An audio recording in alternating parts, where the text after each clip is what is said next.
I wipe the sweat from my forehead with the back of my arm, careful not to let the grease on my hands touch my face. The kitchen at Manny's all-night diner is a furnace this morning, hotter than usual for an October day in Chicago. 6 orders going at once, 3 specials, 2 scrambles, and a stack of blueberry pancakes that some kid's been waiting on for 10 minutes. Manny's giving me the eye again from the pass, that look that says I'm falling behind. "Tommy!" Table 6 is asking about their eggs. Manny barks, his thick moustache twitching with irritation. "Tell 'em 2 more minutes!" I yell back, flipping a half-dozen strips of bacon with practiced precision. The sizzle and pop drowns out the usual morning chatter from the dining room. I've been at this job for 3 years now, ever since I dropped out of community college. Not what my mum wanted for me, but it pays the bills. Mostly. The TV mounted above the prep station flickers with the morning news. I catch fragments between orders. Something about the CDC, a spokesperson looking nervous. The word containment gets thrown around a lot. I don't have time to pay attention. The breakfast rush waits for no man, and I've got home fries burning. "Jesus, Tommy, you see this?" Luis, our dishwasher, points at the screen with a dripping spatula. "They're saying there's some kind of outbreak down south." "Yeah, whatever," I mutter, cracking 6 eggs one-handed into the skillet, probably another flu-season panic. That's when I notice something odd. The diner's gotten quieter. Usually by 8:30 a.m. on a Tuesday, every stool at the counter is filled with regulars, shoveling down eggs and hash browns before work. I glance through the service window. Mrs. Peterson, who comes in every day for her 1 poached egg and dry wheat toast, is staring at her plate. Not eating, just staring. Her hands are shaking. "2 stools down, mister." Giannopoulos, the retired mailman, is swaying slightly in his seat, a strange grey pallor to his usually ruddy face. His coffee mug slips from his fingers and shatters on the floor. Nobody moves to clean it up. "What the hell?" I mutter. The TV catches my attention again.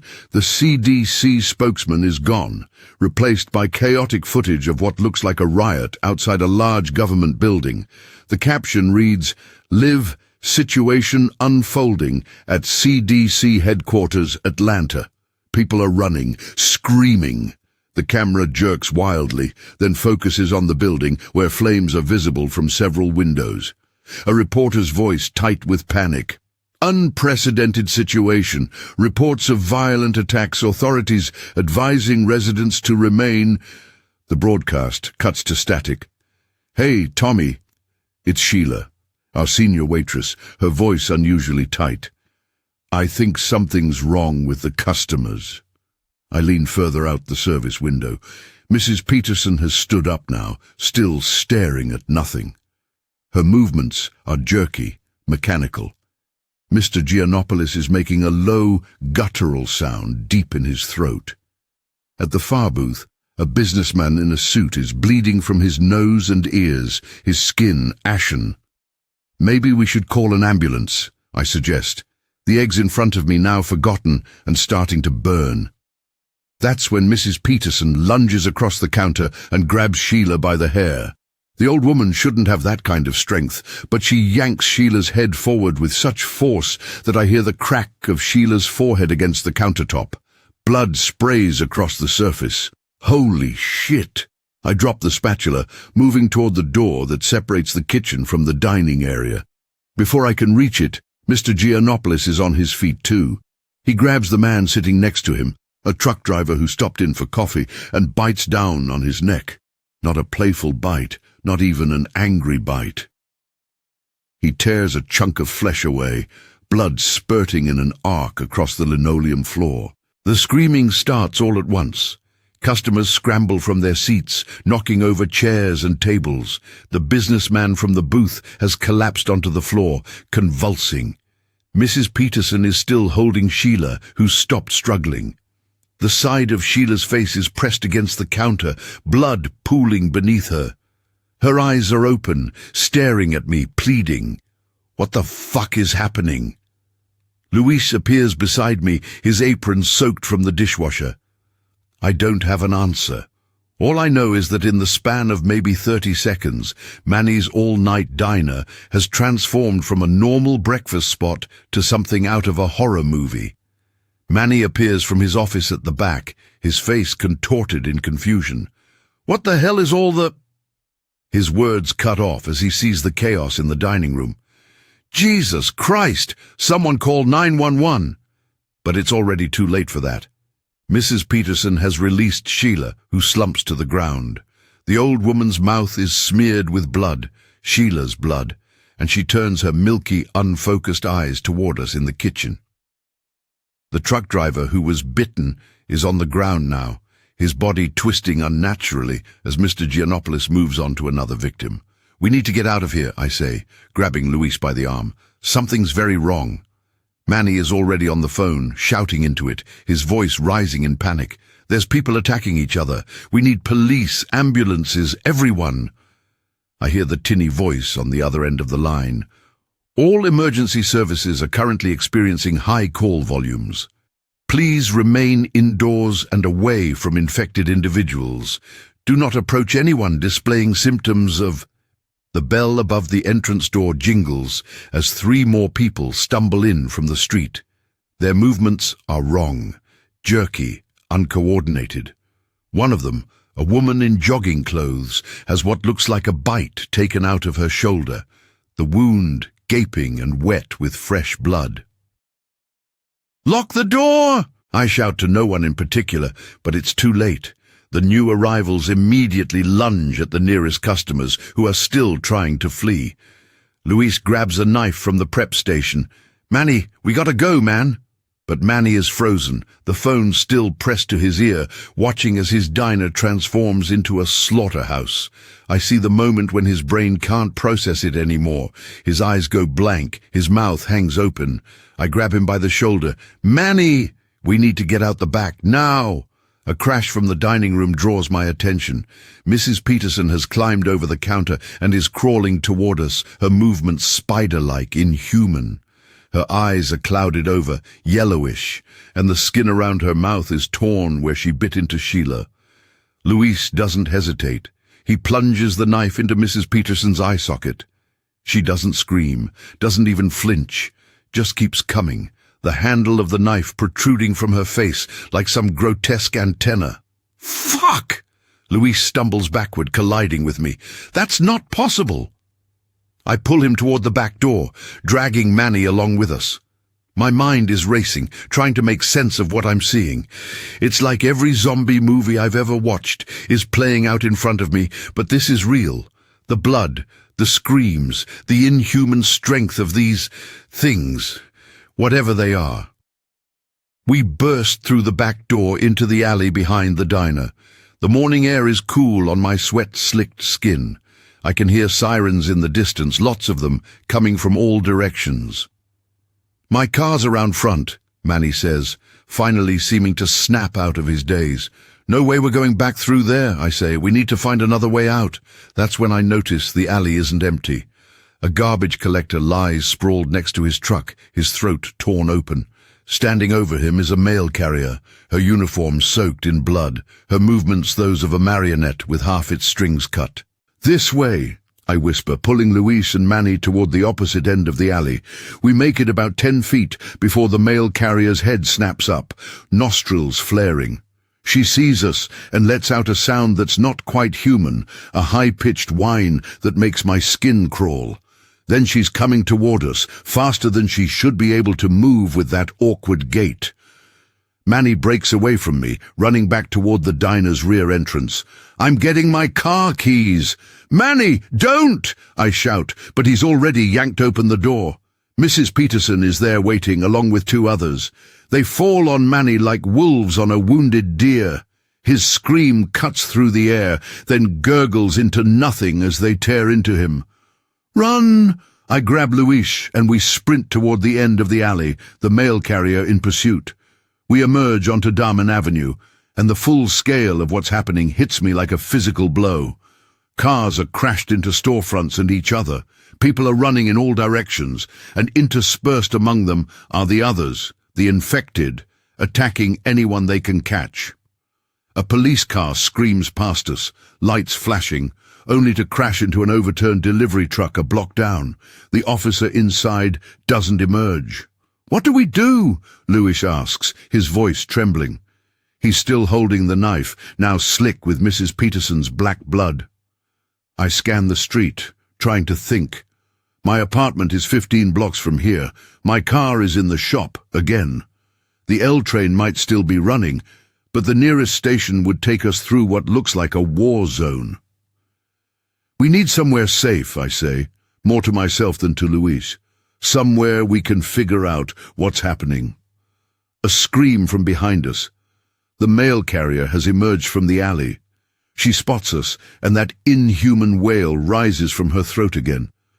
"The pharmacy," I decide, pointing to Walton's Drugs across the street. "They'll have a back room. Supplies." We dash across the street, dodging abandoned cars. The pharmacy's front window is already broken, but I don't see anyone, infected or otherwise, inside. We climb through the shattered glass carefully and find ourselves in a ransacked store. Shelves are overturned, products scattered across the floor. "Hello?" I call out, not too loudly. "Anyone here?" No response, which is probably for the best. "Help me with this," I tell Louise, moving to the toppled shelving unit blocking the door to the back room. Together, we manage to shift it enough to squeeze through. The back room is untouched, a small office with a desk, computer and file cabinets. Most importantly, it has a solid door that locks from the inside. "Barricade it," I instruct, and Louise helps me push the desk against the door. For the first time since the nightmare began, we have a moment to breathe. Louis slumps against the wall, the knife still clutched in his white-knuckled grip. "What the fuck is happening, Tommy?" he asks, his voice barely above a whisper.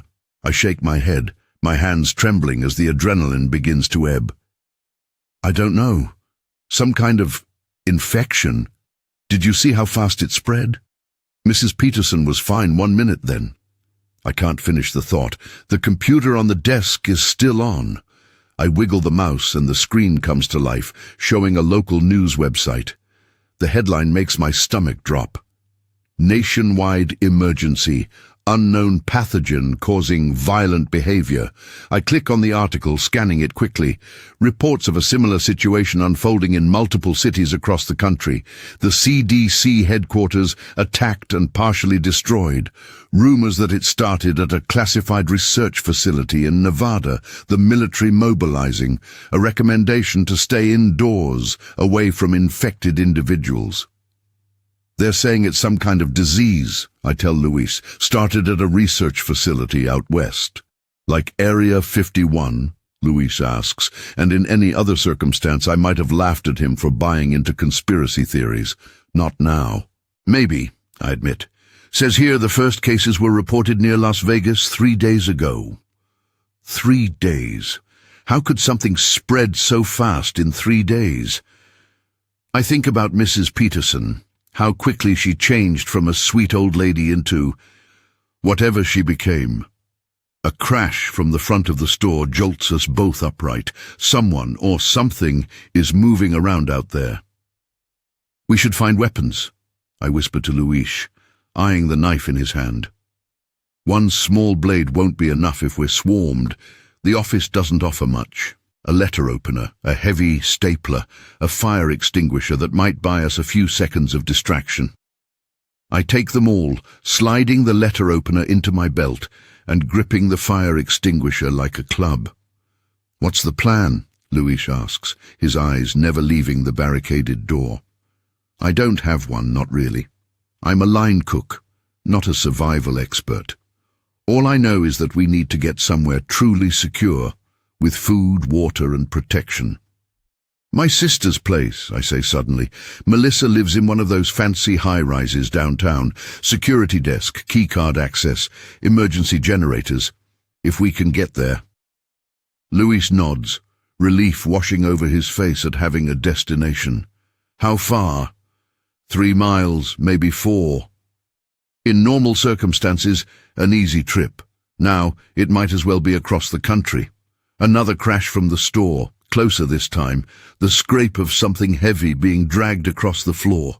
"We need to go," I whisper, pointing to a small window high on the back wall.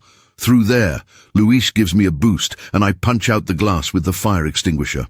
I clear the shards from the frame as best I can, then hoist myself up and through. It's a tight squeeze, but I manage to wriggle out into another alley. I reach back to help Luis, who's shorter than me and struggling with the height. Just as his upper body clears the window, the office door splinters. Through the gap between the desk and the doorframe, I see a pale hand, the fingers bent at impossible angles, reaching blindly for the barricade. "Hurry!" I pull Luis with all my strength, and he tumbles through the window just as the desk inside slides a few crucial inches. We don't wait around to see what emerges. We're already running down the alley, away from the pharmacy, away from Manny's diner, away from the life I had just an hour ago. The city I've lived in all my life has become alien territory. Streets I've walked 1,000 times are now obstacle courses of abandoned vehicles, discarded possessions, and worse, much worse. We stick to alleys and side streets when we can, keeping to shadows, freezing at the slightest sound. We're not the only ones with this strategy. Twice we encounter other survivors doing the same thing. Once a young couple with a baby huddled behind a dumpster, too terrified to even acknowledge us as we pass. And later, a group of teenagers who threaten us with baseball bats until they're convinced we're not infected. "You heading somewhere?" one of them asks us, a tall kid with a White Sox cap pulled low over his eyes. "Downtown," I reply, not wanting to give too much away. The kid shakes his head. "Bad idea, man. Downtown's a war zone. National Guard tried to set up a safe zone at Millennium Park. It got overrun an hour ago." My heart sinks. If the military couldn't hold downtown... "My sister lives in the Hancock building," I say, desperate for some hope to cling to. "Those places are like fortresses, right?" The kid just shrugs. "Your funeral. We're heading west, trying to get out of the city." They move on, and Luis looks at me questioningly. "We should still try," I insist. "Melissa will be waiting for me. She might know more about what's happening. Truth is, I need to believe she's okay, that someone I love is still alive in this nightmare. Without that hope, I might as well lie down in the street and wait for the infected to find me." We continue our careful progress toward downtown, the skyscrapers looming larger with each block. The devastation increases the closer we get to the heart of the city. More abandoned vehicles, more bodies, more of the infected, wandering aimlessly until they catch sight or sound of potential prey. We learn quickly that they're attracted to noise. After a close call, where Luis accidentally kicks an empty can and brings 3 of them running, we move with exaggerated care, placing each foot deliberately, freezing at the slightest sign of movement ahead. We also discover that they don't seem to see well. Their eyes are clouded, yellowish, and they react more to sound and movement than to our presence alone. Once, we stand perfectly still as one shuffles past us, not 3 feet away, sniffing the air like a blind predator seeking scent. The sun is high overhead by the time we reach the Chicago River, normally bustling with tour boats and water taxis. The river is eerily still today, the bridges raised as if in a futile attempt to contain the spread of infection. "How do we cross?" Luis whispers. I scan the riverfront, spotting the lower Wacker Drive underpass. "Through there. It'll take us under the river." Luis eyes the dark tunnel warily. "What if there are more of them down there? What if there are more up here?" I counter. "At least down there we'll have walls on either side." Fewer directions to watch.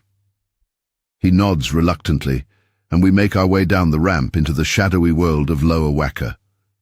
The temperature drops several degrees as we descend, the sounds from above muffled by layers of concrete. Service vehicles are abandoned haphazardly, their drivers having fled, or worse. Our footsteps echo despite our best efforts at silence. Water drips somewhere in the distance. The emergency lighting casts everything in an amber glow, creating long shadows that seem to move when viewed from the corner of the eye. We're halfway through when we hear it, a wet, tearing sound, followed by the crack of bones. Luis grabs my arm, his fingers digging painfully into my bicep. We freeze, barely breathing.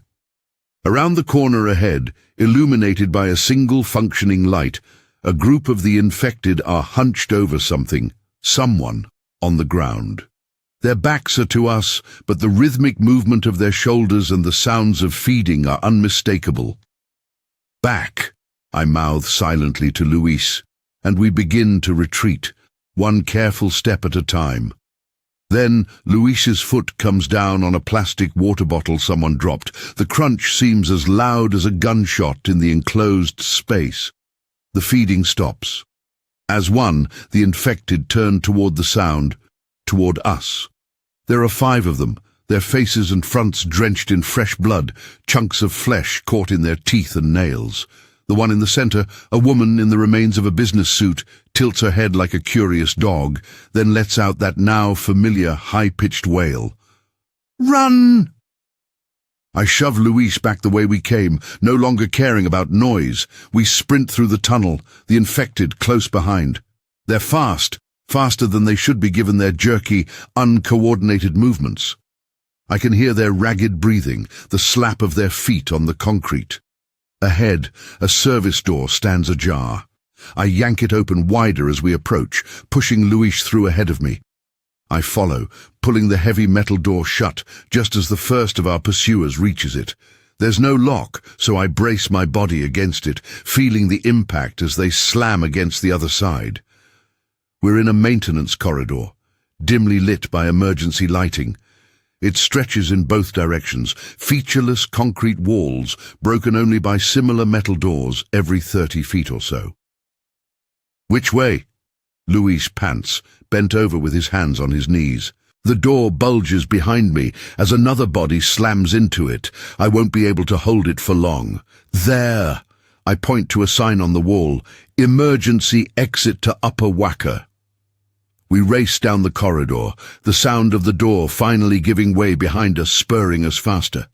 At the end of the hallway, a steep flight of metal stairs leads upward. We take them 2 at a time, lungs burning, legs protesting. At the top, another door, this one, thankfully, with a push bar. We burst through it into the blinding sunlight of Upper Wacker Drive, the sudden transition momentarily disorienting. The fresh air feels like a blessing after the fetid atmosphere below. But Upper Wacker is no sanctuary. The street is a graveyard of vehicles and bodies. In the distance, black smoke rises from multiple buildings across the skyline. The Hancock, our destination, is still standing, its distinctive X-braced facade untouched by the chaos around it. But between us and it lies half a mile of urban wasteland. "We need to keep moving," I say, checking behind us to ensure the infected haven't followed us up yet. "Stay close to the buildings. Use cover when we can." Luis nods, his face streaked with sweat and grime, but his eyes still clear, still human. "Lead the way, chef." The small joke, a reminder of our life just hours ago, brings a fleeting smile to my face. Then we're moving again, staying low, using abandoned cars as cover when possible, freezing in place when one of the infected wanders too close.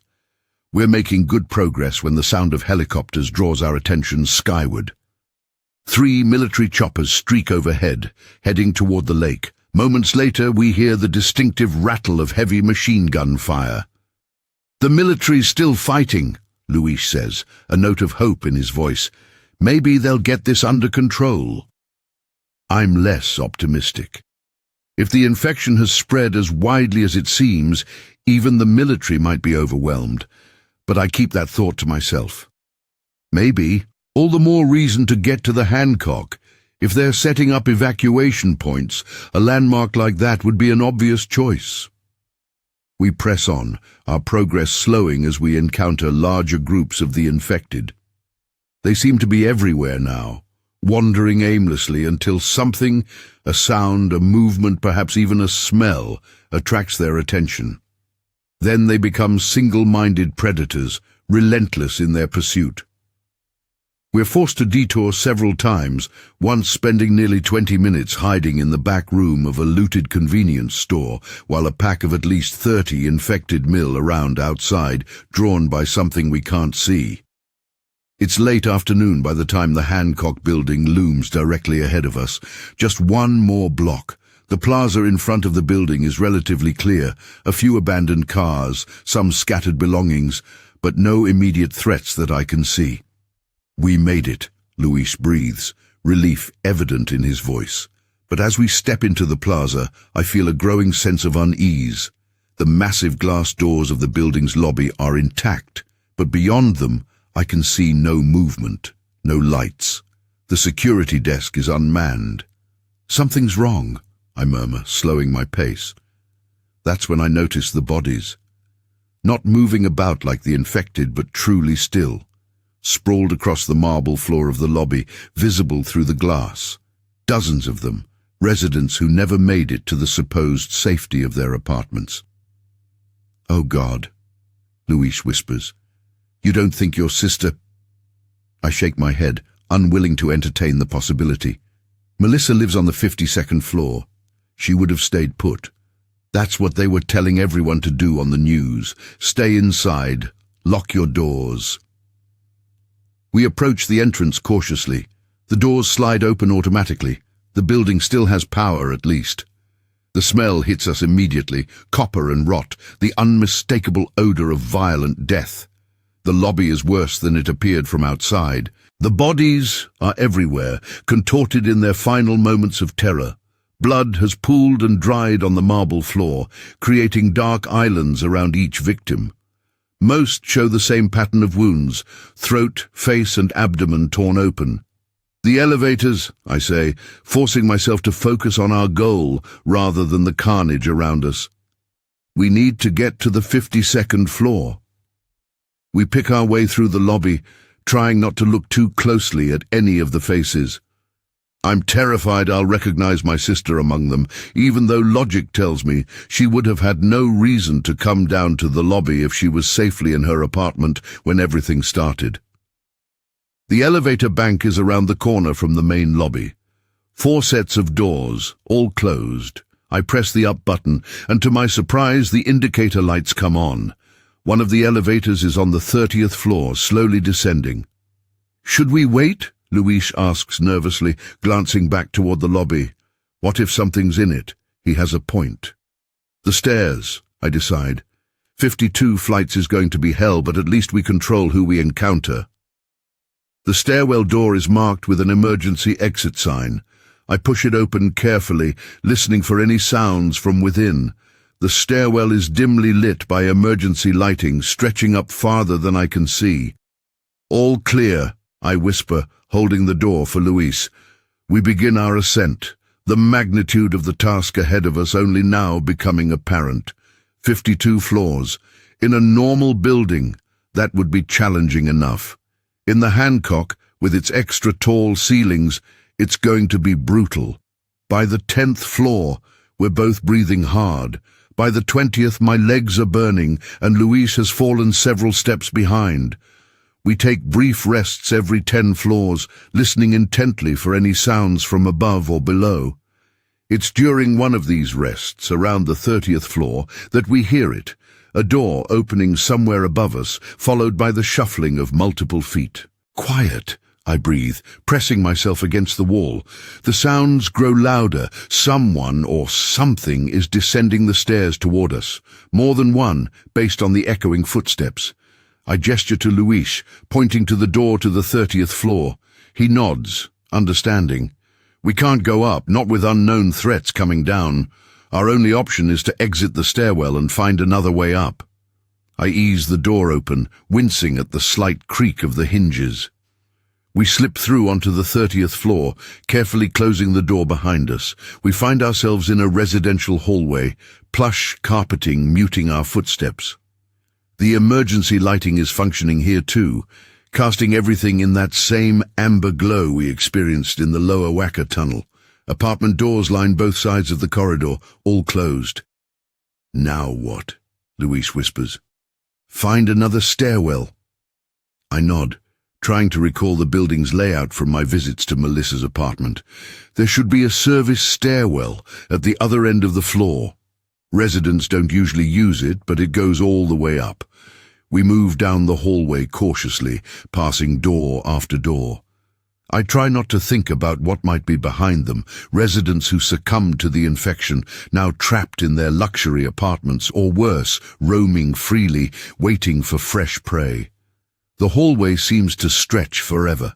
The numbers on the doors increase as we progress. 3012, 3014, 3016. At 3022, I stop abruptly. The door is ajar, a dark smear of what can only be blood marring the elegant gold numbers. Luis sees it too and gives me a questioning look. I shake my head. We can't afford to investigate every sign of violence. Our priority has to be reaching Melissa. We're almost at the end of the hallway when a door behind us creaks open. We freeze, then slowly turn to look back. A man in a bathrobe stands in the doorway of apartment 3028. His skin has that same grey pallor we've come to associate with the infected, but he doesn't immediately charge us. He simply stares, swaying slightly as if trying to decide if we're worth the effort. I put my finger to my lips, warning Luis to stay absolutely silent. We begin to back away, one careful step at a time. The man, the thing in the bathrobe, tilts his head, nostrils flaring. Then he opens his mouth, and I brace for that high-pitched wail that will summon others. But what comes out instead is a word, garbled, slurred, but unmistakably human. "Help!" The man croaks, blood bubbling from the corner of his mouth. Luis and I exchange shocked glances. None of the infected we've encountered so far have spoken. They've growled, wailed, moaned, but never formed words. "Sir?" I venture cautiously. Are you okay?" A stupid question under the circumstances, but I can't think of anything else to say. The man takes a stumbling step forward, one hand extended toward us. "Please, hurts." That's when I notice the wound on his neck, not a bite, but what looks like a kitchen knife still embedded in his flesh. This isn't one of the infected. This is a survivor, wounded, probably dying. I take a step toward him, instinct kicking in to help someone in need. Luis grabs my arm. "Tommy, we can't," he whispers urgently.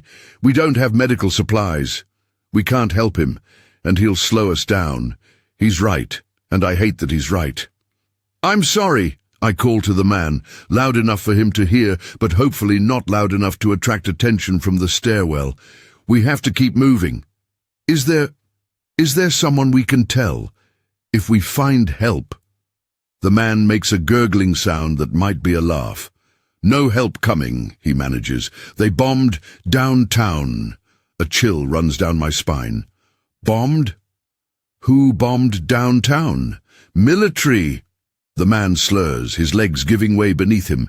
He collapses to his knees, the impact causing the knife in his neck to shift. Fresh blood wells around the blade.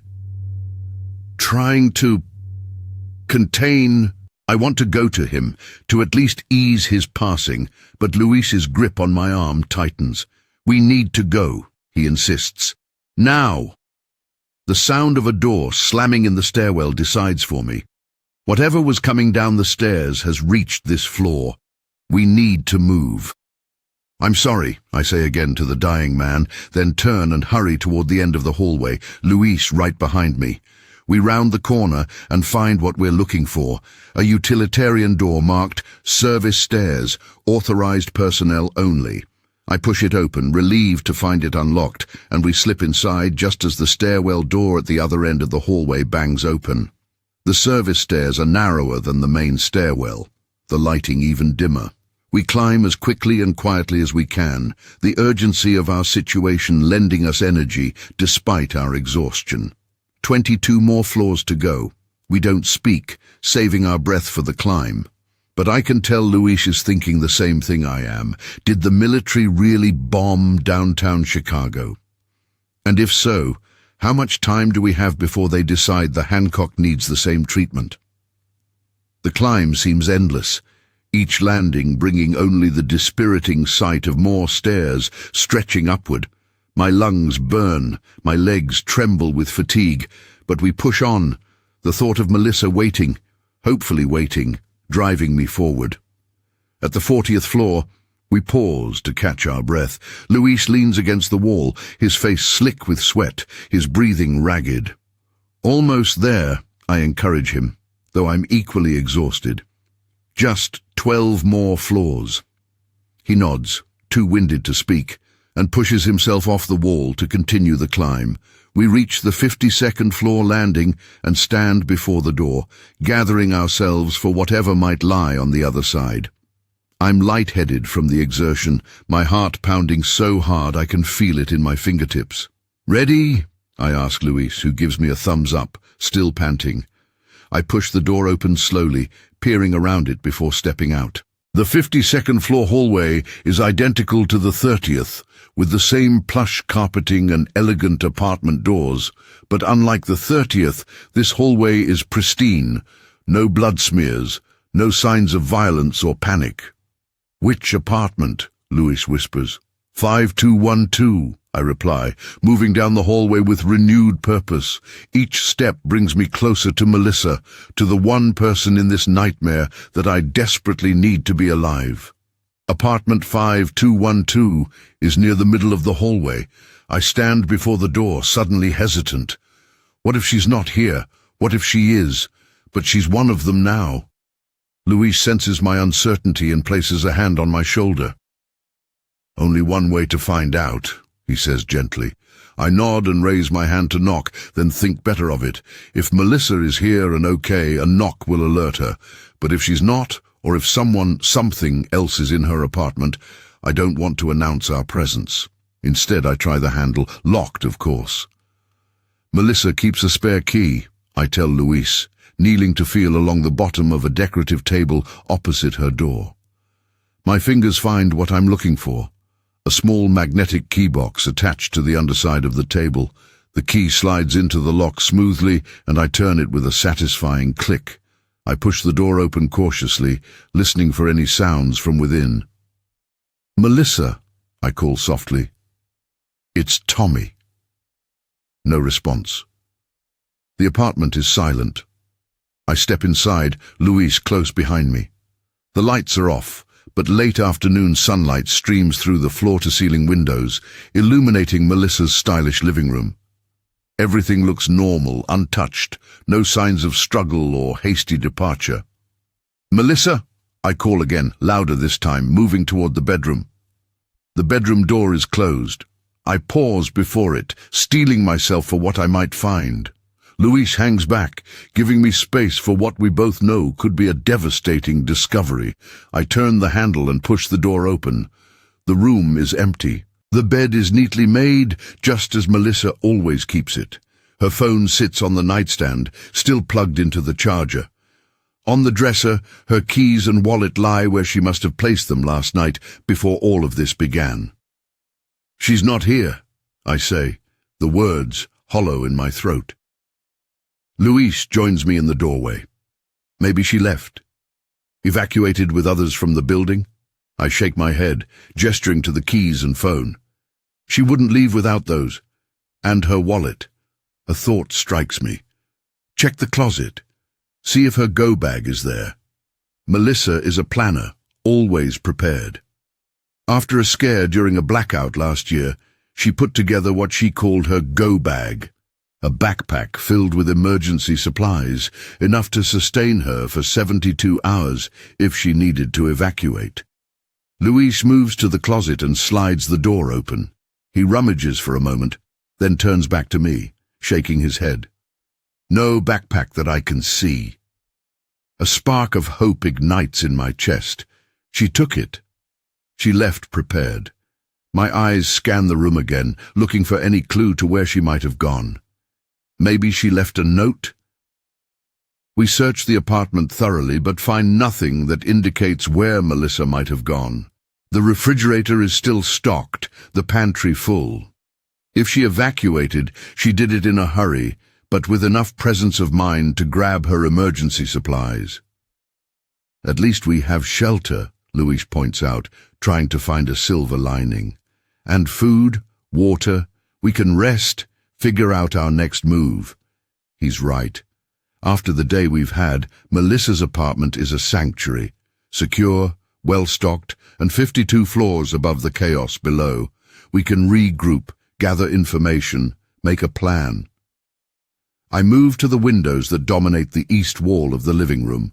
From here, I can see Lake Michigan stretching to the horizon, its surface painted gold by the setting sun. The view to the north and south shows more of the city, and what I see sends a chill through me. Smoke rises from dozens of locations across the Chicago skyline. Some of the fires are massive, entire buildings engulfed in flames. To the south, where downtown proper would be, a large area is simply gone. In its place is a dark smudge against the sky, a cloud of dust and debris that can only be the aftermath of the bombing the dying man mentioned. "My God," Luis whispers, joining me at the window. "They really did it. They bombed Chicago. I can't process it. Even seeing it with my own eyes, I can't make it real in my mind. American military forces bombing an American city, thousands, tens of thousands of people killed in an instant, all to contain whatever this is." "What do we do now?" Luis asks, his voice small against the enormity of what we're witnessing. I don't have an answer. Every plan I had hinged on finding Melissa, on the three of us figuring out our next steps together. Without her, I'm adrift. "We rest," I finally say. "Eat something. Try to get some sleep. Tomorrow we'll figure it out." Luis nods, accepting this non-plan for lack of a better alternative.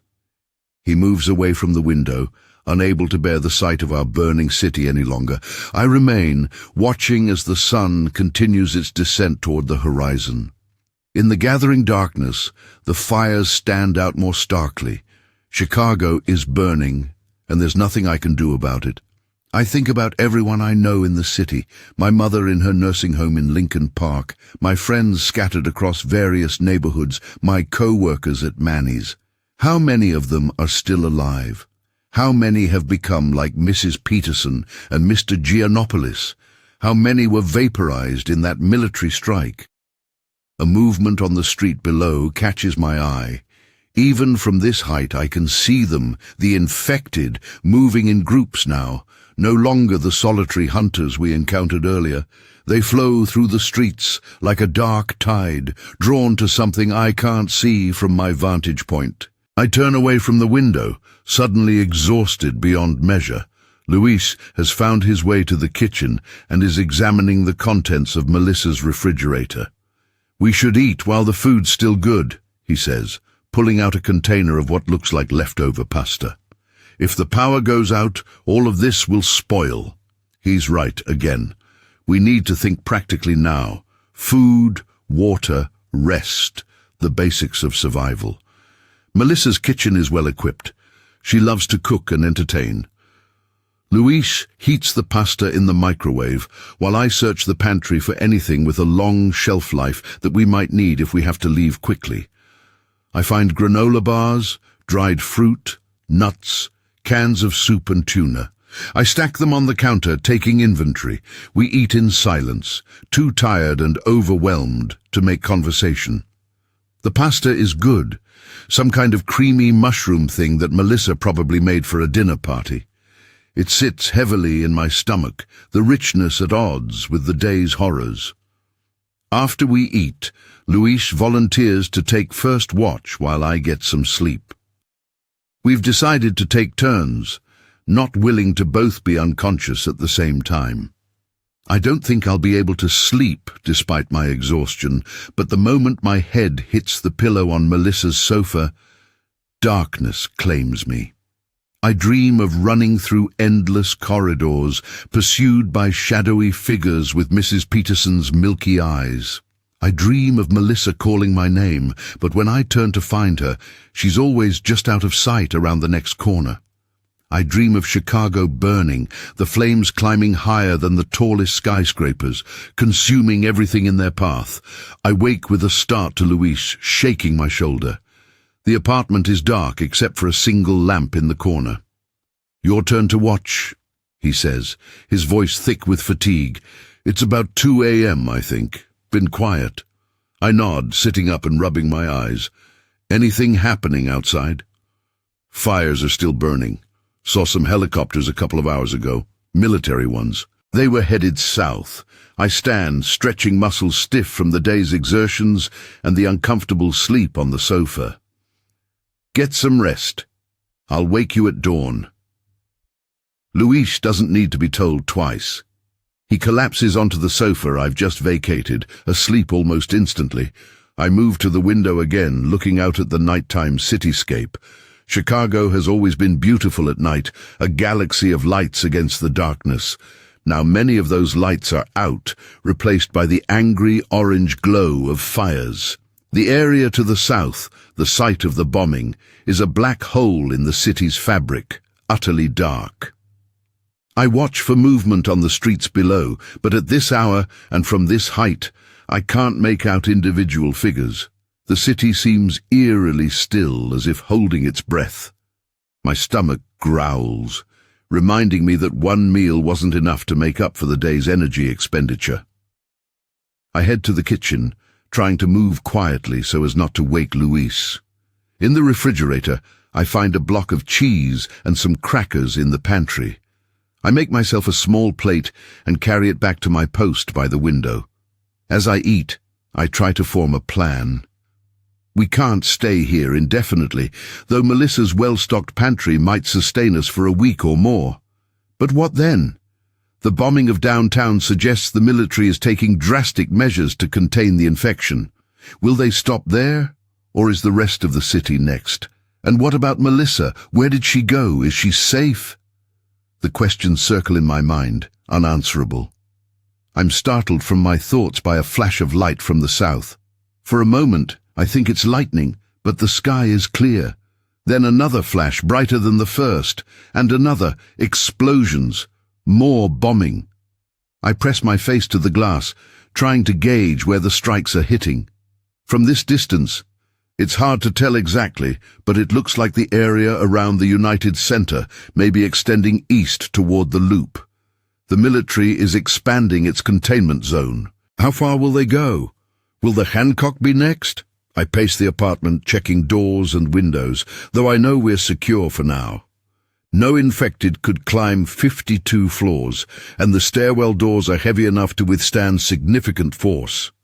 The hours of my watch drag by, marked only by the occasional distant explosion and the slow shift of shadows across the apartment as the moon traverses the night sky.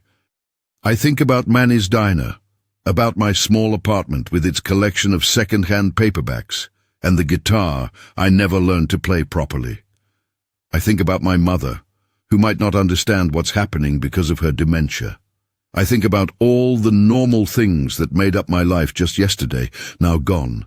The sky begins to lighten in the east, pink and gold streaking across the horizon. Dawn of a new day in this changed world. I wake Luis as promised, pointing out the fresh bombing to the south. "They're getting closer," he observes grimly, rubbing sleep from his eyes. "We need a plan," I say, moving to the kitchen to find something for breakfast. "We can't just wait here to see if they decide to bomb this building too." Luis follows me, running a hand through his disheveled hair. "What options do we have?" "The streets are full of those things. The military is bombing the city. Where exactly are we supposed to go?" He's not wrong. Our position seems hopeless from every angle. But giving up isn't an option I'm willing to entertain. "North," I decide, pulling a box of cereal from the pantry. "Away from where they're bombing. Maybe toward the suburbs. Find somewhere less populated where we can lay low until someone gets this under control." Luis doesn't look convinced, but he doesn't argue. We eat our cereal standing in the kitchen, both lost in our own thoughts.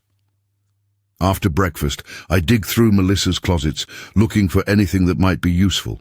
I find a small duffel bag and begin filling it with supplies, non-perishable food, a flashlight with extra batteries, a first aid kit from under the bathroom sink. In the back of her hall closet, I discover a baseball bat, a souvenir from a Cubs game, judging by the logo. It's not much of a weapon, but it's better than nothing. Louise watches me pack with a resigned expression. So we're really doing this? Leaving? We can't stay, I insist, zipping up the duffel bag. Even if the military doesn't bomb this building, what happens when the food runs out, or if the water stops running, or if the infected somehow make it up here? He sighs but nods. Okay, north it is. We take a few more minutes to prepare, changing into clean clothes from Melissa's boyfriend's drawer. He's closer to our size than she is. I leave a note for Melissa on the kitchen counter, explaining that we were here and where we're planning to go, though I have no idea if she'll ever see it. Just as we're about to leave, there's a sound from the hallway outside, a thump, followed by what might be a footstep. We freeze, exchanging alarmed glances. Louise grabs a kitchen knife from the block on the counter. I grip the baseball bat tighter. The sound comes again, closer to Melissa's door this time. Definitely footsteps, trying to be quiet, but not quite succeeding. I motion for Louise to position himself beside the door, out of sight of anyone entering. I stand directly in front of it, bat raised, ready to swing if one of the infected comes through. The doorknob turns slowly. I hold my breath, muscles tensed. The door begins to open. I raise the bat higher, preparing to bring it down on whatever comes through. A figure steps into the doorway. A woman, small-framed, her dark hair pulled back in a messy ponytail. She's carrying a backpack and what looks like a crowbar. I nearly drop the bat in shock. "Melissa!" My sister's head snaps up, her eyes widening as she sees me. For a moment, she seems frozen in disbelief. Then she launches herself at me, wrapping her arms around my waist in a fierce hug. "Tommy!" "Oh my God, Tommy." Her voice is muffled against my chest. When did you, I thought you were dead." I return the hug, relief washing over me in a wave so powerful it makes my knees weak. "I thought you were dead," I manage, my voice choked with emotion. Louise steps out from behind the door, lowering the knife. Hi." Melissa pulls back from me, noticing Louise for the first time. "Who's this?" "Louise. We worked together at Manny's. We've been through hell to get here, Mel." She nods, her expression turning serious. "I bet you have. It's a war zone out there." She moves past us into the apartment, shutting and locking the door behind her. I didn't think I'd make it back here myself. Now that the initial shock of seeing her is passing, I take a closer look at my sister. Her clothes are filthy and torn in places. There's dried blood on her hands and forearms, though she doesn't appear to be injured.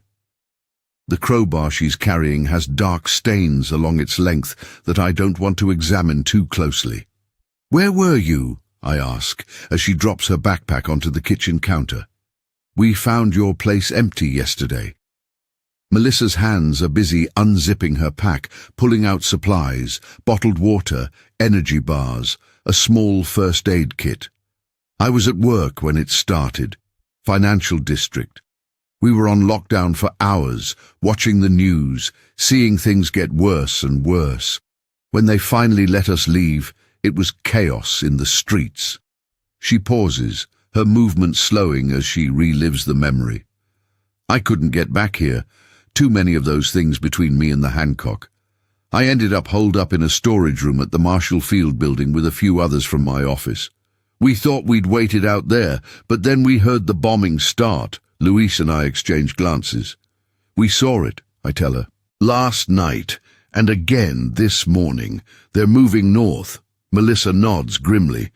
"That's why I had to risk coming back. I knew I couldn't stay downtown.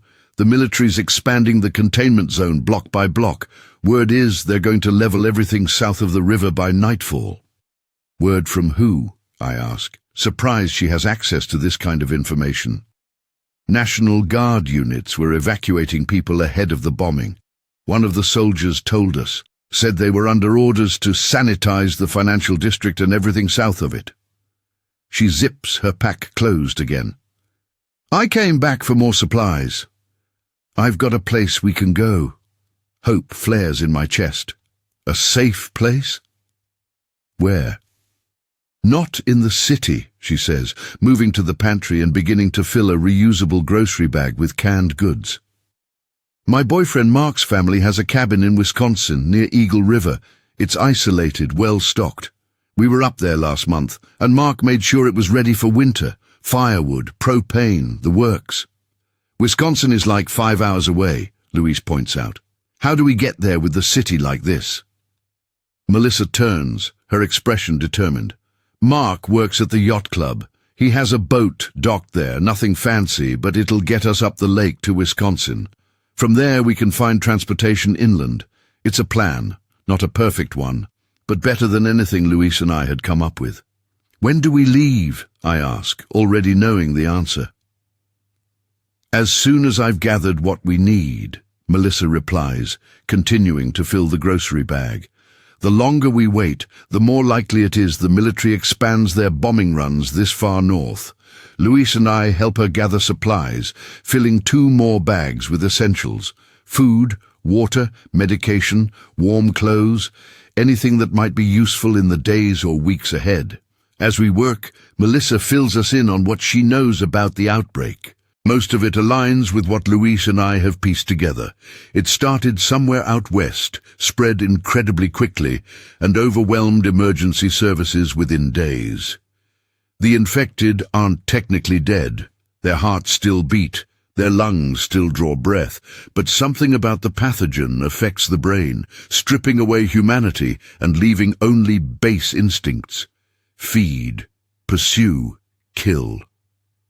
Government's calling it the Lazarus pathogen, Melissa tells us as she stuffs a first aid kit into her already bulging backpack, because the infected seem to die and then come back. It's not accurate medically speaking, they never actually die, but the name stuck. How do you know all this? Louise asks, impressed. Melissa's expression darkens. One of the people I was holed up with in the Marshall Field building was a virologist from Northwestern. She was in contact with colleagues at the CDC until the communications went down. Said the pathogen originated at a research facility in Nevada, not Area 51, but some other black site. They were working on a cure for Alzheimer's, trying to regrow brain tissue in patients with severe deterioration. Let me guess, I interject. It worked too well, Melissa nods. Something like that. The treatment restored basic functions but destroyed higher reasoning. Patients became aggressive, fixated on spreading the pathogen through fluid transfer, bites, scratches, bodily fluids. The facility was compromised somehow, and here we are. Terrorists, Louise says quietly. That's what they were saying on the news before everything went dark. That terrorists got hold of it. Maybe, Melissa concedes, or maybe that's just what they want people to believe. Easier than admitting a government lab created a zombie apocalypse by accident. I don't much care about the how or why at this point. What matters is survival. How far is the yacht club from here? About a mile north along the lake shore, Melissa replies, zipping up her overflowing backpack. Not far, but it might as well be the moon with what's out there. I think of the infected we encountered on our journey to the Hancock. Their speed, their relentlessness, their sheer numbers. 1 mile suddenly seems impossibly far. We'll make it, I say with more confidence than I feel. We've come this far. Melissa checks her watch, a rugged, outdoorsy thing that seems at odds with her usual sleek business attire. We should move now, while we still have full daylight. The infected seem less active in bright sun. We finish our preparations, distributing the weight of the supplies among the 3 of us. Melissa gives Louise a better knife from her kitchen block, along with a leather sheath, improvised from an old belt. I keep the baseball bat, wrapping the handle with duct tape for a better grip. Melissa has her crowbar, which has clearly served her well so far. Before we leave, Melissa goes to the window, looking out over the city one last time. "I've lived here my whole life," she says softly. "Never thought I'd see it end like this." I join her, slipping an arm around her shoulders. It's not over yet. People will rebuild. She leans into me briefly, then straightens, her face setting in a mask of determination. "Right, let's go." We exit the apartment cautiously, Melissa locking the door behind us out of habit more than necessity. The hallway remains clear, just as it was when Luis and I arrived yesterday. We make our way to the service stairs, Melissa agreeing that they're a safer option than the main stairwell. Descending 52 floors is faster than climbing them, but still a daunting task with our heavy loads. We move as quietly as possible, pausing at each landing to listen for any signs of the infected. Around the 20th floor, we hear them, the distinctive shuffling footsteps and occasional inhuman vocalization echoing in the stairwell below us. "Fire door," Melissa whispers, pointing to the exit onto the 20th floor. We can cross to the other stairwell. We slip through the door onto the 20th floor, which appears to be mostly commercial space, law offices and financial services based on the signage. Unlike the residential floors, this one shows signs of panic, papers scattered across the floor, a fallen potted plant, a single woman's shoe lying abandoned in the middle of the corridor. Melissa leads the way, clearly familiar with the building's layout. We pass through a reception area, ghost quiet and eerie in the dim emergency lighting. The window blinds are drawn, casting striped shadows across the expensive furnishings. "Other stairwell is through here," Melissa says, pushing open a heavy fire door. This stairwell is identical to the one we left, but blessedly empty of the infected. We continue our descent, making better time now that we're below the 20th floor. The strain on my knees and ankles is becoming painful, but I push through it, focused on the goal, the yacht club, the boat, Wisconsin. Safety. We reach the lobby level and pause at the door. This is where the real danger begins. From the relative safety of the stairwell to the yacht club is a mile of urban terrain potentially crawling with infected. "How do you want to play this?" I ask Melissa, deferring to her greater knowledge of the area. She thinks for a moment, adjusting the straps of her backpack. "We stay off the main streets. Use alleys and service roads when we can. Move quick but quiet. If we see infected, we avoid them if possible. Only engage if absolutely necessary." Luis and I nod our agreement. It's a solid plan, essentially the same one that got us to the Hancock in the first place. "Ready?" Melissa asks, her hand on the door handle. Luis and I ready our weapons, his knife, my bat. We nod. Melissa pushes the door open slowly, peering around it before signaling us forward. We emerge into a service corridor that leads to a loading dock at the rear of the building. The large roll-up door of the loading dock is partially open, allowing us to slip beneath it into the alley beyond. The morning sun is fully up now, casting long shadows between the buildings, but providing enough light to see clearly. The alley is empty except for dumpsters and the occasional abandoned vehicle. In the distance, I can hear that now familiar sound, the high-pitched wail of the infected calling to others. We move quickly but cautiously, keeping close to the walls, using parked cars and dumpsters as cover when possible. Melissa leads, with Luis in the middle and me bringing up the rear, constantly checking behind us for pursuit. The first few blocks pass without incident. We're heading northeast, roughly parallel to the lakeshore, but a block or two inland. The streets we cross are littered with abandoned vehicles and occasional bodies, some showing the distinctive torn throats and faces of infected attacks, others with bullet wounds, evidence of military intervention. We're crossing Chicago Avenue when we encounter our first group of infected. They're gathered around the entrance to a convenience store, milling about aimlessly, occasionally bumping into each other like malfunctioning robots. There are at least a dozen of them, blocking our direct path. Melissa holds up a hand, signaling us to stop. We duck behind an overturned newspaper stand, considering our options. "Too many to fight," Luis whispers unnecessarily. "We go around," Melissa decides. "Cut west a block, then north, then back east." It's a sensible detour, though it will add time to our journey. We backtrack to the previous alley, then turn west, moving parallel to Chicago Avenue, but safely out of sight of the infected horde. The detour takes us through a residential area, upscale townhouses and condos typical of this part of the city. The narrow spaces between buildings force us onto the street itself, making me feel exposed and vulnerable. We're halfway down the block when a door to one of the townhouses bursts open. A man and woman spill out, running full tilt toward us.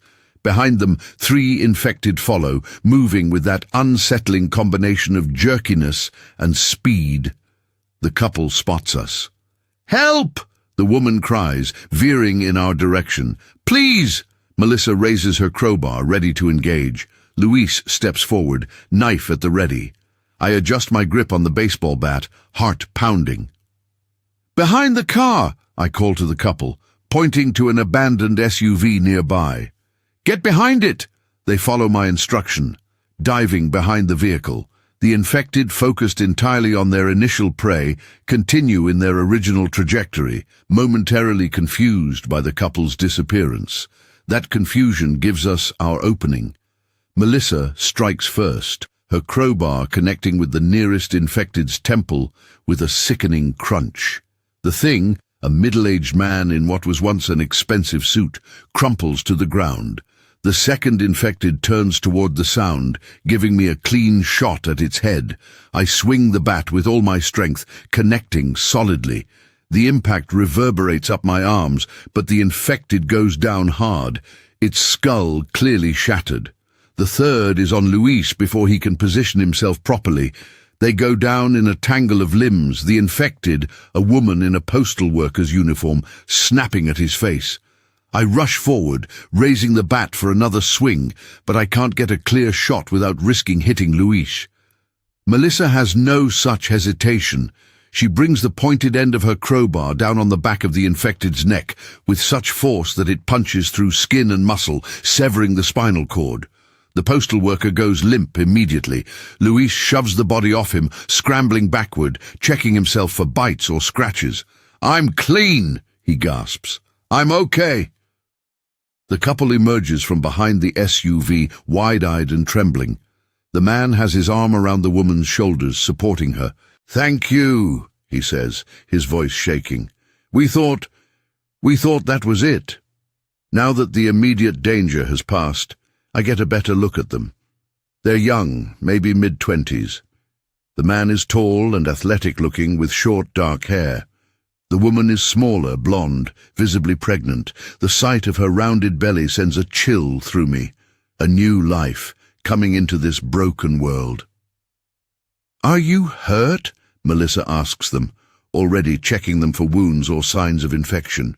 "No," the woman says, one hand resting protectively on her stomach. "We've been hiding in our townhouse since it started. The power went out this morning, and we thought we should try to find help for the baby." Melissa's expression softens at the mention of the baby. She glances at me, a silent question in her eyes. I know what she's asking. Do we take them with us? Add 2 more, soon to be 3, to our group? It would slow us down, increase the risk, but how can we leave them, especially the pregnant woman? Before I can respond, a sound from down the street draws all our attention. More infected are coming, drawn by the commotion of our brief battle, at least 20 of them moving as a pack. "We need to go," Luis says urgently. "Now." "Come with us," I tell the couple, making the decision in an instant. "We have a plan, a way out of the city." The man nods gratefully. "I'm Eric. This is my wife, Jenny." "Introductions later," Melissa interjects, already moving down the street away from the approaching horde. "Run now." We run, the 5 of us together. away from the infected. Jenny struggles to keep up, her pregnancy limiting her speed. Eric stays with her, supporting her as best he can. Luis, Melissa and I form a protective triangle around them, weapons ready. We make it to the end of the block and turn north again, putting some distance between us and our pursuers. But the sound of our flight has attracted more attention. From side streets and buildings, more of the infected emerge, drawn to the noise and movement. "We're getting surrounded," Luis warns, pointing ahead to where another group of infected is shambling into the street from an apartment building lobby. Melissa scans our surroundings quickly, then points to a narrow passage between two buildings. "Through there!" It leads to a courtyard that connects to the next block. We follow her, squeezing through the tight space single file. The passage opens into a small courtyard with a fountain at its center, the shared outdoor space for the surrounding apartment complex. The fountain is dry, its basin containing only fallen leaves and debris. "Across and through that archway," Melissa directs, pointing to the far side of the courtyard. We're halfway across when the screaming starts, high-pitched, terrified, coming from one of the ground-floor apartments overlooking the courtyard. The door to the apartment bursts open, and a young boy runs out, no more than 10 years old, pursued by what must have once been his mother. Her face and hands are bloody, her movements those of the infected. "Help!" the boy screams, running toward us. "Please!" Melissa doesn't hesitate. She sprints toward the boy, intercepting him before the infected woman can reach him. She pushes the boy behind her, toward us, then faces the infected. I rush forward to help, but Melissa has already engaged. Her crowbar swings in a vicious arc, catching the infected woman under the chin. The impact lifts the woman off her feet, sending her crashing back into the apartment she emerged from. "Go!" Melissa shouts to us, grabbing the boy's hand and racing back to our group. We make it through the archway on the far side of the courtyard, just as more infected spill into the open space behind us. The archway leads to a narrow service road that runs behind several businesses, restaurants, shops, a small hotel. "The yacht club is straight ahead 3 blocks, Melissa pants, still holding the boy's hand. We make a run for it, no more detours. Ready? No one argues. We're all too aware of the growing number of infected behind us. The boy, shock on his face but no tears, remarkably composed for his age, stays close to Melissa, trusting her completely after her rescue. We run as a tight group, no longer worried about stealth. Our only hope now is speed.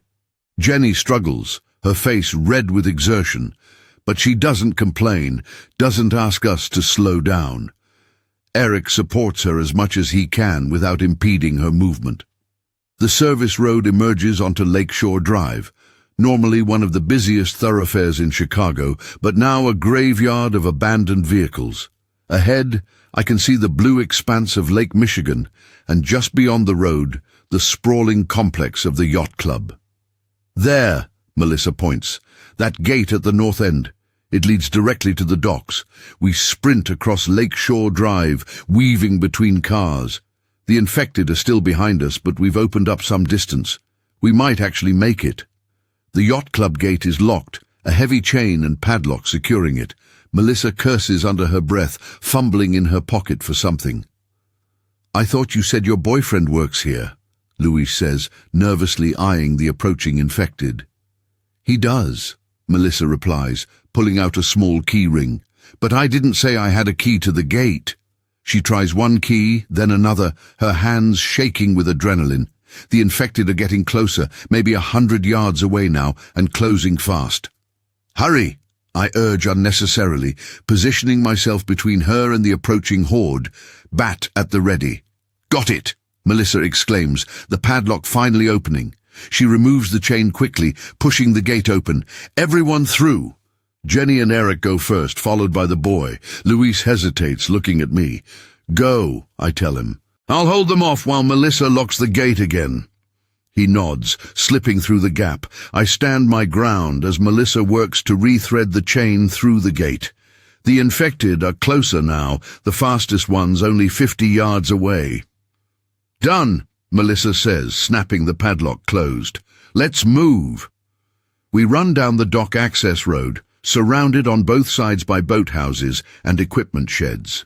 Ahead, the main dock extends into the lake, dozens of vessels still moored despite the chaos in the city.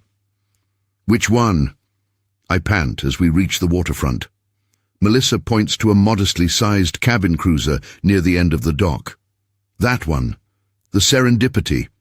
We race down the wooden dock, our footsteps echoing across the water. Behind us, the infected have reached the gate, throwing themselves against it, rattling the chain that holds it closed. It won't hold them for long. "Eric, Jenny, get aboard," Melissa directs as we reach the boat. "Luis, help them. Tommy, with me." I follow Melissa to the rear of the boat while Luis helps the pregnant woman aboard. Melissa opens a small panel, revealing a hidden key. "Mark's paranoid about losing his boat keys overboard," she explains with a grim smile. "Always keeps a spare." She unlocks the cabin door, then moves to the control panel. I watch as she expertly begins the startup sequence, flipping switches and pressing buttons. "You know how to drive this thing?" I ask, surprised. "Mark taught me last summer," she replies, not looking up from the controls. "Said every good girlfriend should know how to handle his boat." The engine rumbles to life, a comforting mechanical sound amidst the chaos of the day. Melissa grins at me, triumph in her eyes. "Now, let's get those lines." I jump back onto the dock, quickly untying the ropes that secure the boat to the mooring. As I'm working on the last one, I hear a crash from the direction of the gate. Looking up, I see that the infected have broken through. They're streaming onto the dock access road, heading straight for us. "Tommy!" Melissa shouts. "Now!" I toss the last line onto the deck and leap aboard just as Melissa puts the engine in reverse. The boat begins to back slowly away from the dock, creating a widening gap of open water between us and the approaching infected. Several of them reach the end of the dock, staring at us with those milky, unfocused eyes. One, a large man in the remains of a business suit, doesn't stop at the edge. He keeps going, plunging into the water. Then another follows, and another. "Can they swim?" Luis asks, watching the infected thrash in the water. "Doesn't look like it," I observe, as the first one disappears beneath the surface, not resurfacing. But they don't seem to know that. Melissa guides the boat smoothly away from the dock, then shifts into forward gear, turning us toward the open lake. The yacht club recedes behind us, the desperate infected becoming smaller with distance. "Everyone okay?" Melissa asks once we're a safe distance from shore. Eric and Jenny nod, still holding each other tightly. Luis gives a weary thumbs up from where he's collapsed on one of the bench seats. The boy, I realize we still don't know his name, stands at the railing, looking back at the city, his expression unreadable. I move to stand beside Melissa at the controls. "You did it," I tell her. "You got us out." She shakes her head slightly. "We're not out yet. We've still got the whole lake to cross, and Wisconsin waiting on the other side. But we've got a chance now. That's more than most people in Chicago have today." Melissa doesn't respond to that, perhaps thinking of Mark, who should have been here with us. Instead, she focuses on navigating the boat northward, parallel to the shoreline, but far enough out to be safe from anything on land. From this distance, Chicago still looks almost normal, the skyline intact except for the southern portion where the bombing occurred. Smoke still rises from multiple locations, and occasionally I catch the glint of sunlight on helicopters circling the city. I turn away from the view, focusing instead on our small group of survivors.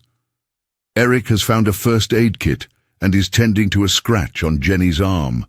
Not from an infected, thankfully, but from their escape through the townhouse window. Luis is rummaging through the boat's galley, probably looking for food. The boy still stands at the railing, alone with his thoughts. I approach him cautiously, not wanting to startle him. "Hey," I say softly. "I'm Tommy. What's your name?" He turns to look at me, his eyes too old for his young face. "Michael," he replies after a moment. "Michael, that's a good name." I lean on the railing beside him, following his gaze back to the receding city. Was that your mom?" "Back there." He nods once, his expression still unnervingly composed. "She got sick yesterday, started acting weird, then this morning she—" He trails off, unable or unwilling to describe what happened next. "I'm sorry," I say, meaning it. "My mom's back there too. In a nursing home. I don't add that she's probably dead or infected by now. There's no need to put that image in the kid's head." Michael looks at me, something like understanding in his eyes. "Do you think they'll fix it?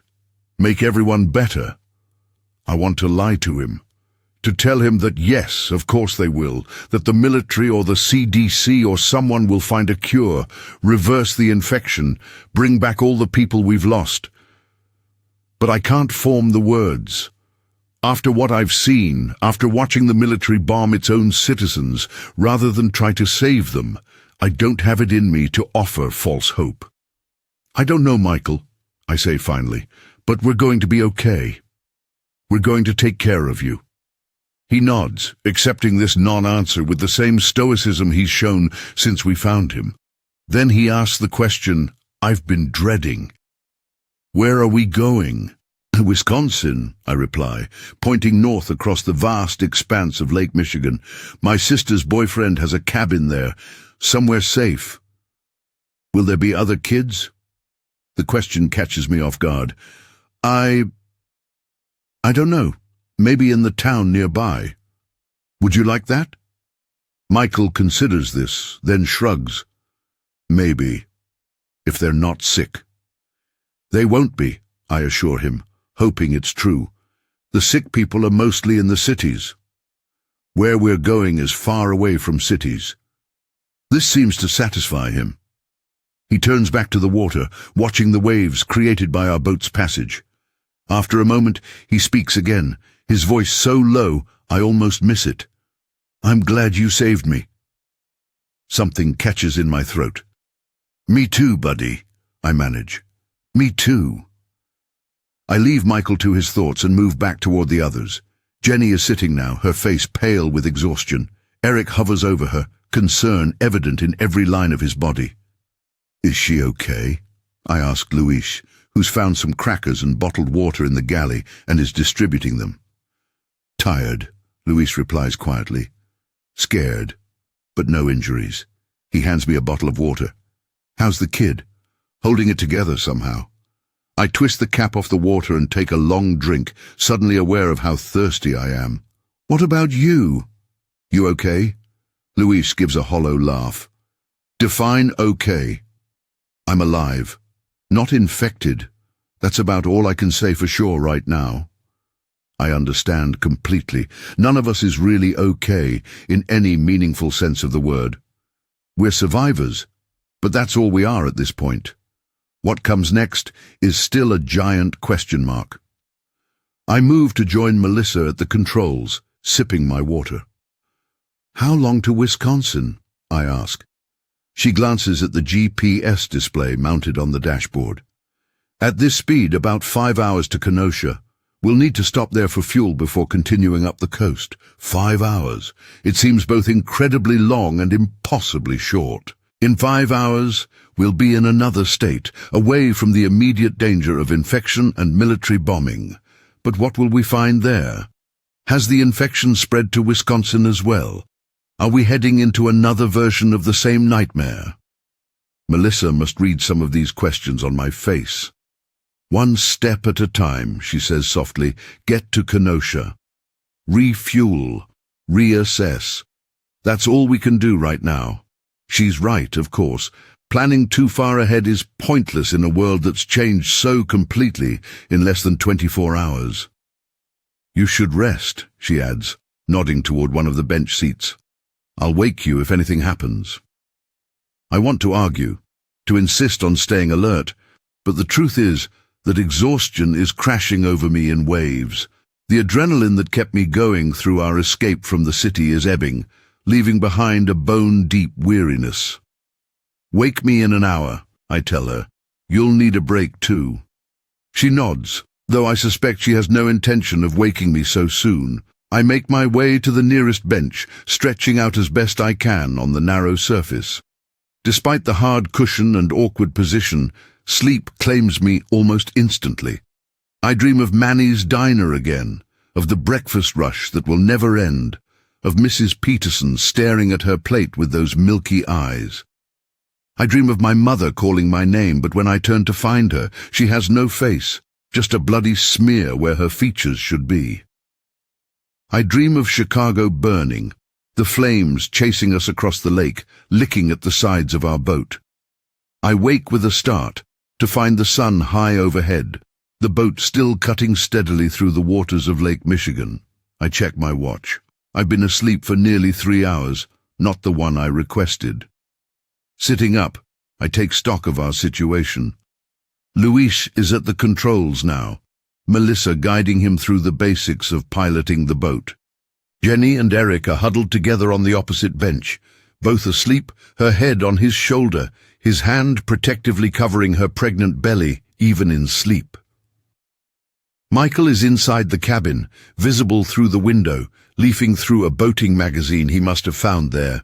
I stretch, working out the kinks in my back and neck from the uncomfortable sleeping position. My body aches from yesterday's exertions, from the mad dash through Chicago, from the fights with the infected. But I'm alive. We all are. I join Melissa and Luis at the controls. "You should have woken me," I chide my sister gently. She shrugs. "You needed the sleep." "Besides, I've been teaching Luis how to drive this thing. He's a quick learner." Luis grins, his hands steady on the wheel, not so different from my uncle's fishing boat back in Mexico. Just bigger, fancier. "How far to Kenosha?" I ask, scanning the horizon. The shoreline is still visible to our west, but there's nothing but open water ahead and to the east. "Another hour or so," Melissa replies, checking the GPS. "We're making good time." I lower my voice so the others can't hear. "What's the plan when we get there?" "The infection could have spread to Wisconsin too." Melissa nods, her expression serious. "I know. We'll need to be careful. I'm thinking we dock at the marina, find a vehicle if we can, and head inland as quickly as possible. The cabin is about 3 hours' drive north. And if Kenosha is like Chicago," she meets my eyes squarely, "then we keep going up the coast until we find somewhere that isn't. We have enough fuel to reach Milwaukee if we need to.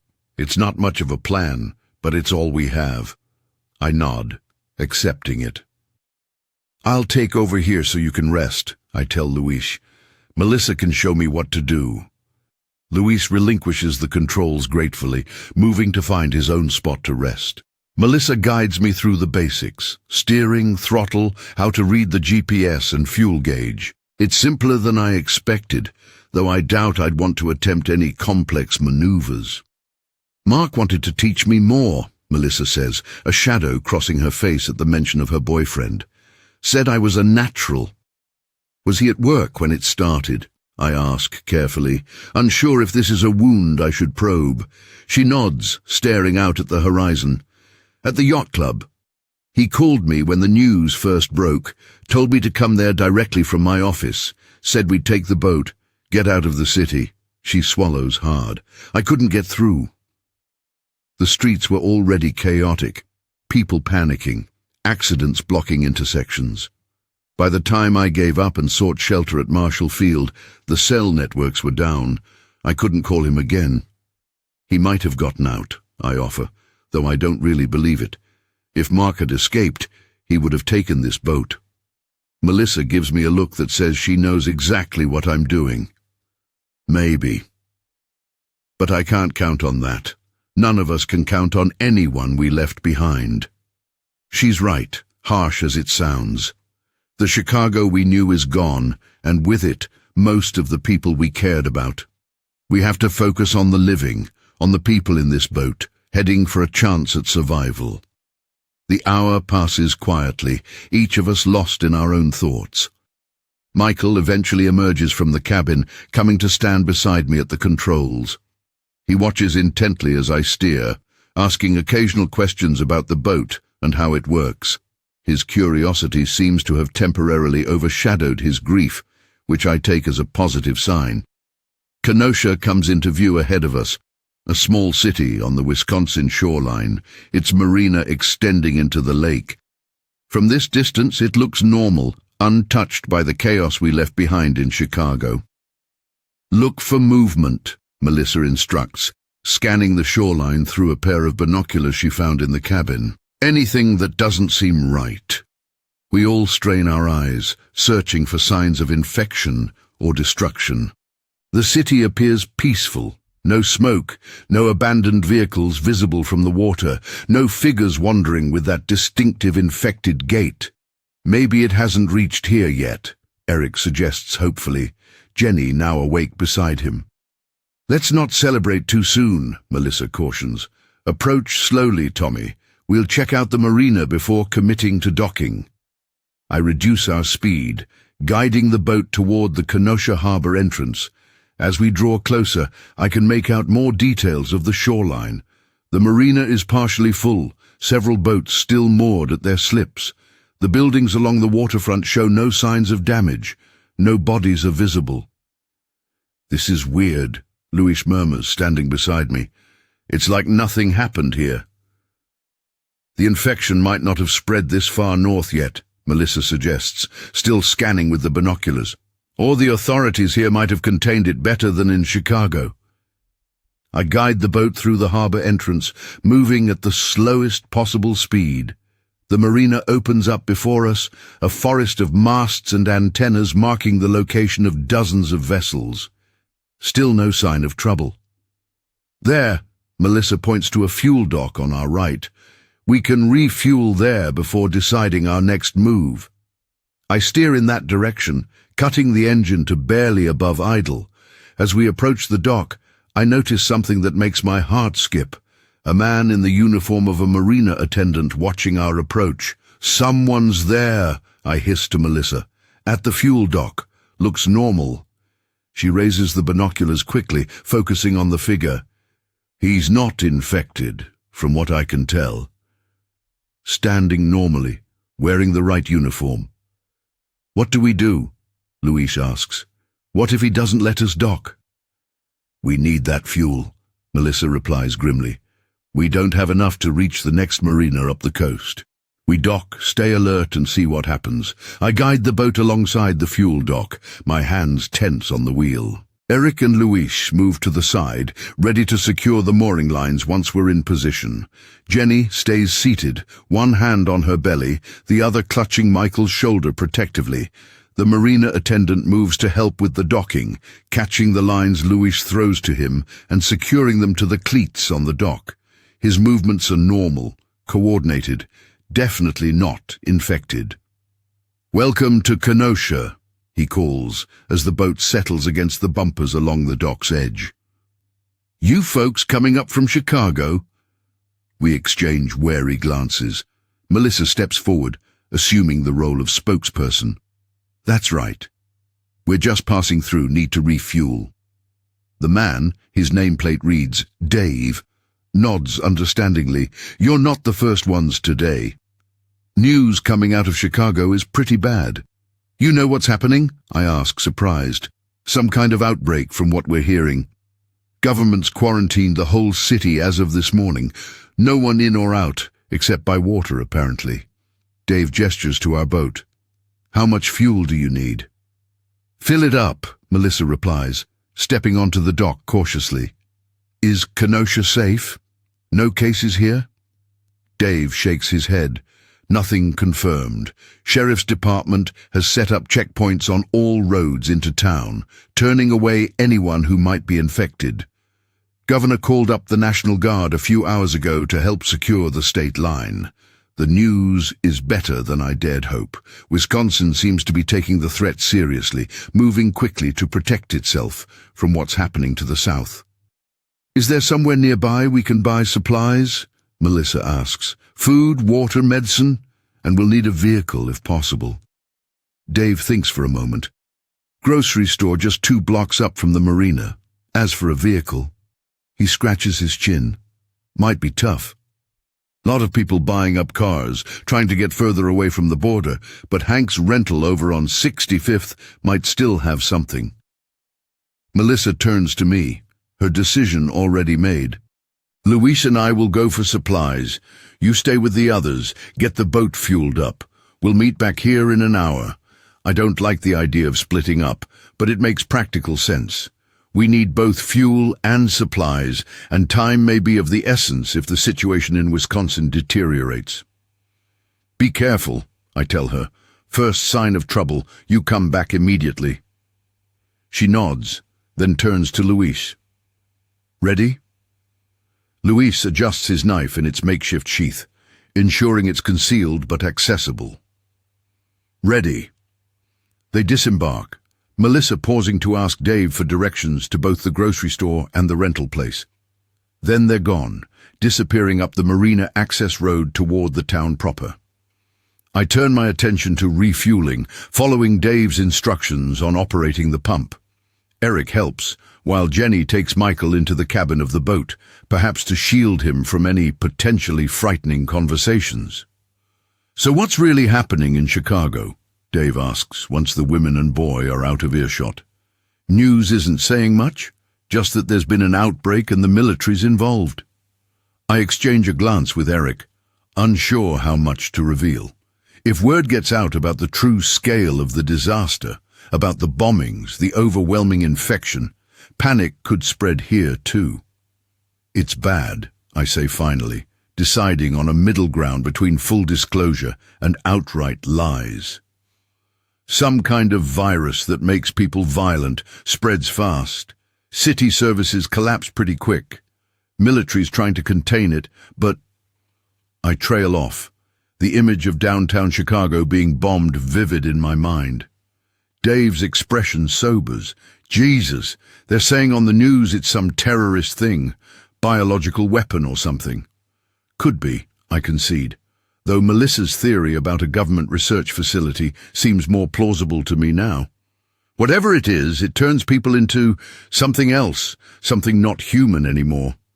Like zombies, Dave asks, half joking, half serious. I don't smile. Something like that. Dave's weak attempt at humor fades. That's why the governor activated the guard. They're saying it's just precautionary, but it's necessary, Eric interjects firmly. Trust me, what's happening in Chicago, you don't want that spreading here. Dave looks like he wants to ask more questions, but the fuel pump clicks off, indicating the tank is full. I replace the nozzle and secure the fuel cap. That'll be $325, Dave says, his tone now all business. Cash or card? I reach for my wallet automatically, then remember the circumstances. Cash and cards probably don't matter much in our current situation. But before I can say anything, Eric steps forward, pulling out his wallet. I've got it, he says, handing over a credit card. Dave takes it to a small office at the end of the dock. Through the window, I watch him run the card through a machine. To my surprise, it seems to go through. The credit networks are still functioning, at least here in Kenosha. Thanks, I tell Eric when Dave returns with a receipt. I'll pay you back when things normalize. Eric gives me a look that suggests he doesn't expect that to happen anytime soon. Don't worry about it. We're all in this together now. Dave hands Eric his card back. You folks planning to stay in Kenosha? Just passing through, I reply. Heading farther north. Dave nods approvingly. Smart. The farther from Chicago, the better, I'd guess. Anything else you need while you're docked? I think about asking to use a phone to try calling someone, anyone, who might still be alive in Chicago. But what would be the point? The chances of getting through are slim, and even if I did, what could I say? Sorry I can't help you. I'm in Wisconsin now. We're good, I tell him. Just waiting for our friends to return with supplies. Dave gives us a casual salute and moves off down the dock to attend to other business, leaving Eric and me alone on the fuel dock. "You think they'll be okay?" Eric asks quietly, nodding in the direction Melissa and Luis went. "Your sister and friend." "Melissa can handle herself," I reply with more confidence than I feel, "and Luis is tougher than he looks." Eric nods, accepting this. Then, after a moment, "Jenny's due in 6 weeks." The simple statement carries the weight of 1,000 worries. A baby, coming into this new and terrifying world. What kind of future awaits it? "We'll figure it out," I tell him, though I have no idea how. The cabin we're heading to is isolated, well-stocked. Should be safe. "For how long?" Eric asks, the question that's been on all our minds. "A week? A month? How long before things go back to normal, if they ever do?" I don't have an answer for him. None of us do. We're flying blind into a future that was unimaginable just 24 hours ago. "One day at a time," I say finally. "That's all we can do right now." Eric accepts this non-answer with a grim nod. "Jenny's a pediatric nurse," he offers after a moment. "Could be useful where we're going." "Definitely," I agree, feeling a small surge of hope at this information. Medical skills will be invaluable in our uncertain future. "What about you?" "Software engineer," he says with a self-deprecating smile. "Not much use without electricity and internet." "Don't sell yourself short," I counter. "Engineers are problem solvers." "We're going to need a lot of problems solved." This earns a genuine smile from Eric, the first I've seen from him. "What about you? What did you do before?" "Line cook," I reply, the words feeling strange, as if I'm describing someone else's life. "At a diner in Chicago." "So you can cook," Eric notes. "Also useful." I shrug. "I can fry eggs and flip burgers. Not exactly a survival skill." "Food preparation is absolutely a survival skill," Eric insists. "Don't underestimate what you bring to the table, literally." The weak joke breaks some of the tension between us. We lapse into a more comfortable silence, watching the activity around the marina. It all seems so normal. Boats coming and going, people going about their business. Only the occasional nervous glance toward the south betrays the knowledge of what lies in that direction. Jenny emerges from the cabin with Michael, both looking somewhat refreshed. The boy has found a deck of cards in the boat somewhere and is shuffling them with surprising dexterity for his age. "Anything?" Jenny asks, scanning the dock for Melissa and Luis. "Not yet," I reply. "But it's only been about 20 minutes. They said an hour." She nods, one hand instinctively moving to her belly. "I'm starving." "Hope they bring back something we can eat right away." "Me too," Michael pipes up. "I haven't eaten since yesterday." The casual reminder of what the boy has been through, losing his mother, nearly becoming a victim himself, being thrust into the company of strangers, hits me hard. "They'll bring food," I assure him. "My sister's good at planning for what people need." Michael seems satisfied with this. He turns to Jenny. "Want to play Go Fish?" "I can teach you." Jenny's face softens. "I'd love to." It's been years since I played. They settle onto one of the bench seats, Michael dealing cards with practiced movements. Eric joins them, forming a small circle of normalcy amidst the chaos of our situation. I return to watching the marina access road, waiting for any sign of Melissa and Luis. The minutes tick by slowly, each one adding to my growing anxiety. What if something's happened to them? What if the infection has reached Kenosha after all, and they've walked right into it? Just as I'm about to suggest we go looking for them, I spot 2 figures coming down the road toward the marina. Melissa and Luis, each carrying bulging shopping bags, and Luis pushing a cart loaded with more supplies. Relief washes over me. I wave to catch their attention, and Melissa waves back, quickening her pace slightly. "They're back," I call to the others, who pause their card game to look up. Melissa and Luis reach the dock, their faces flushed from exertion, but free from the tension I've come to associate with immediate danger. "We hit the jackpot," Melissa announces, setting her bags down on the dock. Grocery store was still fully stocked, hardly any customers. We got water, non-perishables, first aid supplies, batteries, flashlights, everything on our list and then some. Luis begins transferring items from the cart to the boat, and we found wheels, he adds, not from the rental place. It was closed up tight, but there was a used car lot next door, and the owner was desperate to sell, said nobody's buying cars with what's happening in Chicago. "What did you get?" Eric asks, coming to help with the supplies. "Ford Explorer, about 10 years old but in decent shape," Melissa replies. "Four-wheel drive, good tires. Should get us to the cabin no problem. It's parked up by the marina entrance. I'm impressed with their efficiency." "How did you pay for all this?" Melissa grimaces slightly. "Maxed out my credit card. Figure money's not going to matter much if things keep going the way they are." She's probably right, though the implication that our economic system might be one of the casualties of this catastrophe is disturbing in its own way. "We should get moving," Melissa continues, handing a bag of supplies to Michael, who seems eager to help. "Load everything onto the boat, then drive the Explorer down to the marina's parking lot. We'll transfer directly from boat to vehicle." No one argues with this plan. We work quickly, loading the supplies into the boat's cabin, organizing them for easy transfer to the SUV. Dave returns as we're finishing up, curious about our haul. "Looks like you're preparing for the apocalypse," he comments, only half joking. "Better safe than sorry," Melissa replies smoothly. "Thanks for your help with the fuel." We'll be pushing off now.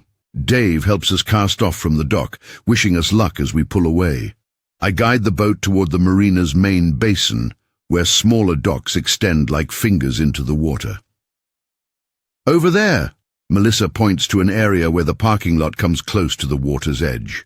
"We can tie up temporarily, unload directly to the car." I maneuver the boat into position, and Eric jumps onto the dock to secure our lines. Luis and Melissa head up to retrieve the Explorer, returning a few minutes later in a dark blue SUV that's seen better days but looks solid enough. The transfer of our supplies from boat to vehicle goes quickly, everyone working together with a sense of urgency. The marina remains calm around us, but there's a tension in the air, as if everyone is waiting for something to happen. "What about the boat?" I ask Melissa, as we load the last of our supplies into the back of the Explorer. "Just leave it here." She nods, a flash of regret crossing her face. "Not much choice. We can't take it with us to the cabin. Maybe Mark will find it if he's still—" She doesn't finish the thought. Instead, she secures the boat as best she can, making sure it's properly tied to the dock and that everything valuable is removed. "Ready?" she asks once we've all gathered around the SUV. Jenny and Michael will ride in the back seat with Eric beside them. Luis takes the front passenger seat, while Melissa insists on driving, claiming familiarity with the route to the cabin. "Let's go," I say, climbing into the middle row beside Michael, "before it gets dark." Melissa starts the engine, and we pull out of the marina parking lot, leaving behind the serendipity and, symbolically at least, our old lives. Ahead lies the unknown, a cabin in the Wisconsin wilderness, and whatever future awaits us there. As we drive through Kenosha, I'm struck by how normal everything looks. Traffic is light but present. Some businesses are closed, with handwritten signs citing family emergency, or simply closed until further notice, but others remain open. People walk the streets, though they move quickly, purposefully, without the casual strolling of normal times. We pass a gas station, with a long line of cars waiting to fill up. Outside a grocery store, a police officer stands guard, allowing only a few customers in at a time. A digital bank sign flashes a message: "Cash withdrawal, limit $200 per customer." They know something's wrong, Luis observes, watching the scenes outside his window, even if they don't know exactly what. Word travels, Melissa replies, her eyes fixed on the road ahead. And people aren't stupid. They can see the military presence at the state line, the increased police activity. They know to prepare, even if the authorities aren't telling them everything. We reach the outskirts of Kenosha and merge onto Highway 50, heading west away from the lake. Traffic thins further, though we pass several vehicles loaded with supplies similar to our own, families evacuating, or at least heading somewhere they consider safer. "How far to the cabin?" Jenny asks from the back seat, her voice tight with discomfort. The pregnancy is clearly taking its toll, especially after the stress and physical exertion of the past 24 hours. "About 2.5 hours, Melissa replies. "We'll take Highway 50 west to Lake Geneva, then north on some country roads. The cabin is on a small lake north of Eagle River." Jenny nods, shifting in her seat to find a more comfortable position. "I need to use a bathroom soon," she admits, "baby's pressing on my bladder." "We'll stop at the next rest area," Melissa assures her. "Should be one coming up in about 20 minutes. The Wisconsin countryside rolls past our windows, gently undulating farmland interspersed with patches of forest. The late afternoon sun casts long shadows across the fields, giving everything a golden glow that seems incongruous with our situation. Michael has fallen asleep beside me, his head lolling against the window. I adjust his position slightly so he won't have a stiff neck when he wakes, careful not to disturb him. The cards he was playing with earlier poke out of his pocket, a small reminder of the normalcy he's trying to maintain. The rest area appears on our right, a simple facility with restrooms, vending machines, and picnic tables. Melissa pulls in, parking away from the few other vehicles in the lot. "Let's be quick," she instructs. "In and out. Stay together." Jenny and Eric head for the restrooms, while Luis volunteers to check the vending machines for any snacks worth having. Melissa and I stay with the car and the still sleeping Michael keeping watch. "You think we're far enough away yet?" I ask her quietly. "From whatever's happening in Chicago?" She scans the horizon to the south, where the faintest haze of smoke is still visible despite the distance we've traveled. "I don't know. The cabin should be safe. It's isolated, defensible, stocked for winter. But if this thing keeps spreading—" She doesn't finish the thought. "One day at a time," I repeat the mantra I offered Eric earlier. "Right now, we focus on getting there safely." Melissa nods, but her expression remains troubled.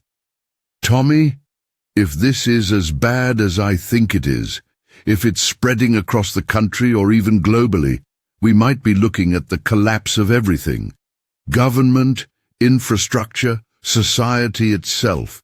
I've had the same thoughts, but hearing them spoken aloud makes them more real, more terrifying." "Let's not borrow trouble," I tell her. "We don't know how far it's spread, how many cities are affected. The authorities might still get it under control." "They bombed Chicago," Melissa reminds me, her voice barely above a whisper. "Our own military bombed an American city rather than try to save it. That tells me they don't believe it can be controlled, only contained, and even then, only through the most extreme measures." She's not wrong, and we both know it, but dwelling on the worst possibilities won't help us survive the immediate future. "Whatever's coming," I say, placing a hand on her shoulder, "we'll face it together. All of us. That's the only promise we can make right now." Melissa covers my hand with her own, squeezing it briefly. "Yeah, together."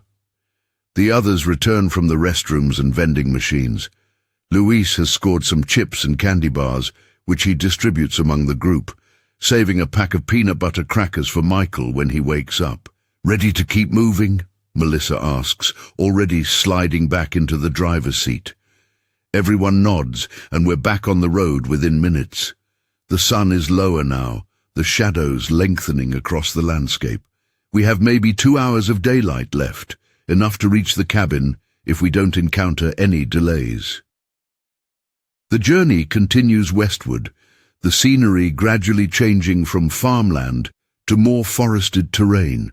We pass through small towns where life seems almost normal, though signs of preparation for trouble are evident.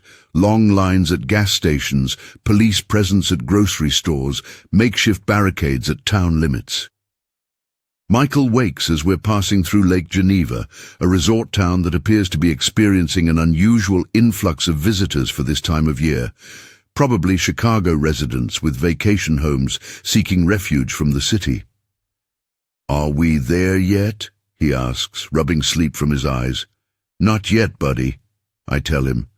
"Still a ways to go, but we've got some crackers for you if you're hungry." He accepts the peanut butter crackers from Luis with a murmured thanks, then stares out the window at the passing scenery. "Looks different from Chicago," he observes. "That's because we're out in the country now," I explain. "Fewer buildings, more trees and fields." Michael nods, processing this. "Is that safer?" "From the sick people?" I exchange a glance with Melissa in the rearview mirror. "We think so," I tell him. "There are fewer people in the country, so even if the sickness reaches here, there will be fewer sick people to worry about." This seems to satisfy him for the moment. He returns to his crackers, methodically breaking each one in half before eating it, a small ritual that perhaps brings him comfort. We turn north at Lake Geneva, following increasingly rural roads. Traffic thins to almost nothing, with only the occasional pickup truck or local car sharing the road with us. The sun dips lower, casting an orange glow across the trees and fields. "Should make it before dark," Melissa murmurs, more to herself than to us. She's been driving steadily, refusing offers to take over, as if personally delivering us to safety is a mission she can't delegate. The landscape becomes more rugged as we head north, the flat farmland giving way to rolling hills and denser forests. Signs for various lakes and campgrounds appear with increasing frequency. This is vacation country, where Chicago residents come to escape the city in summer. "Almost there," Melissa announces, as we turn onto an even smaller road, little more than a paved track through the forest. Cabins about 10 miles down this way on Round Lake. The road winds through thick pine forest, occasionally offering glimpses of water through the trees. We pass a few other cabins, some showing signs of habitation, smoke from chimneys, lights in windows, but most dark and shuttered at this time of year. "The store," Luis suddenly says, pointing ahead to a small building set back from the road. A hand-painted sign proclaims it Round Lake General Store and Bait Shop. "Should we stop?" I ask. "Might be our last chance to get anything we forgot." Melissa considers this, then nods. "Quick stop. We're almost to the cabin anyway, and it would be good to check if they have any news about what's happening." She pulls into the gravel parking area in front of the store. A single pickup truck is parked near the entrance, its bed loaded with supplies similar to our own, cases of water, bags of charcoal, propane tanks. "I'll go," Melissa decides. "Luis, with me. The rest of you stay with the car, engine running. If anything seems off, honk twice, and we'll come running." I don't like splitting up, but I understand her caution. I slide into the driver's seat as she and Luis exit the vehicle, watching them approach the store with measured steps, alert for any sign of danger. The store's interior is visible through its large front windows, a typical rural establishment selling everything from groceries to fishing gear to souvenir T-shirts. I can make out 2 figures inside, an older man behind the counter, presumably the proprietor, and a customer engaged in conversation with him. Melissa and Luis disappear inside. Through the window, I see them nod to the other customer, then begin moving through the aisles, selecting items and placing them in a small handbasket. "Is this where we're staying?" Michael asks, peering through the window at the store. "No, just stopping for a few last supplies," I explain. The cabin is a little further down the road. He nods, his attention already shifting to something else. Will there be other kids there? The question catches me off guard, as it did the first time he asked it on the boat. I don't think so, Michael. It's just one cabin, and we're the only ones going there. His face falls slightly, but he doesn't press the issue. Instead he asks, "Can I learn to fish? If we're going to be near a lake?" The simple, normal request from a child who has experienced such trauma in the past 24 hours nearly breaks me. "Of course," I manage. "I bet there's fishing gear at the cabin. We'll teach you." And this brightens his mood considerably. He settles back in his seat, apparently content with this promise of future normalcy. Inside the store, I can see Melissa engaged in conversation with the proprietor. She's gesturing with her hands, her expression serious. The older man nods, pointing toward the south, then making a sweeping motion toward the surrounding area, sharing information, I realize, comparing notes on what they know about the unfolding catastrophe. After what seems like an eternity, but is probably only 5 minutes, Melissa and Luis emerge from the store, each carrying a bag of supplies. They return to the car quickly, sliding into their seats. "Drive," Melissa instructs tersely. "Cabin's 3 miles ahead on the right, blue with white trim, stone chimney." I put the car in gear and pull out of the parking lot, sensing her urgency. "What happened in there?" "What did he tell you?" Melissa waits until we're back on the road before responding. "The infection's spreading faster than we thought. Cases reported in Milwaukee already, possibly Madison too. The store owner's brother is a sheriff's deputy in Kenosha County. Said the National Guard is setting up roadblocks on all major highways into northern Wisconsin." "They're quarantining the South?" Eric asks from the back seat. "Trying to," Melissa confirms, "but it may be too late. The store owner said he's had a steady stream of customers all day, people from the cities heading to their vacation homes, looking to wait out whatever this is. And they could be bringing the infection with them," I conclude grimly. "Exactly. He's closing up shop tomorrow, heading to his son's place further north." Melissa rummages in one of the bags they brought from the store. "He gave us these for free when I told him we had a pregnant woman with us." She holds up a box of prenatal vitamins and several cans of powdered formula. "Said his daughter-in-law just had a baby, so he knew what we might need." Jenny accepts the vitamins with a grateful nod. "That was kind of him." "There are still good people," Luis observes quietly, "even with everything falling apart." We lapse into silence as I navigate the increasingly narrow road. The forest presses close on either side, dense pine and birch casting long shadows in the fading light. Occasionally, a driveway appears leading to a cabin visible through the trees, but most seem unoccupied. "There," Melissa points suddenly. "That's it." A gravel driveway appears on our right, winding through the trees toward the lake.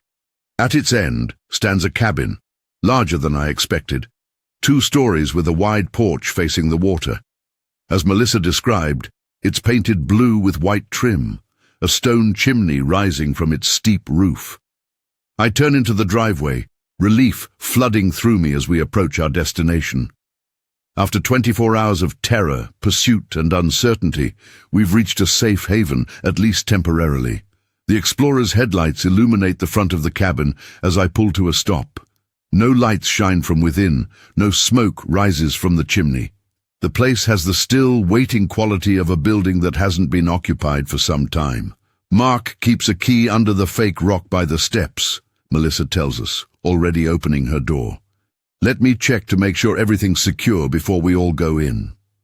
Luis goes with her again, their flashlight beams dancing across the cabin's facade as they approach. The rest of us wait in the car, watching intently for any sign of trouble. Melissa locates the key without difficulty and unlocks the front door. She and Luis disappear inside, their flashlights visible through the windows as they move from room to room, checking the entire cabin. After several minutes, Melissa reappears on the porch, waving us forward. All clear. Come on in.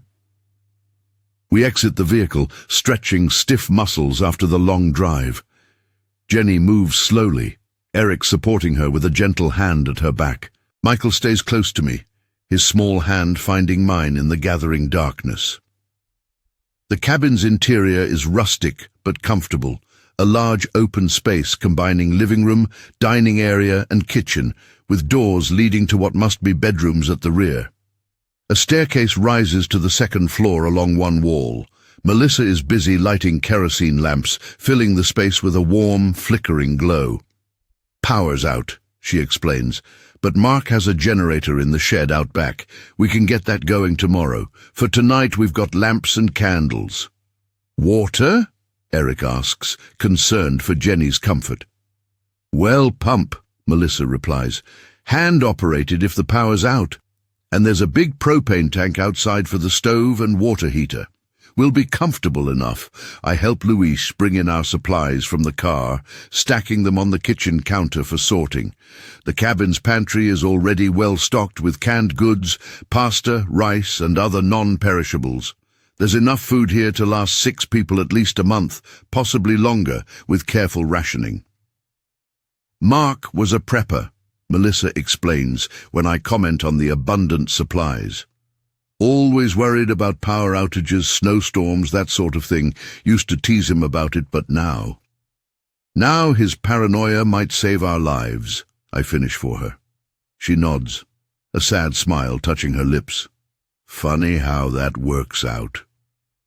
With the supplies brought in, we begin settling into our temporary home. There are 3 bedrooms on the main floor, and a loft area upstairs with 2 more beds. Jenny and Eric take the largest bedroom, while Michael gets a small room to himself. Luis claims one of the loft beds, and Melissa and I agree to share the remaining bedroom with its 2 twin beds. I find Michael standing by the large picture window in the living room, staring out at the darkness.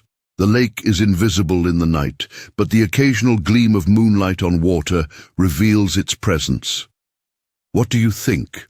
I ask, joining him at the window. Better than Chicago. He considers this seriously, as he seems to consider everything. It's quiet, he says finally. I've never been somewhere so quiet before. I realize he's right. The city, even at its most peaceful, has a constant background hum. Traffic, sirens, the movement of millions of people in close proximity. Here, there's nothing but the sound of the wind in the trees and the occasional call of a night bird. You'll get used to it, I tell him. Might even learn to like it. He nods, still staring out at the darkness. Do you think my mum is really gone? Or just sick? The question hits me like a physical blow. How do I explain to a 10-year-old that his mother is effectively dead, her body animated only by an infection that has stripped away everything that made her who she was? The person your mum was, I say carefully, the one who loved you and took care of you. That person is gone, Michael. The sickness changes people completely. They're not themselves anymore.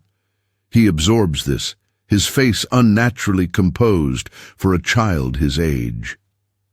I thought so, he says finally. She wouldn't have tried to hurt me if she was still my mom. I place a hand on his shoulder, feeling utterly inadequate in the face of his grief and understanding. We're going to take care of you now. All of us. You're not alone. Michael leans into me slightly, the first time he's initiated physical contact. I know, he says simply. From the kitchen, Melissa calls everyone to dinner. A simple meal of canned soup and crackers warmed on the propane stove. We gather around the large wooden dining table, an incongruous group united only by circumstance and the will to survive. We should discuss watch schedules, Melissa suggests as we eat. I don't think we're in immediate danger here, but better safe than sorry. I'll take first watch, Luis volunteers. I'm not tired yet. I'll go second, I offer. I can take third, Eric adds. Melissa nods, satisfied. 4-hour shift should do it. That gets us through the night.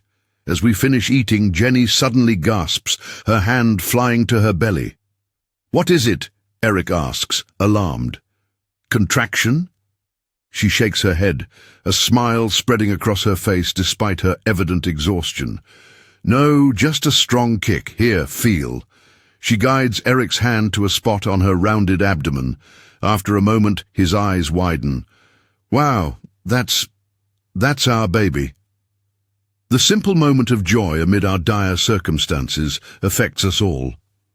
For the first time since the nightmare began, genuine smiles appear on faces, the tension in the room easing slightly.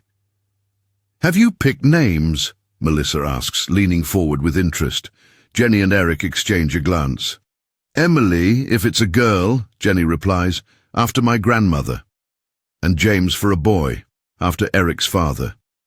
"Both good names," I comment, thinking of the child who will be born into this changed world. What kind of life awaits it? What kind of future can we provide? After dinner, we secure the cabin for the night, checking locks, drawing curtains, making sure our weapons are within easy reach.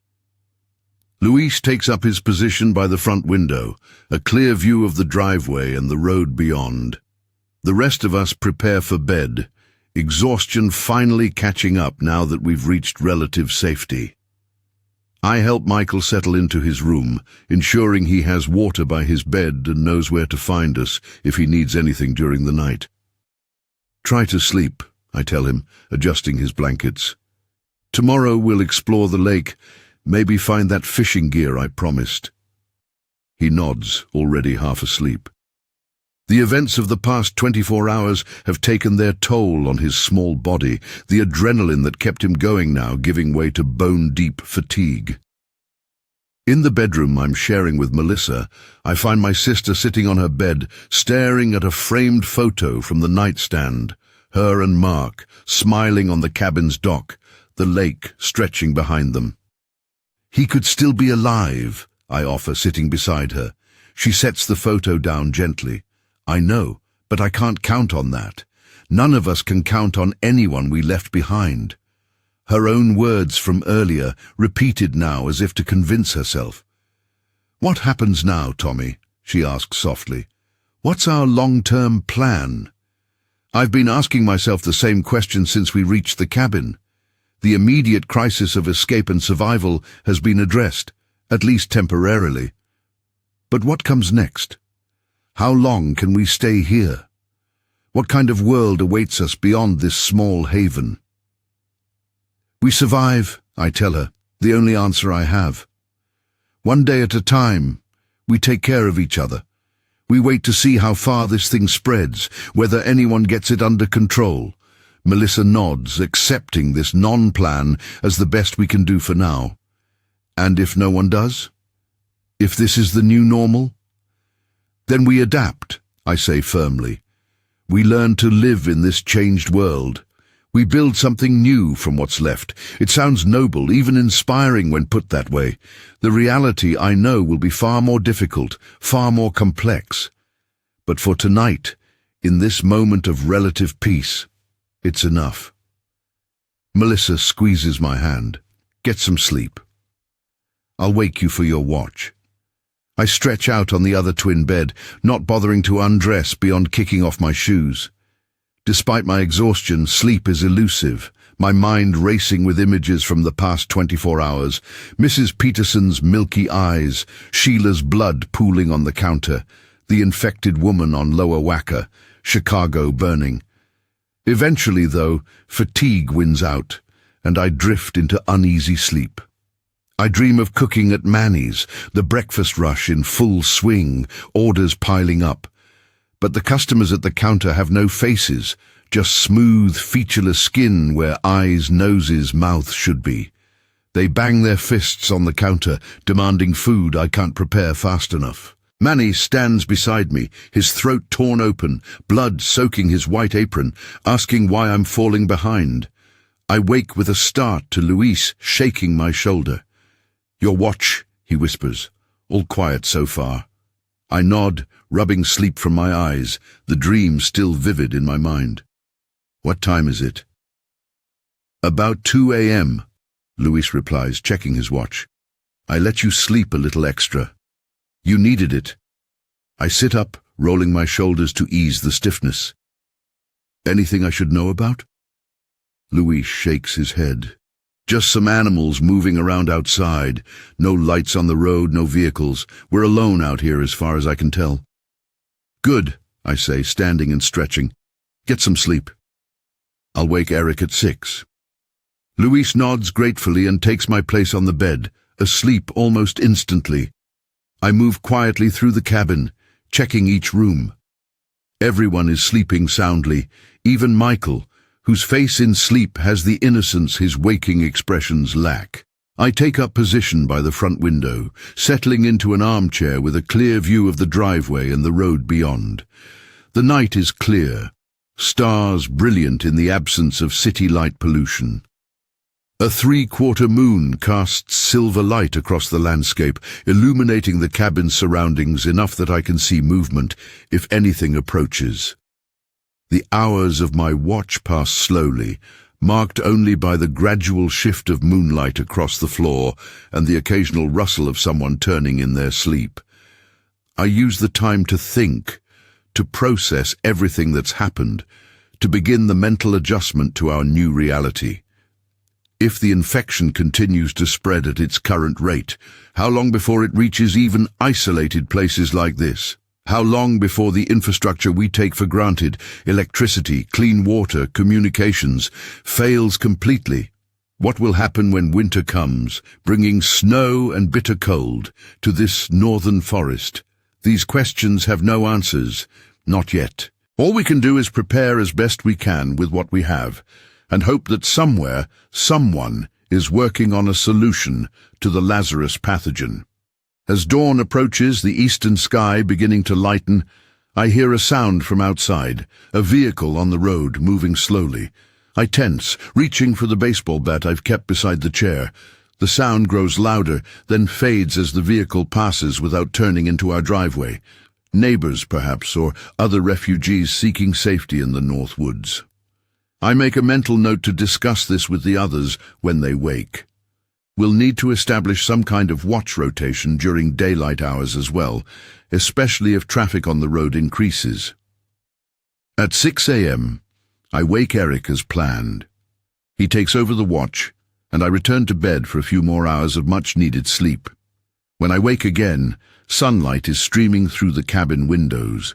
The smell of coffee drifts from the kitchen, along with the sound of quiet conversation.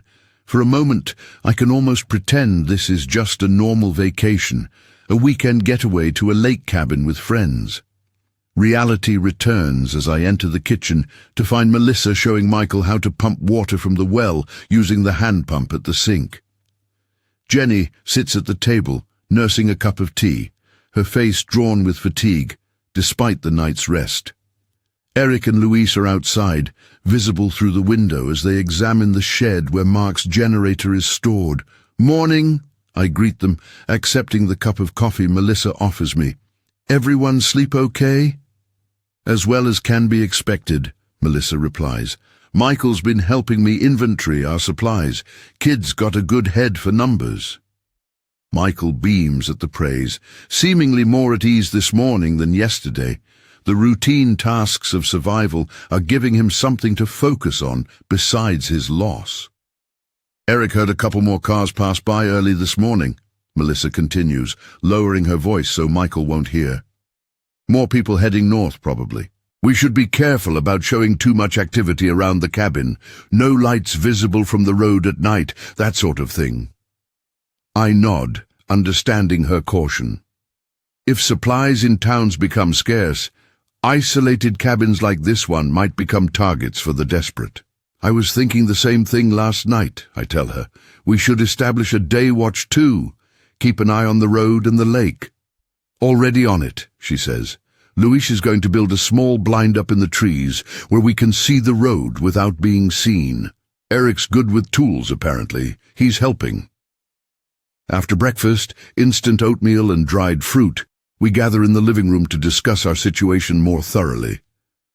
Michael takes a deck of cards to his room, giving the adults space to talk freely. First priority is getting the generator running, Melissa begins. Eric thinks he can fix it. Just needs a new spark plug and some fresh fuel. There's a small marina on the other side of the lake that might have what we need. I can go, Luis volunteers. Take the rowboat Mark has down at the dock. I'll go with you, I offer, not wanting anyone to travel alone. Melissa nods. Good. While you're doing that, Eric and I will secure the cabin better, boarding up the ground floor windows, setting up some early warning systems on the approaches. What about communications? Jenny asks. Any way to find out what's happening in the rest of the country? Radio, maybe? Mark has an old battery-powered weather radio in the storage closet, Melissa replies. Might pick up emergency broadcasts if they're still happening. And there's a CB radio in the boat shed. Not much range, but could let us communicate with others on the lake. What about weapons? Eric asks the question we've all been considering. The baseball bat and knives won't be enough if we encounter multiple infected. Or desperate survivors, for that matter. Melissa hesitates, then sighs. Mark keeps a gun cabinet upstairs. Hunting rifles mostly, and a shotgun. I don't know where he kept the key, but under the circumstances. We break it open, I finish for her. Better to have them and not need them. With our immediate plans established, we set to work. Luis and I prepare for our trip across the lake, gathering empty gas cans and a list of other supplies to look for at the marina. Eric and Melissa begin reinforcing the cabin's vulnerabilities, while Jenny rests and keeps an eye on Michael. The rowboat is exactly where Melissa said it would be, a sturdy aluminum craft pulled up on the shore near a small dock.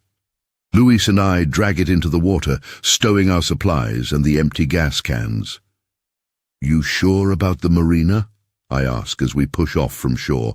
Might not be operational with everything that's happening. Only one way to find out, Luis replies, settling onto the middle seat and taking up the oars. Besides, even if it's closed, we might find what we need. I don't push the issue, he's right. We need the supplies and the marina is our best bet. But I can't shake the unease that's been my constant companion since the first infected appeared at Manny's diner. The lake is calm this morning, its surface a perfect mirror of the blue sky and surrounding forest. In any other circumstance, I would find it beautiful, peaceful. Now I scan the shoreline constantly for signs of danger, my hand never far from the kitchen knife tucked into my belt.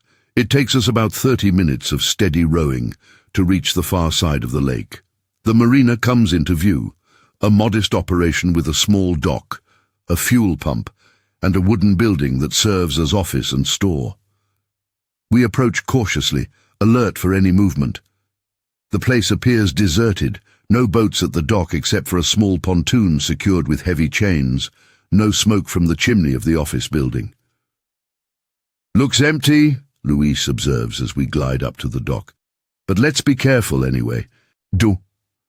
We secure the rowboat and proceed with caution, staying low and moving quietly. The office door is locked, but a window at the rear of the building has been left partly open. Luis boosts me up, and I wriggle through, dropping silently onto the floor inside.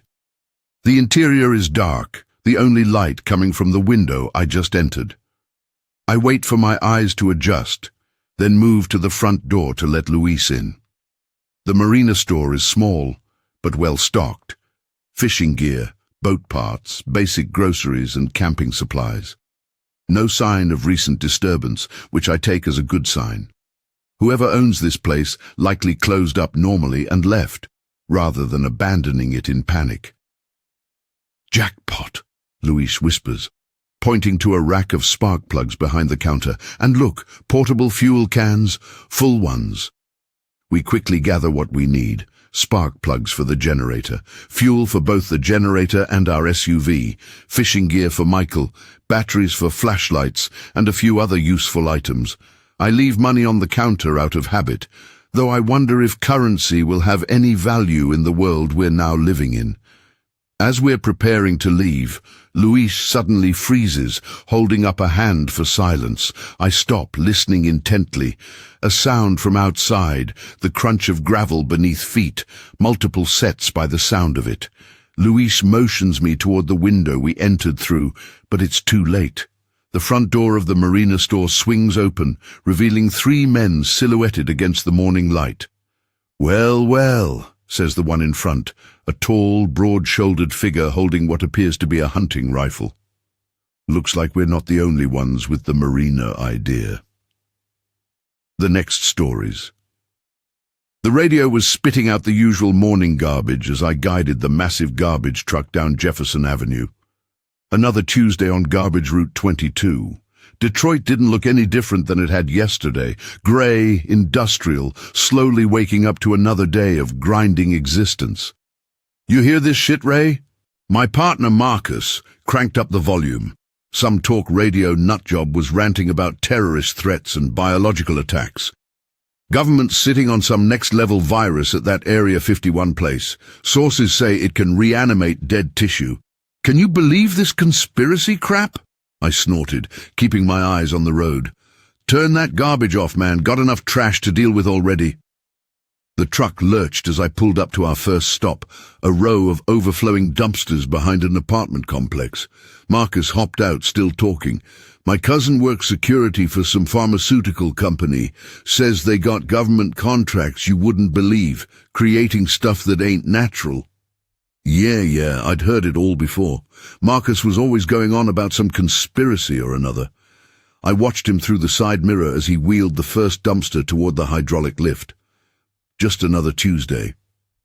The radio host's voice grew more frantic. "Reports coming in from multiple sources now. Unusual activity at Detroit Metropolitan Airport. CDC officials in hazmat suits. This is not a drill, people." I reached to change the station when I heard Marcus scream. The sound cut through me like a knife, raw, primal. I twisted in my seat to look out the window. A homeless man had Marcus pinned against the dumpster, face buried in my partner's neck. Blood sprayed across the brick wall. "What the fuck?" I fumbled with my seatbelt, nearly falling out of the truck in my haste. "Hey! Hey!" The homeless man didn't respond, didn't even look up, just kept feeding. Marcus's eyes found mine, wide with terror and confusion. His mouth opened and closed like a fish out of water. Then his hand rose weakly, reaching toward me. I froze.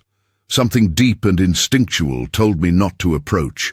The homeless man's movements were wrong, jerky, mechanical. His skin had a grey pallor that wasn't just from living on the streets, and the sounds he made as he tore into Marcus's flesh. Jesus Christ. Marcus stopped struggling, just stopped. His arm fell limp at his side. The homeless man straightened up, blood and chunks of flesh dripping from his mouth and chin. That's when I saw his eyes, milky white, like cataracts but worse. Dead eyes. He lurched toward me with surprising speed. I scrambled backward, falling on my ass before scrabbling back to my feet. The thing, I couldn't think of it as a person anymore, followed, moving with a broken, unnatural gait. I made it back to the truck, slamming the door shut just as gnarled fingers clutched at the window. The face pressed against the glass, mouth opening and closing, teeth clicking together. Blood smeared across the window as the thing pounded against it. My hands shook as I jammed the key into the ignition. The engine roared to life, and I threw the truck into reverse, nearly taking out a parked car. The creature lost its grip, stumbling forward as I backed away. In the side mirror, I could see Marcus beginning to twitch, his body making small, spasmodic movements. The radio was still playing, but the host's voice had changed from conspiracy theory excitement to genuine terror. Confirmed reports of violent attacks throughout the metropolitan area, bite victims exhibiting extreme aggression, authorities advising residents to stay indoors. I needed to get home.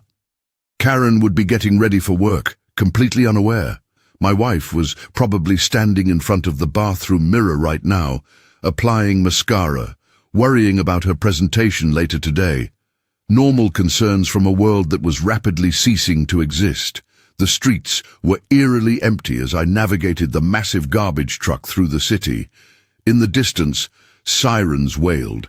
Black smoke rose from somewhere downtown, a dark column staining the morning sky. At an intersection, I saw a city bus crashed into a storefront, flames licking at its windows. No emergency vehicles had responded yet. My phone vibrated in my pocket. Karen. Ray? Her voice was tight with fear. Something's happening. Mrs. Peltier from next door just attacked the mailman. There's blood everywhere. I called 911, but I can't get through.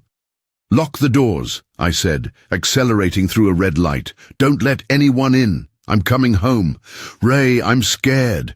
The news is saying... The line went dead. I tried calling back, but it went straight to voicemail. Cell networks overloaded already. Bad sign. I abandoned the garbage truck 3 blocks from our house when traffic became completely gridlocked. People were fleeing on foot, carrying whatever they could grab. A woman ran past me clutching a birdcage, the parakeet inside fluttering in panic. A man in a business suit sprinted by with nothing but a golf club for protection. As I ran toward home, the sounds of chaos grew louder. Screams, breaking glass, car alarms, and occasionally gunshots. I kept my head down, avoiding eye contact with the panicked masses streaming past me. Our street seemed relatively untouched by the madness, at first glance. Then I noticed Mrs. Peltier's front door hanging open, blood smeared across the white paint. The mailman's abandoned bag lay on the sidewalk, letters scattered across the lawn. I approached our house cautiously. The front door was closed, but the living room window was broken, glass shards glittering on the front lawn. "Karen," I called, pushing the door open slowly. "Karen, it's me." The house was silent. Too silent.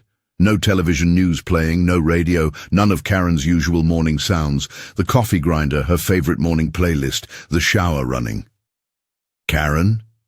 I moved through the house room by room, baseball bat clutched in my sweating hands. The living room was undisturbed except for a toppled lamp. The kitchen showed signs of a hasty breakfast.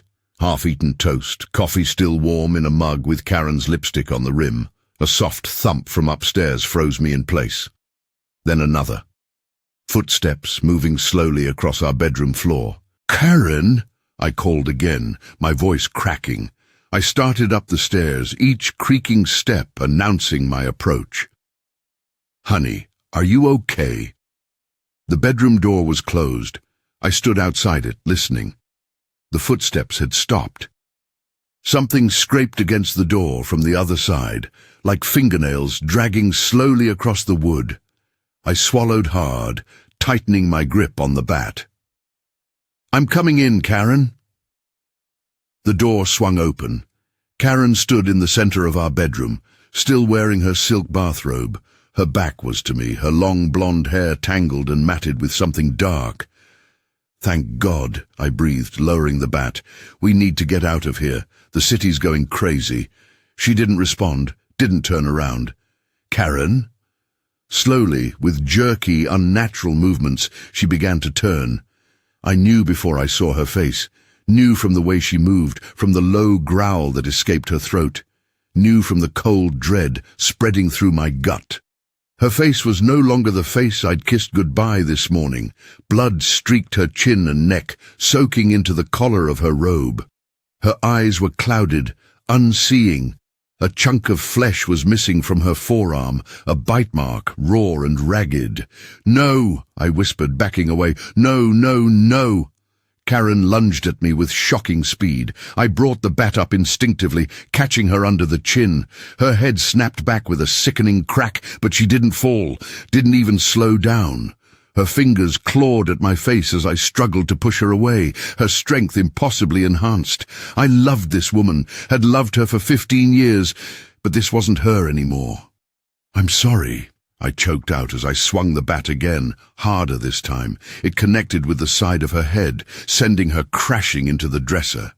She slumped to the floor, still moving, still trying to reach me with outstretched hands. I couldn't do it, couldn't deliver the final blow. Instead, I slammed the bedroom door shut and wedged a chair under the handle. Her body thumped against the door as I backed away, tears streaming down my face. The bathroom window opened onto the back porch roof. I climbed out, the world blurring through my tears. Behind me, the bedroom door began to splinter as Karen repeatedly threw herself against it. I made it to the garage and grabbed what I could, a crowbar, some bottled water, my hunting knife, the emergency radio from our blackout kit, the handgun I kept locked in the back cabinet with all the ammunition I had. The streets had descended further into chaos in the short time I'd been inside. A car burned at the end of our block, black smoke billowing into the sky. Someone had spray-painted, "The end is here," across the Johnsons' garage door. I stood in my driveway, paralyzed by indecision. Where could I go? What was happening? Was this just in Detroit or everywhere? The thought struck me like a physical blow. My parents in Grand Rapids, my sister in Ann Arbor. Were they experiencing this too? The emergency radio crackled to life when I turned it on, scrolling through frequencies until I found a broadcast. Confirmed reports from Washington, New York, Chicago, and Los Angeles. The CDC is classifying this as a Level 1 emergency. Symptoms include high fever, aggression, cannibalistic behavior, and death followed by reanimation. The broadcaster's voice caught. "This is not a hoax. Repeat, this is not a hoax. The dead are walking. Avoid all contact with infected individuals. Do not approach anyone exhibiting symptoms. Infection appears to spread through bites or contact with bodily fluids." I thought of Marcus, bleeding out behind that apartment complex, of the homeless man's teeth tearing into his flesh, of Karen and the bite mark on her arm. The broadcast continued. FEMA is establishing safe zones at the following locations. The list included the DTE Energy Music Theatre, about 30 miles north of the city. Military personnel will secure these locations. Bring only essential supplies. All civilians will be screened for infection before entry. It was something. A destination. Better than standing in my driveway waiting to die. I threw my supplies into my pickup truck and was about to climb in when I heard a familiar growl. Karen had made it out of the house. She stood on our front porch, her bathrobe hanging open, revealing the nightgown beneath, now stained with her own blood. Her head tilted at an unnatural angle from where I'd hit her with the bat. "I'm sorry," I whispered again, though I knew she couldn't understand, couldn't forgive. I got in the truck and drove away without looking back. The image of Karen standing there would haunt me forever. I didn't need a last look to burn it deeper into my memory. The streets were a nightmare of abandoned vehicles and desperate people. I navigated around car wrecks and through yards when necessary, the big pickup handling the terrain better than most vehicles could. Twice I had to accelerate past groups of infected who turned toward the sound of the engine, their dead eyes fixing on fresh meat. The highway was completely gridlocked. Thousands of cars sat motionless, many abandoned by owners who decided to continue on foot. I pulled onto the shoulder and drove as far as I could before the way became impassable. Shit! I pounded the steering wheel in frustration. The music theatre was still at least 20 miles away. A scream pierced the air nearby. Then another. Looking back through the rear window, I could see movement among the abandoned cars, jerky, unnatural movement. The infected were making their way up the highway, drawn by the sounds of the living. I grabbed my backpack, stuffed it with as many supplies as it would hold, and slung the hunting rifle over my shoulder. The handgun went into my waistband. Then I abandoned the truck and started walking north, staying off the highway, cutting through suburban neighborhoods that were eerily deserted. The day wore on. The early morning chaos had given way to an unsettling quiet by afternoon. Occasionally, I'd hear screams in the distance, or gunshots, but mostly there was just silence. The power grid failed around noon, plunging the city into a different kind of darkness, even as the sun shone overhead. I avoided main roads, sticking to backyards and wooded areas between subdivisions. Twice I encountered the infected, once a postal worker still in uniform, minus an arm, and once a group of 3 businessmen whose suits were stained with gore. I managed to avoid detection each time, holding my breath as they shambled past my hiding spot. As dusk approached, I knew I needed shelter. The idea of being out in the open after dark with those things hunting by sound alone made my skin crawl. I chose a 2-story colonial that showed no signs of disturbance. No broken windows, no blood, no doors left ajar. I approached carefully, crowbar ready. A knock on the front door yielded no response from either the living or the dead. The back door was locked, but a window to the laundry room was unlatched. I slipped inside, listening intently for any sound. The house was empty. Family photos lined the walls. Mom, Dad, 2 young boys. A minivan sat in the garage, keys hanging on a hook nearby. Why hadn't they taken it? Where had they gone? The question was answered when I checked the master bedroom and found a note on the bed. Gone to Sarah's parents' lake house. If anyone finds this, pray for us. May God have mercy on us all. At least they had escaped. I hoped they'd made it. I secured all doors and windows, then settled in for the night, allowing myself small bites of the energy bars I'd grabbed from home. The emergency radio offered little comfort, the same warnings repeated over and over, with diminishing information about safe zones. The broadcast about the DTE Energy Music Theatre hadn't been updated in hours. Sleep came in fitful bursts, my body jerking awake at every creak of the house settling, every distant scream or gunshot. During one of these waking moments, I heard a new sound. Helicopter rotors, multiple aircraft moving fast and low. I went to the window, careful not to silhouette myself against the glass. Military helicopters were sweeping over the northern suburbs, searchlights cutting through the darkness. Heading toward the music theatre safe zone, I assumed. Perhaps relief efforts were finally ramping up. Morning brought a new broadcast on the emergency radio.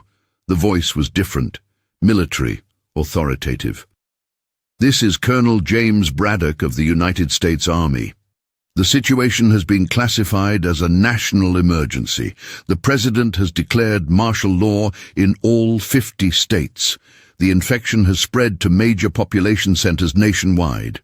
Military forces are establishing quarantine zones around affected areas. Civilians are ordered to shelter in place until evacuation can be arranged. There was a pause then. We have credible intelligence that this outbreak was an act of bioterrorism. A group calling itself the Fifth Dawn has claimed responsibility. They appear to have infiltrated multiple research facilities and released an experimental pathogen. We will find them, and they will face justice for this atrocity. Bioterrorism, the word hung in the air. Marcus's conspiracy theories hadn't been so crazy after all. The broadcast continued with updated safe zone locations. The DTE Energy Music Theatre was no longer on the list. Instead, they named Oakland University's campus as the nearest evacuation center. It was closer than the theater had been, maybe 15 miles from my current location. I gathered my supplies and checked the minivan in the garage. The tank was nearly full.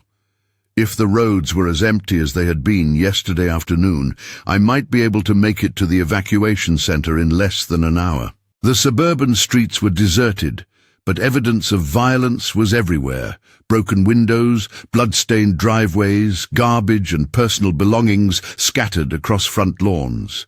I drove slowly, avoiding abandoned vehicles and occasionally the infected, who turned their milky eyes toward the sound of the engine. The number of infected increased as I approached busier roads. They moved in groups now, dozens shuffling together, drawn to some stimulus I couldn't perceive. I kept the van at a steady pace, not too fast to lose control, not too slow to get swarmed. I was 5 miles from Oakland University when I came around a bend and saw the roadblock. Military vehicles formed a barrier across the road. Soldiers in hazmat suits stood guard. Beyond them, hundreds of civilians waited in a sprawling makeshift camp. Hope surged through me. Actual authorities, organization, safety. I approached slowly, hands visible on the steering wheel. A soldier signaled for me to stop about 50 yards from the checkpoint. I complied, rolling down the window as he approached, rifle held at the ready. "Name?" he asked through his mask, voice muffled. "Raymond Hines." "Are you infected? Any bites or scratches?" "No, sir." "I'm clean. Anyone else in the vehicle?" "Just me." He motioned toward a large tent set up beside the road. "Park over there and proceed to medical screening. Bring your ID. I did as instructed, joining a line of shell-shocked civilians waiting to enter the screening tent. Everyone maintained distance from each other, eyeing neighboring survivors with suspicion. No one spoke. The shared trauma hung in the air like a physical thing, suffocating conversation. Inside the tent, medical personnel in full hazmat gear processed survivors efficiently.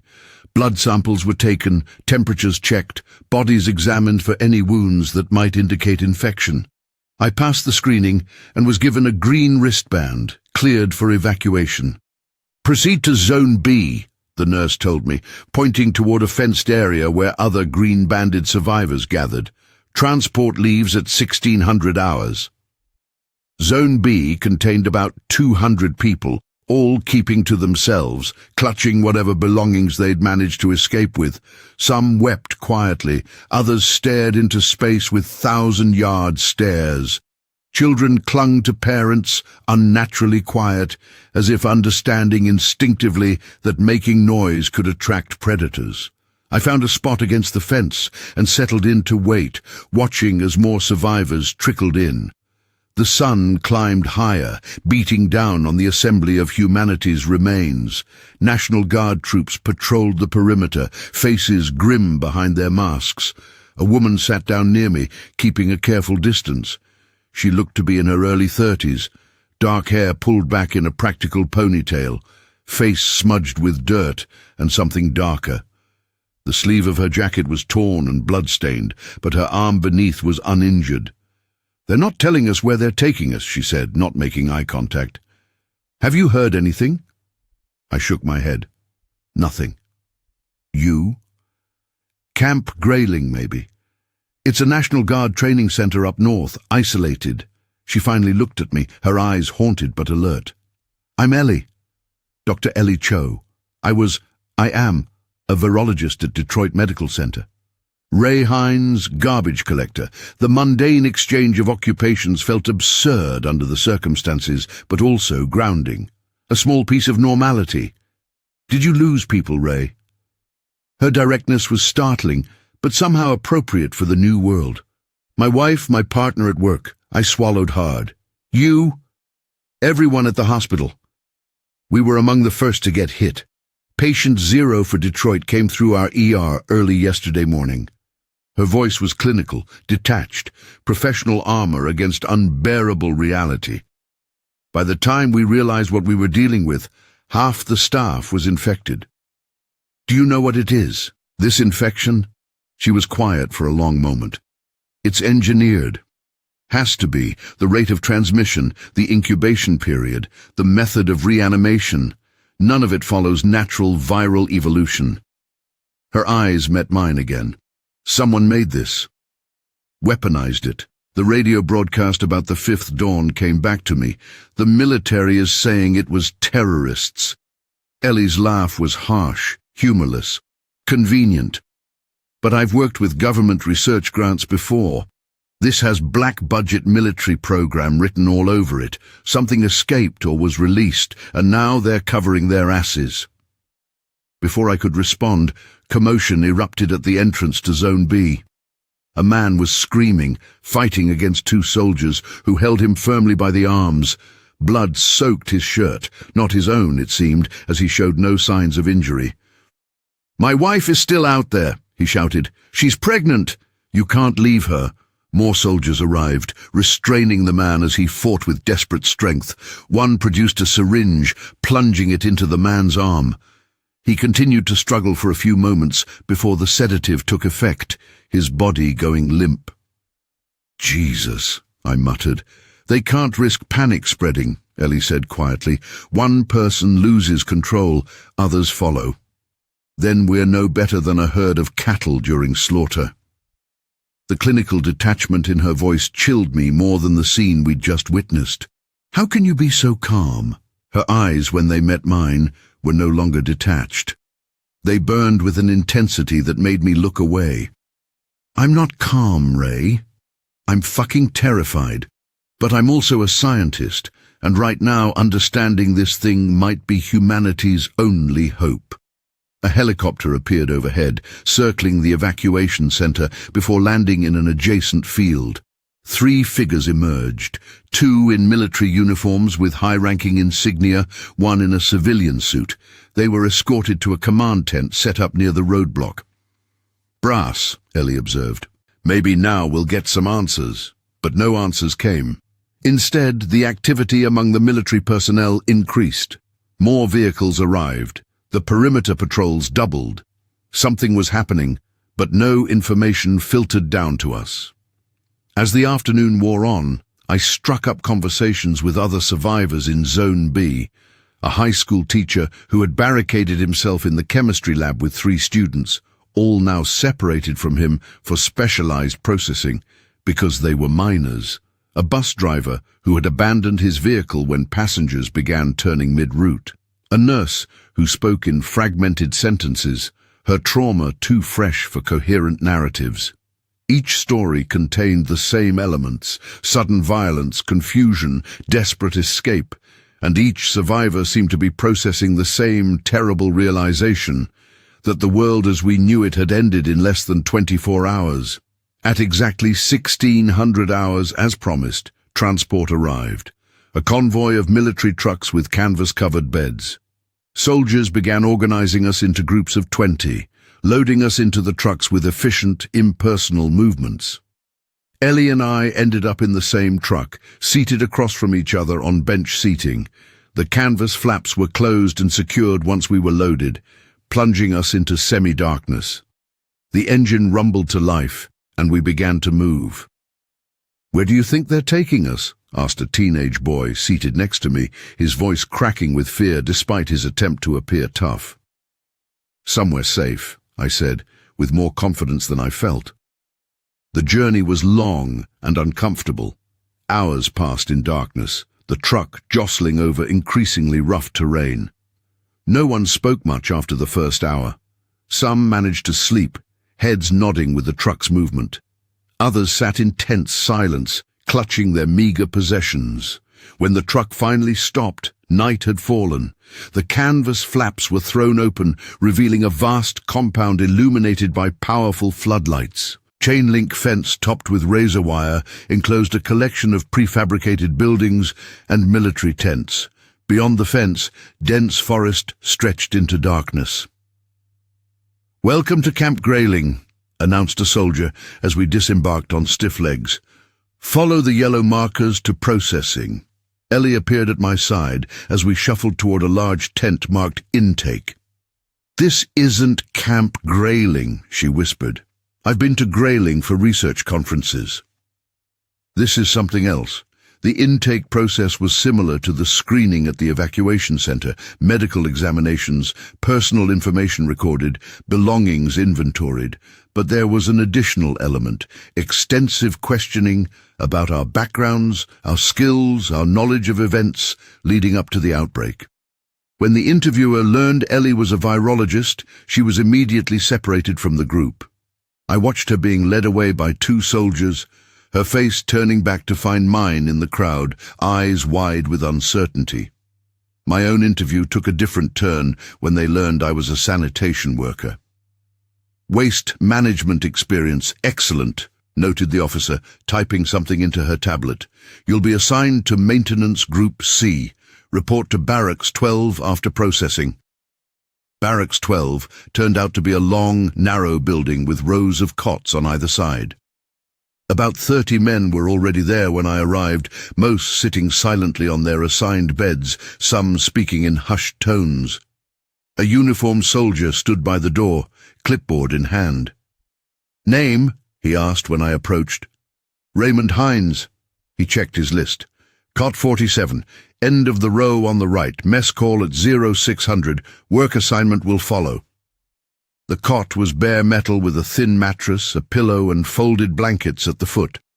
I set down my backpack, the only possession I'd been allowed to keep, and sat heavily on the edge of the mattress.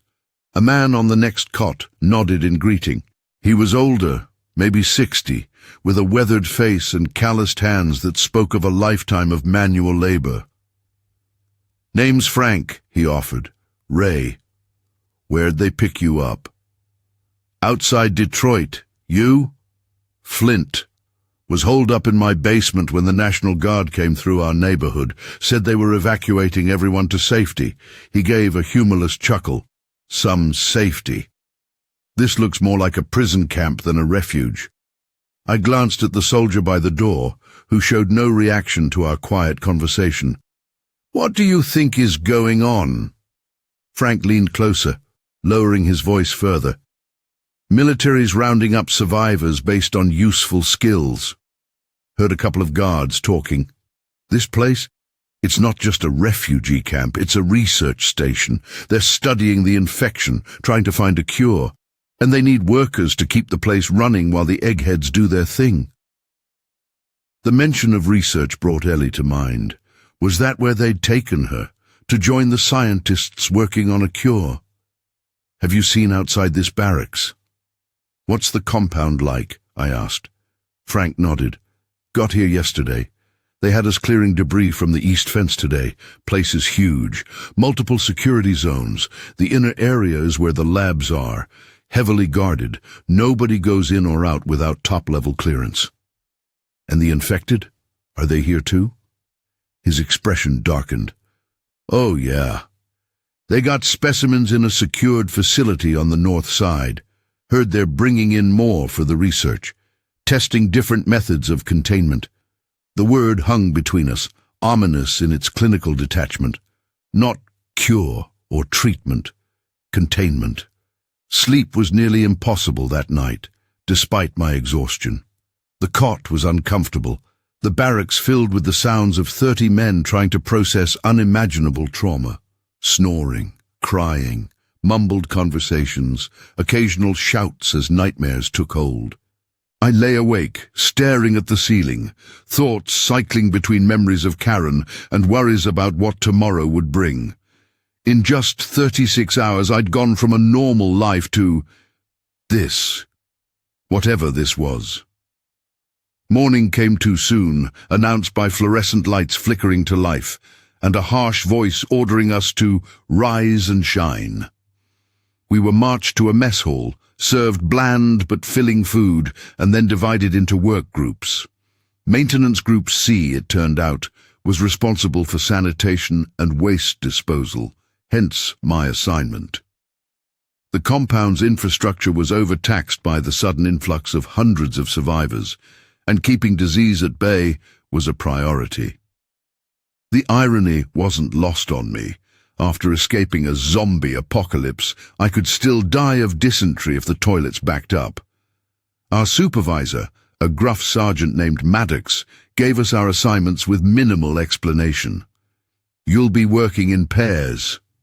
2-man teams, 12-hour shifts, no wandering off, no asking questions, no interactions with research personnel.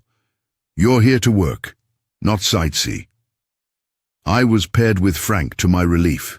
At least I'd be with someone who seemed to have a grasp on our situation. Our task for the day was clearing drainage ditches along the eastern perimeter of the compound, hard, dirty work that left little energy for conversation. But as we worked, I began to notice details about the compound. The security measures were extensive, multiple fences, guard towers, patrol vehicles. The inner facilities that Frank had mentioned were visible from our position, concrete buildings surrounded by their own security perimeter. Military personnel moved between these structures, often accompanying civilians in lab coats.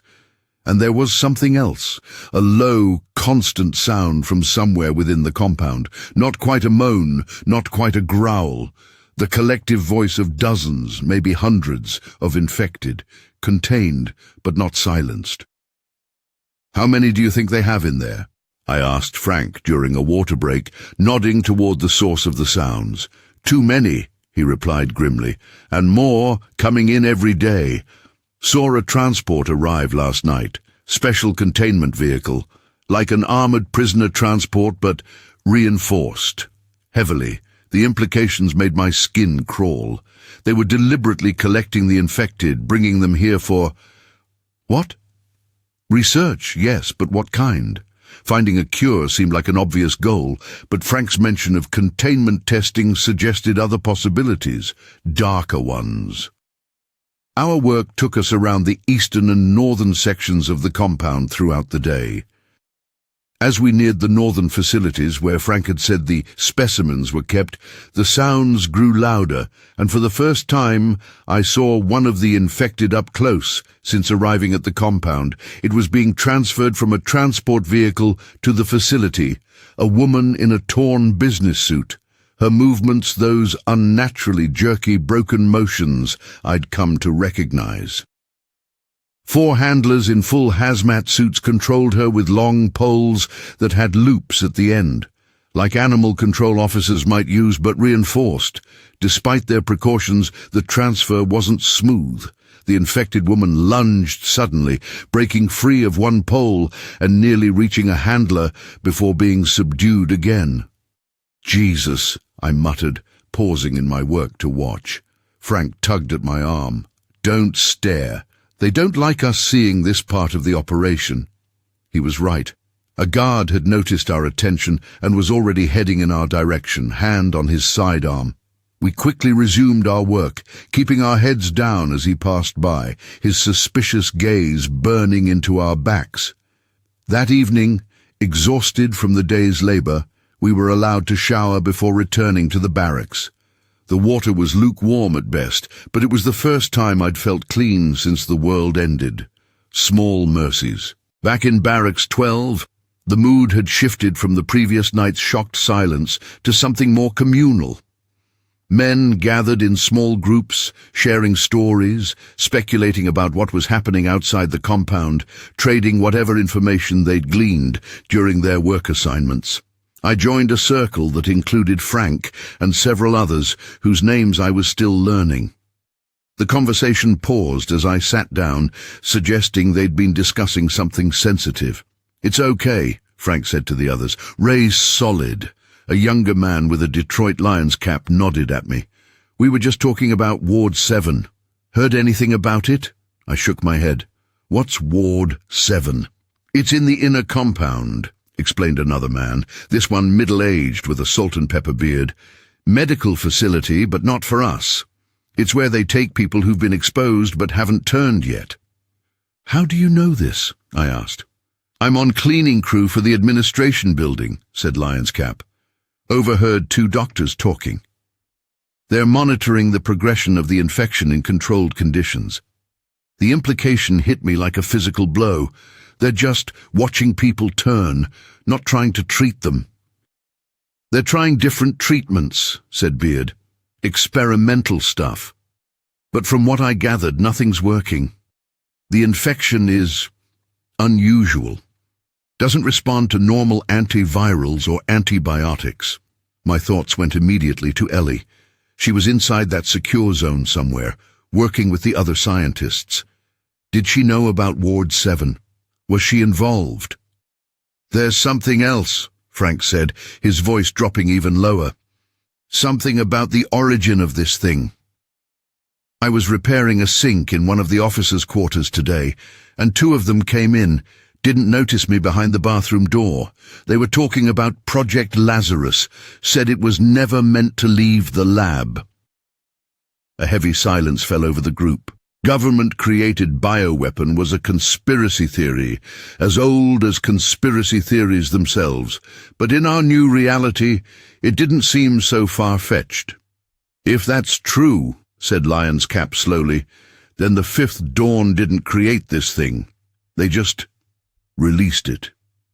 "Either way," I said, "doesn't change our situation much, does it? We're still stuck here, working for the same government that either created this nightmare or failed to prevent it." The conversation turned to escape plans after that, hypothetical scenarios ranging from the improbable to the suicidal. No one seriously believed we could get past the multiple security layers or survive in the infected wilderness beyond if we did. But the discussion itself seemed therapeutic, a way to maintain the illusion of agency in a situation where we had none. Days passed in a monotonous cycle of work, meals, and fitful sleep. The compound continued to receive new survivors, though in diminishing numbers. The broadcasts on the few working radios painted a grim picture of the outside world: major cities overrun, infrastructure failing, military forces overwhelmed. A week into our confinement, I finally saw Ellie again. I was emptying trash bins near the research buildings when a group of civilians in lab coats emerged for what appeared to be a shift change. She was among them, deep in conversation with an older man whose authoritative posture marked him as someone important. I almost called out to her, but something stopped me, a warning instinct. Instead, I kept my head down, continuing my work while watching from the corner of my eye. She looked exhausted, with dark circles under her eyes and a thinness to her face that hadn't been there before, but she also moved with purpose, engaged intensely in whatever discussion she was having. As the group passed near my position, fragments of conversation drifted my way. "Neural activity post-reanimation suggests," the older man was saying. "But the ethical implications of Phase 3 testing," Ellie responded, her voice carrying a note of distress. "Not your concern, Doctor. The Joint Chiefs have authorized." They moved out of earshot, leaving me with an unsettled feeling. Whatever Ellie was involved in, it wasn't sitting well with her, and anything authorized directly by the Joint Chiefs of Staff had to be significant and likely morally complicated. That night, I couldn't sleep. The fragments of conversation played on repeat in my mind, joining the puzzle pieces I'd been collecting over the past week. Project Lazarus, Ward 7. Phase 3 testing. Joint Chiefs authorization. A picture was forming, and I didn't like its shape. I was still awake when the alarms began to sound shortly after 3 a.m. Red emergency lights bathed the barracks in a hellish glow as men jolted awake, confusion turning quickly to fear. The door burst open and Sergeant Maddox stormed in. "Everyone up! Security breach in progress. All non-essential personnel to emergency shelters immediately." We were herded outside, where chaos reigned. Soldiers ran in organized patterns, weapons ready. Spotlights swept across the compound. In the distance, gunfire erupted in short, controlled bursts. "What's happening?" I shouted to a passing guard. "Containment failure in Research Building C," he yelled back without slowing. "Keep moving to the shelter." Research Building C, where the infected were kept. A containment failure meant...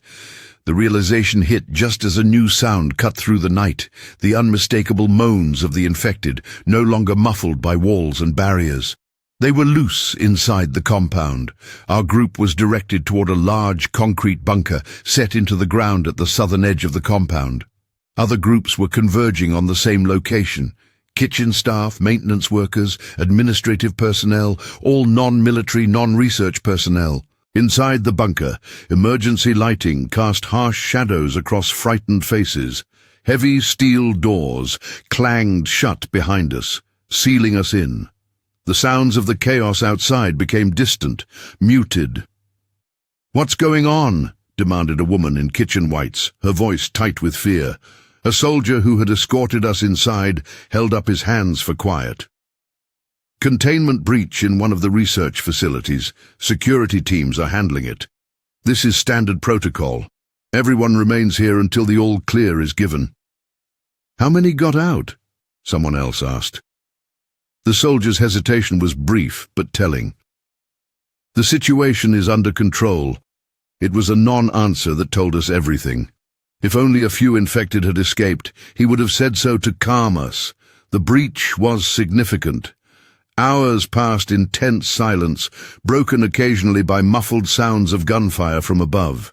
The bunker grew hot and stuffy with so many bodies packed inside. Water was distributed, but no information. The soldier who had spoken earlier had left, sealing the door behind him.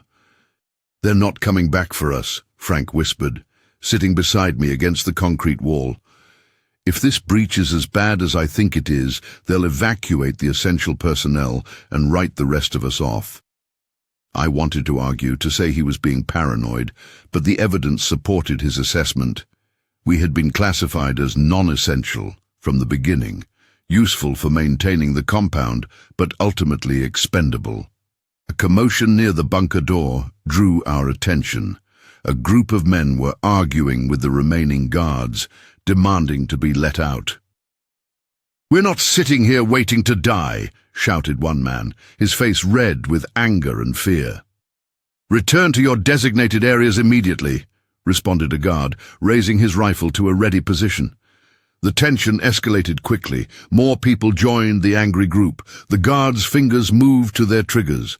Violence seemed imminent. I pushed through the crowd, positioning myself between the opposing sides. "Everyone calm down. This isn't helping." "Get out of the way, Ray," growled a man I recognized from the maintenance crew. "They're leaving us to die down here." "Maybe," I conceded, "but turning on each other guarantees it. Let's think this through." The moment teetered on a knife's edge. Then a new sound penetrated the bunker, a distinctive whoop, whoop, whoop of helicopter rotors, multiple aircraft by the sound of it. "Evacuation," someone said, and the fight went out of the angry group. Frank appeared at my side. "Told you. They're pulling out the VIPS." I made a split-second decision. "Then we need to be where those helicopters are landing." "You crazy? The infected are out there, and death by zombie is better than slow suffocation in this bunker," I countered. "Those choppers are our only chance." A handful of others had overheard our exchange. Lion's Cap stepped forward. "I'm with Ray. Better to die trying than waiting for the end." In the end, 8 of us formed a plan. The guards were outnumbered and growing nervous themselves as the sounds of conflict above continued.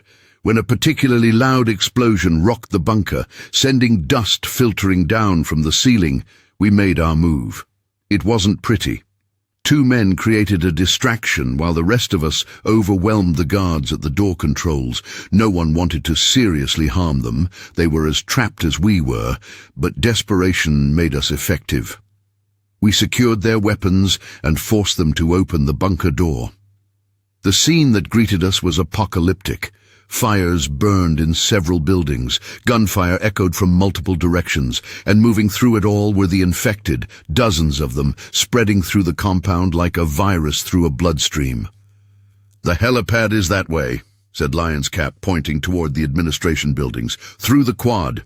The quad, an open space in the center of the compound, was crawling with infected. Crossing it would be suicide. "We need to go around," I said. "Follow the perimeter to the north side, then cut across to the administration building." Our group moved out, staying low, using the chaos as cover. The military was fully engaged with containing the outbreak, giving little attention to a small band of escapees. We made it to the perimeter fence without incident. "Now we follow it north," I instructed, taking the lead. We had gone perhaps 100 yards when gunfire erupted directly ahead of us. Not the controlled bursts of military weapons, but the irregular pop, pop, pop of handguns, civilian weapons. "Take cover," I hissed, ducking behind a storage shed. The others followed suit as a group of armed civilians came into view, moving with purpose toward the northern facilities. They wore no uniforms, but they moved with military precision. Each had a red bandana tied around their upper arm. "Fifth Dawn," whispered Frank, recognition in his voice. The terrorists, the ones who had allegedly released the virus. What were they doing here? As if in answer to my unspoken question, one of them spoke into a radio. "Team 2 in position, moving to secure the primary target. Phase 2, containment failure successful." My blood ran cold. They hadn't just happened upon the compound during the chaos. They had caused it. The containment failure was deliberate, a diversion. "What's their primary target?" wondered Lion's Cap aloud. "Whatever it is, it's in the direction we need to go," I replied grimly. "Let's shadow them, keep our distance. They're creating chaos we can use as cover."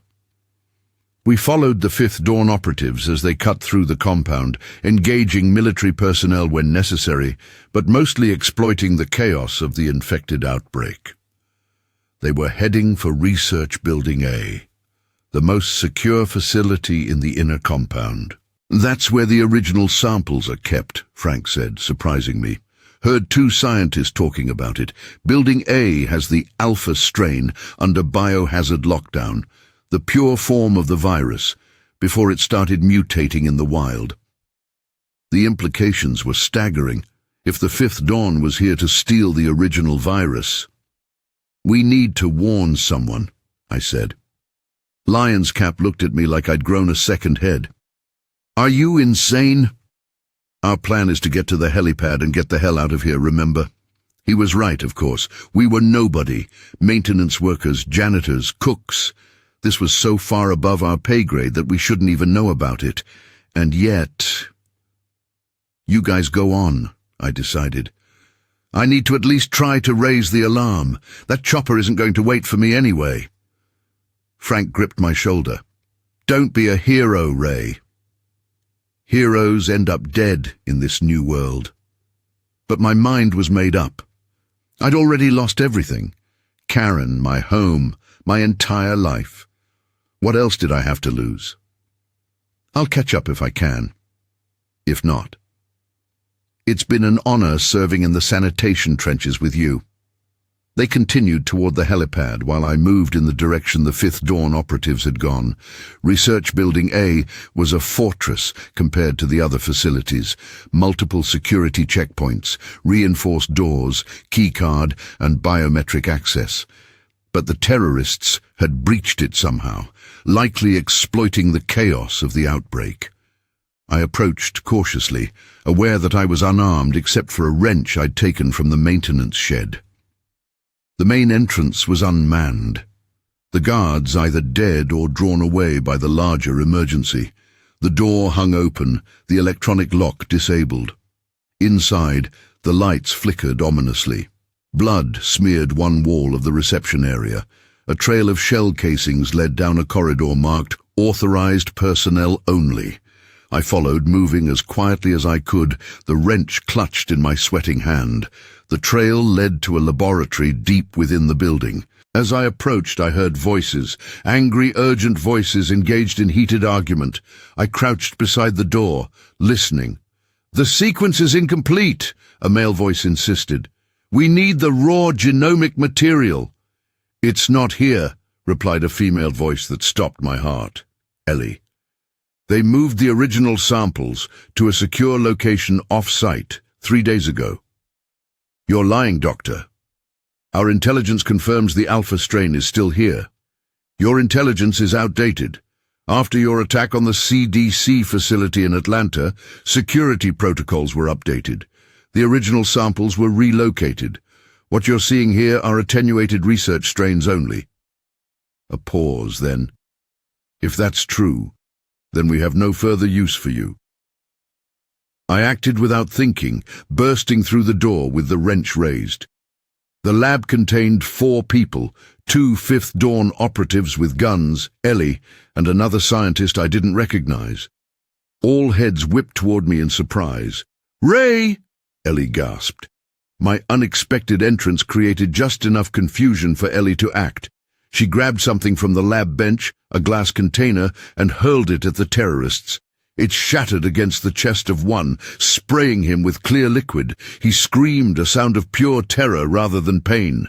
"Run!" Ellie shouted, shoving the other scientist toward a rear exit. The unaffected terrorist raised his weapon, but I was already swinging the wrench. It connected with his arm, sending the gun clattering to the floor. He howled in pain, then lunged at me with surprising strength, tackling me to the ground. We grappled on the floor while chaos erupted around us. The man hit with the liquid was still screaming, now clawing at his protective clothing as if trying to tear it off. Ellie and the other scientist had disappeared through the rear door. My opponent was trained, stronger than me, and driven by fanatical purpose. He got the upper hand quickly, pinning me down, his hands closing around my throat. Spots danced before my eyes as oxygen was cut off. A gunshot rang out, deafening in the enclosed space. The pressure on my throat vanished. The terrorist collapsed on top of me, suddenly limp, blood pooling from a hole in his temple. I pushed him off, gasping for air, and looked up to see Ellie standing in the doorway, the fallen terrorist's gun in her hand. Her face was a mask of cold determination I hadn't seen before. "We need to move," she said, her voice steady despite the tremor in her hand. That breach contain was a water solution of the virus. Aerosolization occurs within minutes after exposure to air. I staggered to my feet, understanding immediately. The liquid she'd thrown, it was the virus itself. The terrorist's protective clothing had been compromised. He would turn soon. "The other scientists," I began, "evacuating with the military. That's where we need to go. Now." We ran through a maze of corridors, Ellie leading with confidence born of familiarity. The infected terrorists' screams faded behind us, replaced by the more general chaos of the compound-wide outbreak. "What were they after?" I asked as we ran. "The Fifth Dawn, what did they want?" "The original virus," Ellie replied grimly. "The pure strain, before environmental factors cause mutations. They already have the engineered version, but it's unstable. The original would allow them to create more, and potentially weaponize it further." "Weaponize? It's already turning people into zombies. How much worse could it get?" She shot me a look that chilled my blood. "You have no idea." We emerged onto a rooftop helipad just as a Black Hawk helicopter was powering up, rotors beginning to spin. Military personnel were helping scientists board, everyone moving with urgent haste. "Dr. Cho!" called a uniformed officer, spotting Ellie. "We're about to dust off!" "Move it!" We sprinted for the helicopter. The officer's eyes narrowed as he saw me. "Civilians aren't authorized for this evacuation." "He saved my life," Ellie said firmly, "and he knows about the Fifth Dawn's objective. He's coming." The officer hesitated, then nodded curtly. "Get in. We lift off in 30 seconds, with or without you." The helicopter was crowded with scientists and military brass. I recognized the older man Ellie had been speaking with days earlier, some kind of senior researcher, by the deference others showed him. He raised an eyebrow at my presence but said nothing. As the helicopter lifted off, I had a bird's-eye view of the compound's fall. The infected had breached every building now, moving in that distinctive shambling gait through the once secure facility. Pockets of resistance remained, soldiers making final stands, buying time for the evacuations, but the outcome was clear. The compound was lost. "Where are we going?" I asked Ellie over the roar of the rotors. "Secondary facility," she shouted back. "Underground bunker in the Upper Peninsula, hardened against this exact scenario." "And the rest of the people?" "The other workers." There was a bunker full of people. Her expression told me everything. They weren't part of the evacuation plan. Never had been. The helicopter banked sharply, heading north. Below us, the burning compound receded into the distance, becoming just another pocket of hell in a world increasingly dominated by the dead. The secondary facility turned out to be exactly as Ellie had described, an underground bunker built into the rocky shore of Lake Superior, far from any population centers. The entrance was concealed within what appeared to be an abandoned mining operation, complete with rusted equipment and warning signs to deter explorers. Inside, however, was a state-of-the-art facility that rivaled anything from a spy movie. Multiple security checkpoints, blast doors, independent power, and ventilation systems. It had been designed to withstand not just zombie outbreaks, but nuclear attacks, biological warfare, and any other apocalyptic scenario the military had envisioned. My status remained ambiguous. I wasn't military or scientific personnel, but Ellie's vouching for me, combined with my first-hand account of the Fifth Dawn's objective, kept me from being classified as just another refugee. I was given quarters in a section normally reserved for support staff, assigned work duties helping maintain the facility's infrastructure, and largely left to my own devices when off duty. Ellie, meanwhile, disappeared into the scientific heart of the facility. I saw her only occasionally over the next few days, usually from a distance, always deep in conversation with other researchers or military officials. She looked increasingly haggard, the circles under her eyes darkening, her movements becoming less precise, more driven by nervous energy. Information about the outside world came in fragments, usually overheard rather than directly communicated to someone of my status. The situation was deteriorating rapidly. Major cities had fallen completely. The military was establishing defensive perimeters around smaller communities, trying to create safe zones, but the infected moved in swarms now, overwhelming defenses through sheer numbers. Millions had died. Millions more had turned. A week after our arrival at the bunker, I was summoned to the facility's command center, an unexpected development that had the guards escorting me exchanging puzzled glances. I was led into a conference room where several high-ranking military officers sat around a table with the senior scientific staff. Ellie was among them, though she didn't meet my eyes when I entered. A stern-faced general with 3 stars on his collar addressed me. "Mr. Hines, I'm General Westmoreland. Please sit." I took the offered chair, acutely aware of how out of place I was in this gathering of brass and brains. "Sir, Dr. Cho tells me you witnessed the Fifth Dawn operatives at the Michigan facility, that you heard them discussing their objectives." I nodded. "They wanted the original virus, the Alpha strain, they called it." "And you're certain of this?" "Their exact words." "Yes, sir. They said something about a primary target and mentioned the Alpha strain specifically. They were disappointed when Dr. Cho told them it had been moved off-site." The general exchanged glances with a civilian I didn't recognize, a man in an expensive suit who radiated authority despite his lack of military rank. "That confirms our intelligence," said the general. "They'll try again." "Why?" I asked before I could stop myself. "Why do they want it?" "The world is already in chaos." The man in the suit spoke for the first time, his voice cultured, precise. "Because chaos isn't their endgame, Mr. Hines. Control is." "I don't understand." The general sighed. "The Fifth Dawn is a doomsday cult with surprisingly sophisticated resources and training. They believe the current world order is irredeemably corrupt and must be purged before a new, purified society can emerge. The virus is merely phase 1 of their plan." "And phase 2? A vaccine," said Ellie, finally looking at me. "They want the Alpha strain because it would allow them to develop a targeted vaccine that only works on the original virus, not the mutations we're seeing in the field.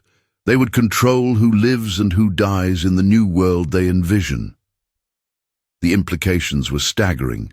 If they controlled a vaccine while the rest of humanity faced extinction, how close are we to developing our own vaccine? I asked, another uncomfortable exchange of glances around the table.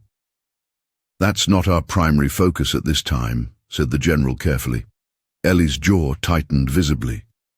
What General Westmoreland means is that our resources are being directed toward a different solution. Which is? The man in the suit answered. Containment and reset. The infected have a weakness. They can't swim, can't cross large bodies of water. We're establishing island safe zones for critical personnel and resources while we deploy a more permanent solution to the mainland problem. The clinical detachment in his voice sent a chill down my spine. What kind of permanent solution? That's classified, the general interjected sharply. What you need to know, Mr. Hines, is that we believe the Fifth Dawn will target this facility next. They have informants, possibly within our own ranks. We've brought you here because, ironically, your outsider status makes you more trustworthy than some of our own people right now. What do you need from me? Eyes and ears, said the man in the suit. You move between different areas of the facility. Staff talk around you because you're not military, not a scientist. If you notice anything suspicious, unusual questions, people accessing areas they shouldn't, unusual communications, report it immediately to Dr. Cho.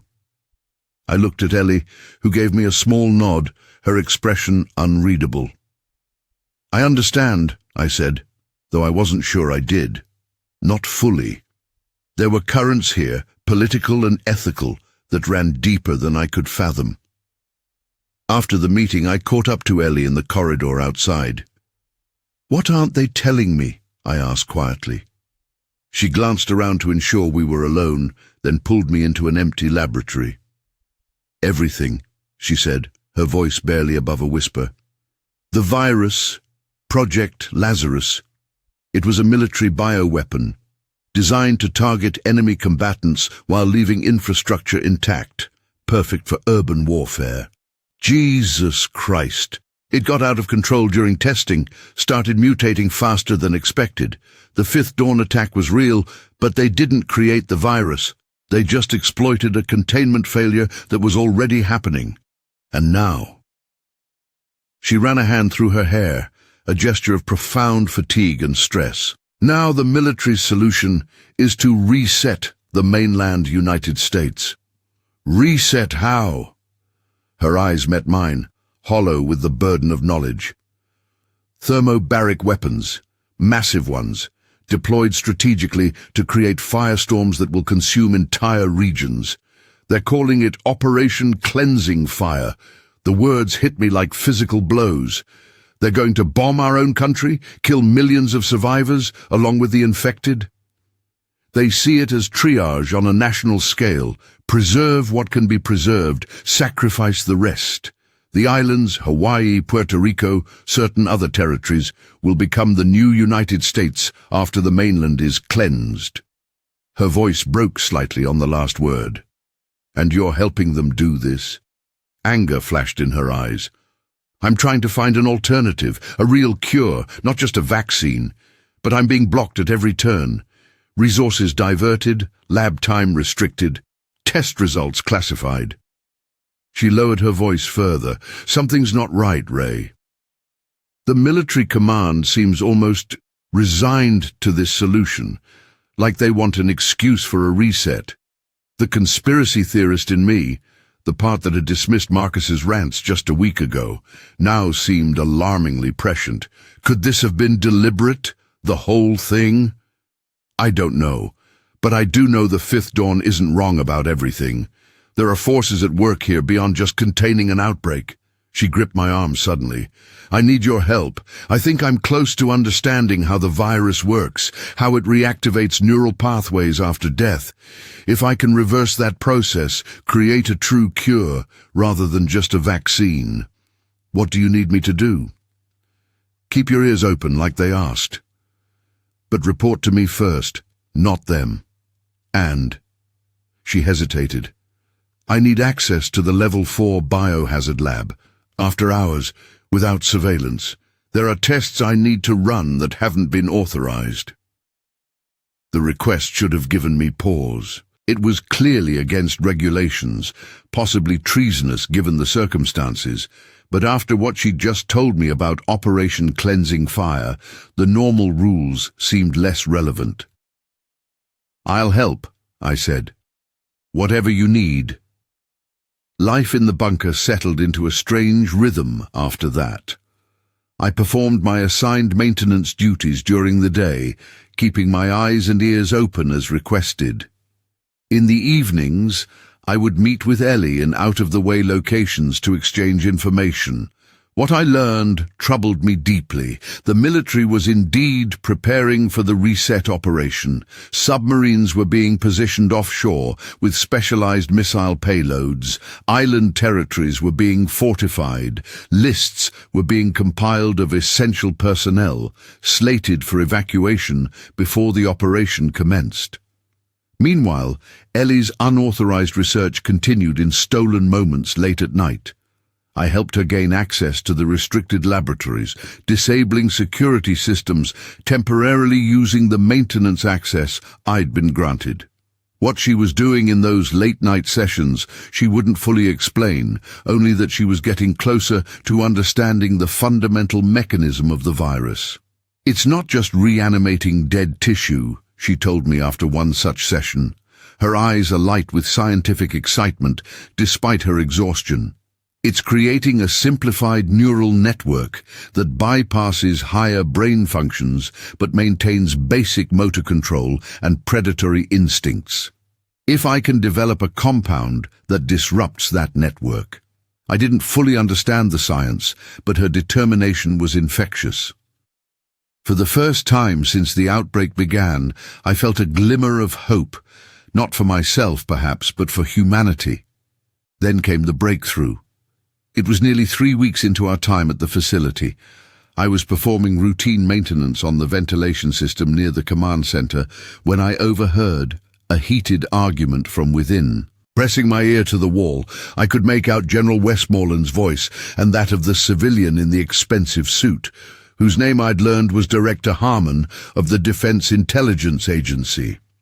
"The timetable has moved up," Harmon was saying. "The President is losing confidence in our containment strategy. The Joint Chiefs want to proceed with cleansing fire within 72 hours. "That's premature," argued the General. "We haven't evacuated all essential personnel from the mainland yet, and Dr. Cho's team is reporting progress on their research." Dr. Cho's research is a long shot at best, and you know it. The decision has been made. Prepare your staff for Phase 1 deployments. I slipped away before they emerged, my heart pounding. 72 hours. That was all the time we had left. I found Ellie in her quarters, reviewing data on a tablet. Her face drained of color as I relayed what I'd overheard. 3 days, she whispered. "That's not enough time." "I'm close, Ray. So close. But I need at least a week to synthesize enough of the compound for field testing. Can't you tell them that? Make them understand." She laughed bitterly. "You still don't get it, do you? They don't want a cure. A cure means rebuilding the same society that existed before, with all its problems and inequalities. What they want is a clean slate, a chance to start over with them in control." It sounded paranoid, conspiracy theory territory, but after everything I'd seen and heard in the past weeks, I couldn't dismiss it outright. "Then we do it ourselves," I said firmly. "Finish your compound. We'll find a way to get it out there with or without military approval." She stared at me for a long moment, then nodded sharply. "I'll need more lab time. And access to the secure storage facility where they keep the viral samples. Whatever you need," I promised. "Just tell me when and where." The next 3 days passed in a blur of furtive activity. By day, I performed my regular duties, observing the increasing tempo of military preparations. Officers who had been stationed at the facility were being reassigned to the island territories. Equipment was being inventoried for transport. The signs of imminent evacuation were everywhere. By night, I helped Ellie gain access to the facilities she needed, standing guard while she worked with a desperate intensity. On the second night, she managed to synthesize what she called a neural disruptor, a compound designed to break down the simplified neural pathways created by the virus. "The problem is delivery," she explained as we huddled in her lab during the small hours of the morning. "It needs to be aerosolized and distributed widely. One dose won't be enough to stop the outbreak." "How widely distributed?" "Ideally, over every infected area. It would need to be airborne, stable enough to be carried on wind currents." She ran a hand through her disheveled hair. "Which is exactly the kind of deployment method that would require military resources, the same military that's currently preparing to bomb those areas instead." I thought of the maintenance tunnels that ran throughout the facility, the ventilation systems I had been servicing. What if we could introduce it here, into the air circulation system? She frowned. "To what end?" "There are no infected in the facility." "No, but there are the people making the decisions. If we could somehow prove it works, show them there's an alternative to cleansing fire." Her eyes widened as she grasped what I was suggesting. "We'd need a test subject, an infected individual contained in a secured area." "The isolation cells in medical," I said immediately. "They're designed for quarantine of infectious patients. And I know they've been bringing in test subjects. I've seen the transport arrivals." Ellie's expression hardened with resolve. "Then that's our target. We demonstrate the cure works. Force them to reconsider the reset operation. How much of the compound can you produce by tomorrow night?" "Enough for a localized test. Maybe enough to treat a small town if I work straight through." I nodded. "Do it. I'll handle getting us access to medical." The final phase of our plan came together as the clock ticked down toward the cleansing fire operation. Through maintenance access and careful observation of security patrols, I mapped a route to the medical section that would avoid most surveillance. Ellie worked continuously to synthesize more of her compound, catching catnaps at her lab bench between critical steps in the process. By the night before the scheduled reset, we were ready, or as ready as we could be under the circumstances. Ellie had produced several liters of her neural disruptor, stored in pressurized canisters designed for aerosol dispersal. I had confirmed the presence of at least one infected test subject in the isolation cells, brought in specifically to study the progression of symptoms. We moved after midnight, when the facility's staffing was at its lowest. I disabled the security cameras along our route using maintenance overrides, creating what would appear to be routine system glitches. Ellie carried a backpack containing her precious cargo, the canisters of what might be humanity's last hope. The medical section was dimly lit, operating on night mode protocols. We encountered no one as we made our way to the isolation ward, a circular arrangement of transparent cells around a central observation station. Only one was occupied, its reinforced glass walls revealing a grim tableau. The infected was male, middle-aged, dressed in the tattered remains of civilian clothing. He moved constantly around the perimeter of his cell, fingers scraping against the glass, mouth opening and closing in silent snarls. His eyes had that same milky blankness I had come to associate with the Turned. Ellie set to work immediately, accessing the cell's environmental controls through a medical workstation. "I'm reprogramming the air filtration to accept our compound," she murmured, fingers flying across the keyboard.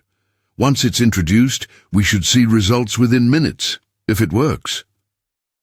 I kept watch at the entrance to the ward, tension building in my shoulders with each passing moment.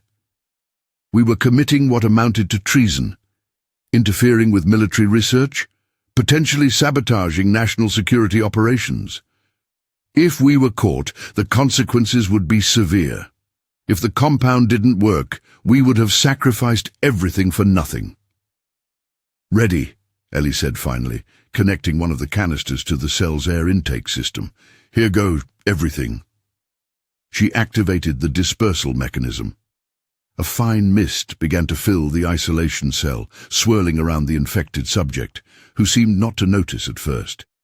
He continued his mindless circuit of the cell, fingers dragging against the glass. "How long?" I asked, eyes fixed on the subject. If it's going to work, we should see effects within 5 minutes.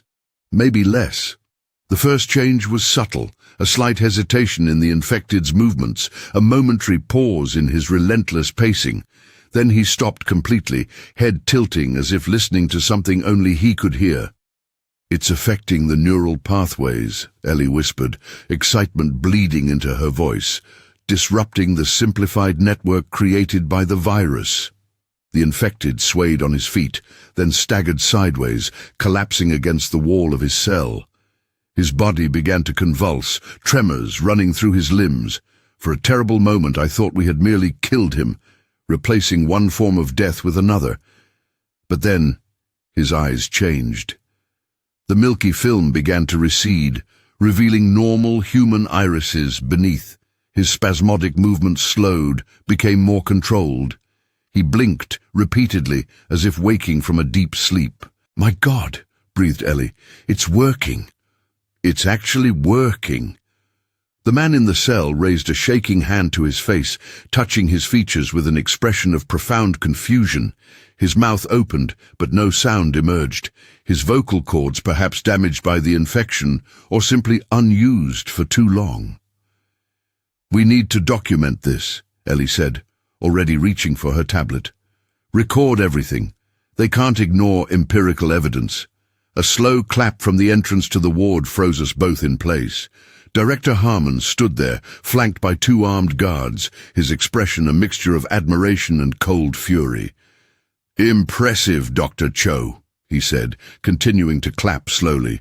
"Truly remarkable work. A shame it's come too late." "It's not too late," Ellie insisted, gesturing toward the cell where the formerly infected man was now sitting up, awareness dawning in his eyes. "Look at him. The neural disruptor works. We can reverse the infection, not just prevent it." Harmon approached the cell, studying the subject with clinical detachment. "Yes, I can see that. A genuine scientific breakthrough." His gaze shifted to Ellie, hardening. "And a direct violation of your research parameters. Unauthorized use of restricted materials, tampering with a military test subject." "We did what was necessary," I interjected, stepping forward despite the guards' weapons tracking my movement. "Your reset plan would kill millions of survivors along with the infected. There's a better way." "Better?" Harmon's laugh was without humor. "Let me explain something to both of you. The world you knew, the world of nations and governments and economies, that world was failing long before this virus emerged. Unsustainable growth, climate collapse, resource depletion, social unrest. The system was broken, heading for inevitable collapse. So you what? Welcomed this catastrophe?" Ellie's voice shook with outrage. "Used it as an excuse for your reset?" "Not welcomed exactly, but recognized its potential. The virus provided an opportunity. Painful, yes, but necessary, to rebuild on a more sustainable foundation." Harmon gestured toward the recovering subject. "Your cure, while scientifically impressive, would simply return us to the same broken system that was already failing." The cold calculation in his voice chilled me to the bone. This wasn't just a pragmatic military decision, this was ideology, a belief system that valued the abstract concept of reset over millions of actual human lives. "You're insane," I said, the words escaping before I could censor them. Harmon regarded me impassively. "No, Mr. Hines. I'm rational. Cleansing fire will proceed as planned. The mainland will be purged and we will rebuild with carefully selected personnel and resources. A more perfect union, you might say." "We'll tell everyone," Ellie threatened, "about the cure. About your real motivations." "Who would you tell?" "The chain of command is fully committed to the reset operation. The President himself has authorized it." Harmon nodded to the guards. "Take them to secure holding. After the operation commences, we'll decide what to do with them." The guards moved forward, weapons raised. I tensed, ready to fight despite the hopelessness of our situation. Ellie had other ideas. In a swift motion, she grabbed one of the remaining canisters from her backpack and hurled it at the floor between us and the guards. It burst on impact, releasing its contents in an explosive dispersal of aerosol particles. "Run!" she shouted, grabbing my arm. We bolted past the momentarily stunned guards who hesitated to fire in the cloud of unknown substance. Harmon's enraged shouts followed us as we fled down the corridor, alarms beginning to blare throughout the facility. "Where are we going?" I gasped as we ran. "Hangar Bay," Ellie replied, not slowing. "They're prepping aircraft for evacuation to the island territories. If we can get on one—" It was a desperate plan, but no more desperate than what we'd already attempted. We sprinted through the facility, alarms wailing around us, the sounds of pursuit growing behind us. The few personnel we encountered were too confused by the emergency alerts to stop us effectively. The hangar bay was a cavernous space carved into the bedrock, accessible via a massive tunnel that led to the surface. Several aircraft sat on the landing area, helicopters, a few small jets, and one larger cargo plane being loaded with equipment and supplies. "There," Ellie pointed, "the C-130, it's heading for Hawaii based on the cargo manifests I saw. We get on that. We can distribute the compound there before the mainland is hit." "And how exactly do we get on board?" Walk up and asked nicely. "No," she pointed to a stack of supply crates being loaded onto the aircraft. "We hide. I've got 3 more canisters in my pack. Enough to prove the concept when we land." It was insane. Stowing away on a military transport during high alert? We'd be caught immediately. But the alternative, remaining to face Harmon's judgment, was certain doom. "Let's do it," I agreed. We timed our approach carefully, waiting until the loading crew was distracted by a fuel delivery, then slipped behind a line of equipment toward the cargo pallets. Ellie pointed to a large container marked medical supplies that had already been checked and sealed, awaiting loading. "That one. It's pressurized for sensitive materials. We might actually survive in there."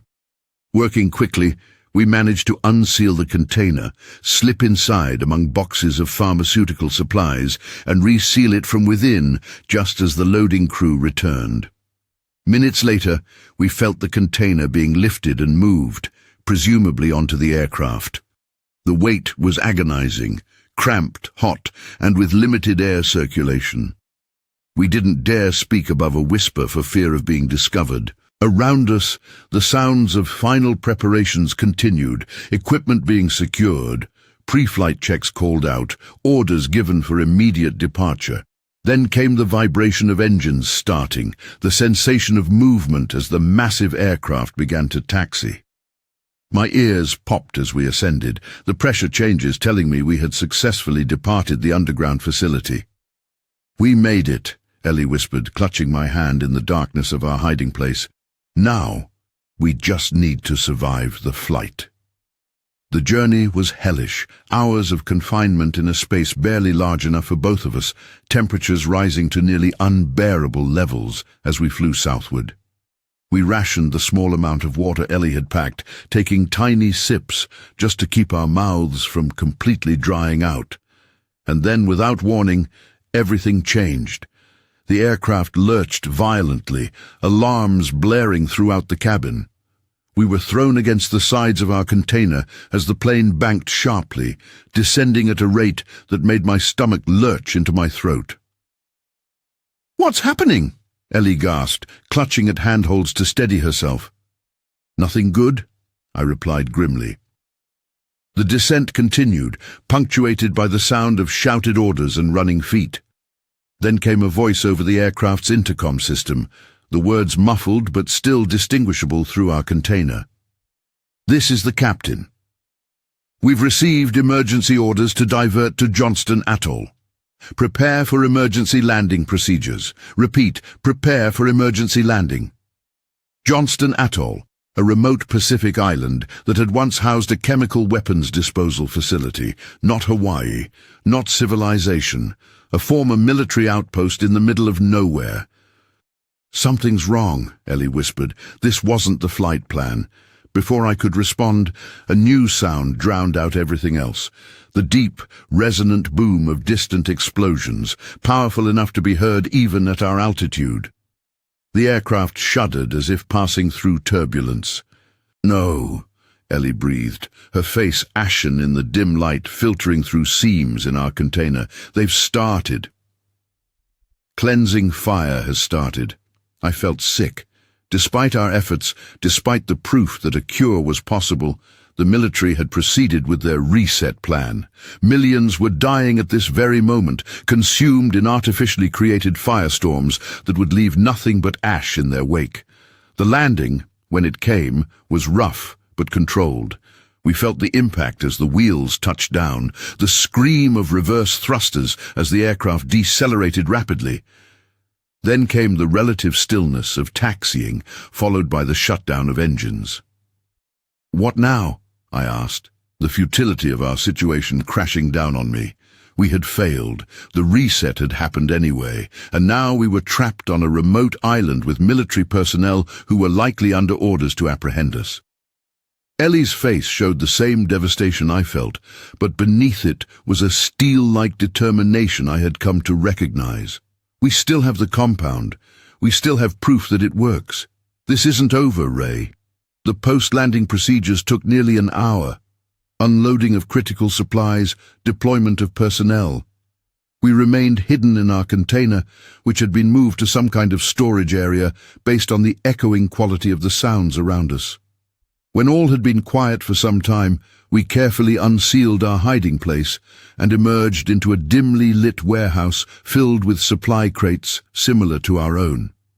Through high windows, I could see it was night outside, or perhaps early morning, given the faint lightening of the sky on the horizon. "We need to find communications equipment," Ellie said, shouldering her backpack containing the remaining canisters of neural disruptor. "Get word out about the cure, about what really happened." "To who?"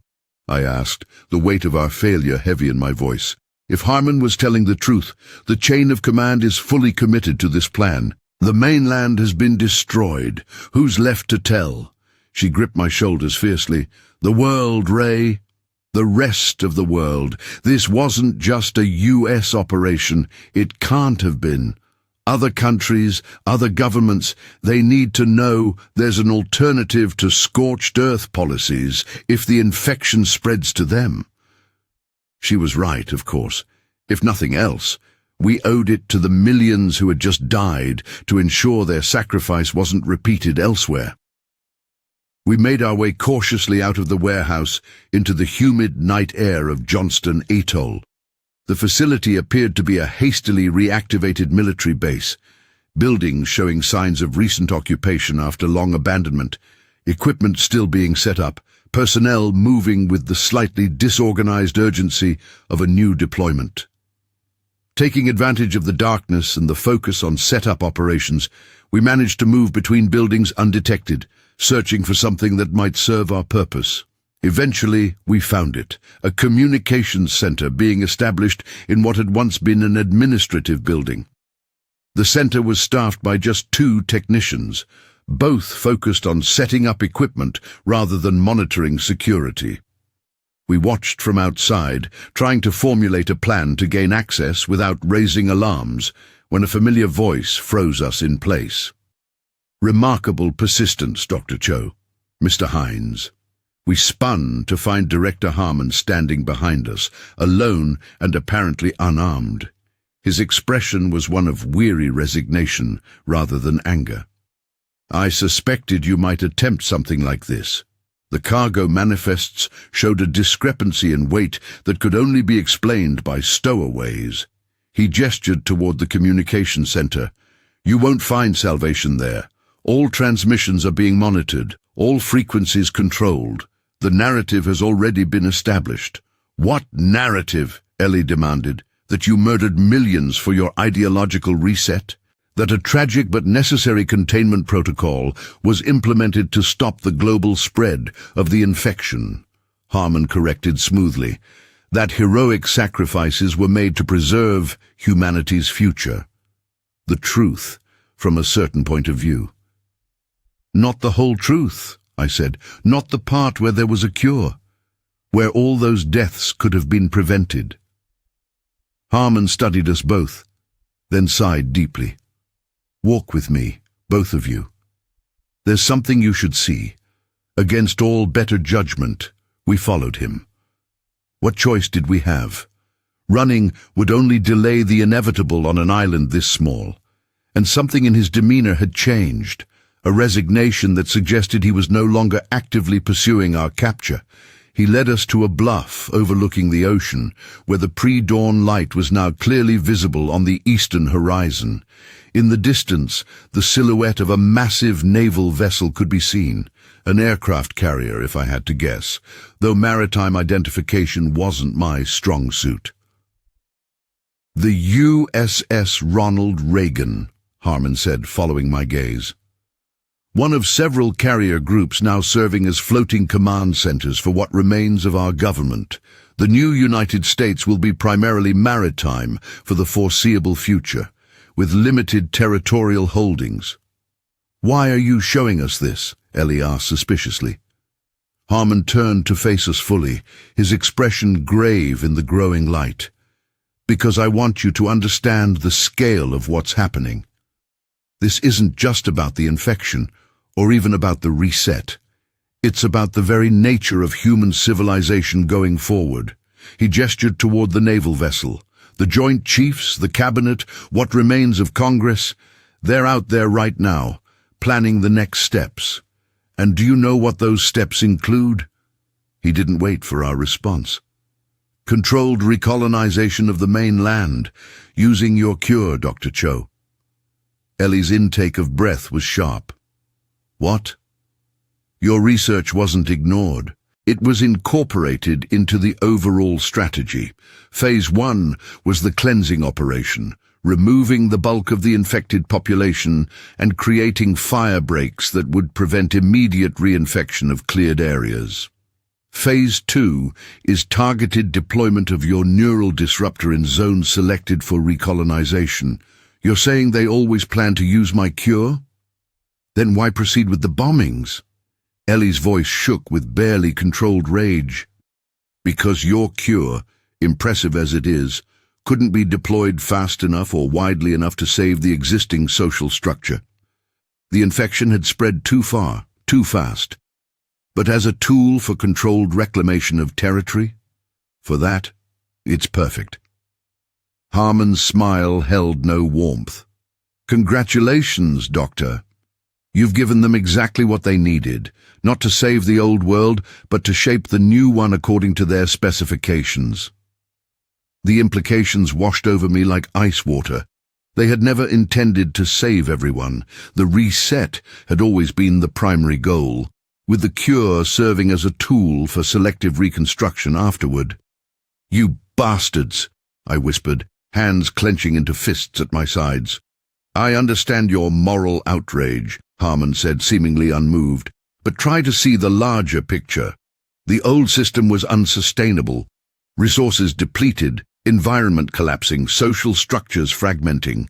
The virus, tragic as it was, provided an opportunity to rebuild on a more stable foundation.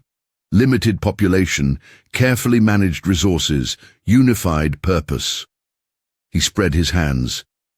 Is that truly so monstrous compared to the slow collapse we were already facing?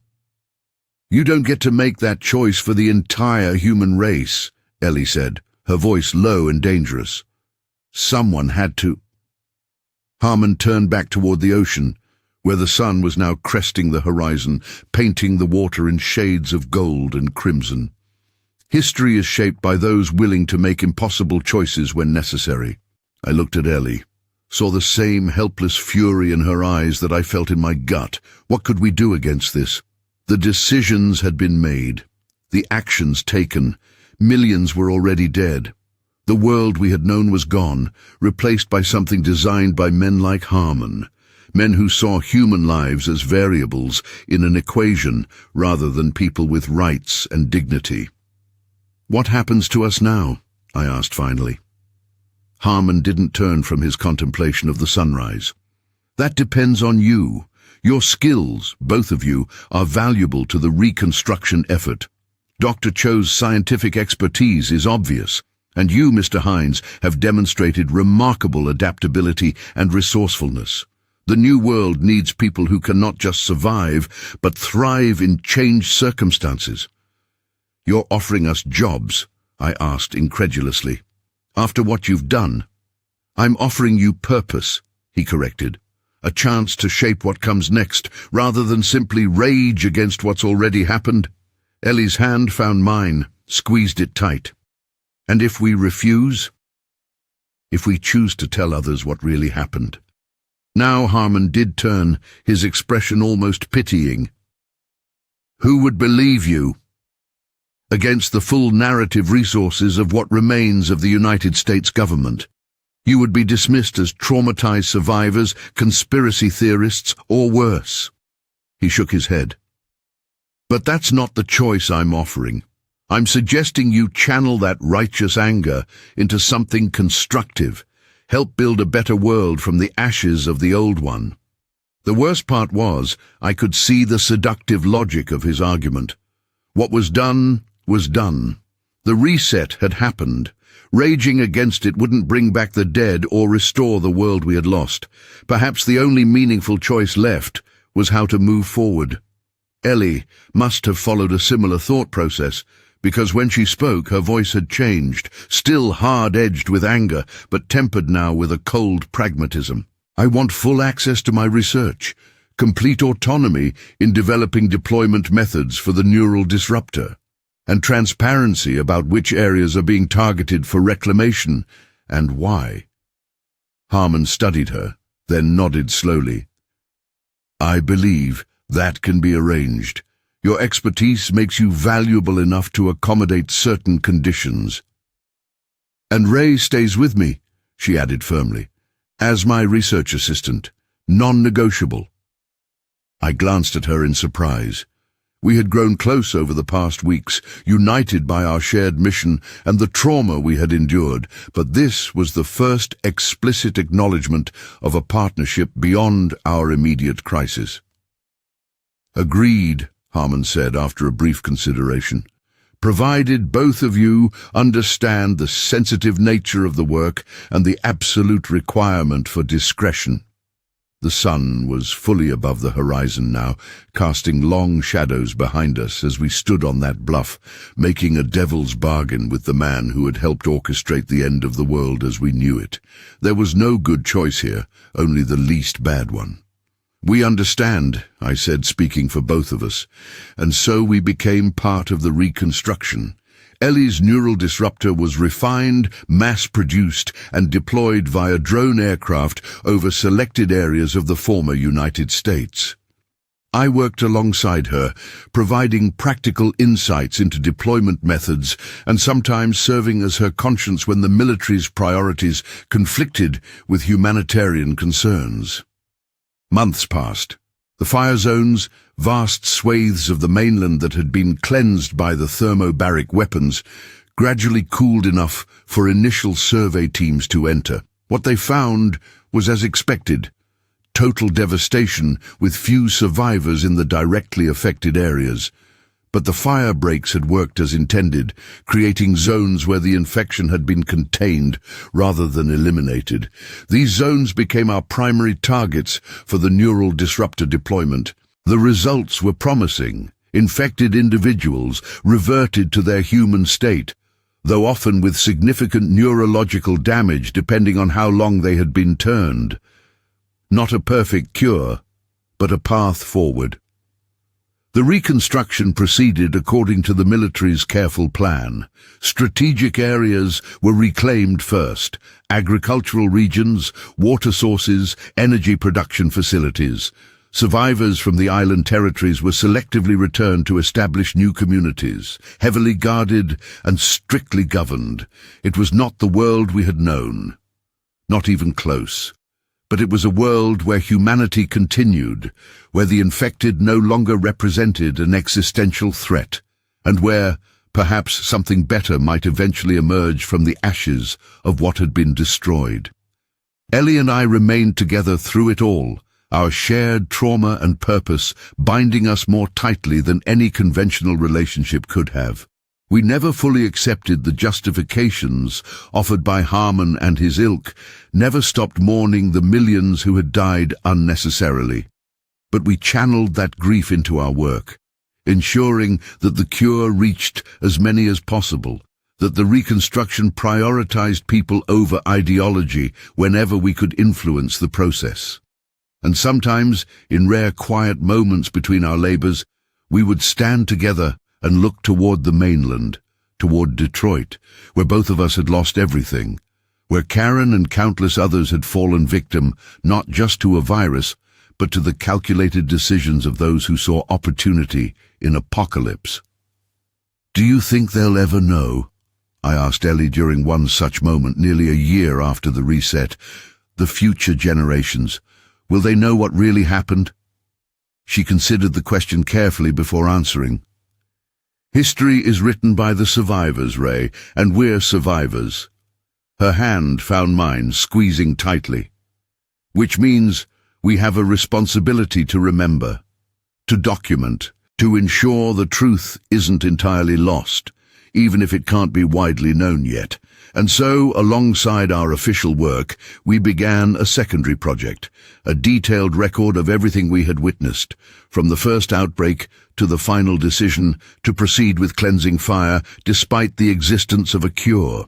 We included names, dates, locations, copies of research data, and our personal testimonies.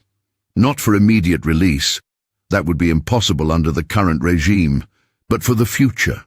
For a time when humanity might be ready to face the full truth of its near extinction and rebirth.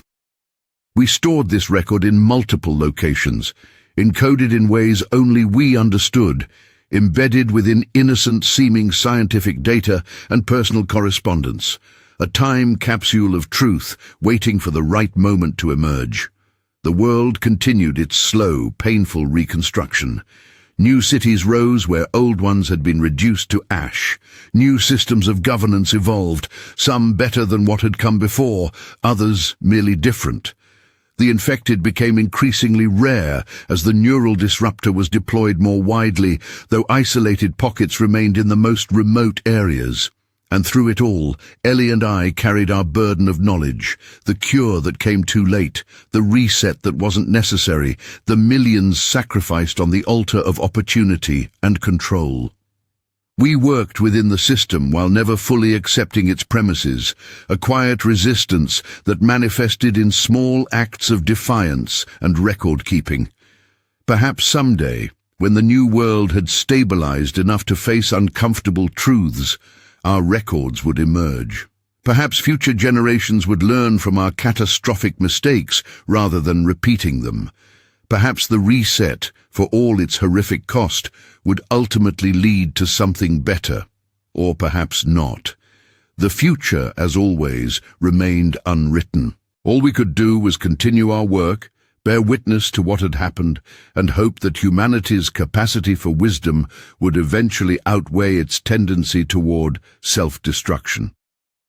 The one certainty in this new world was that nothing was certain, except the knowledge that we had faced the end of everything and somehow, improbably, found a way forward.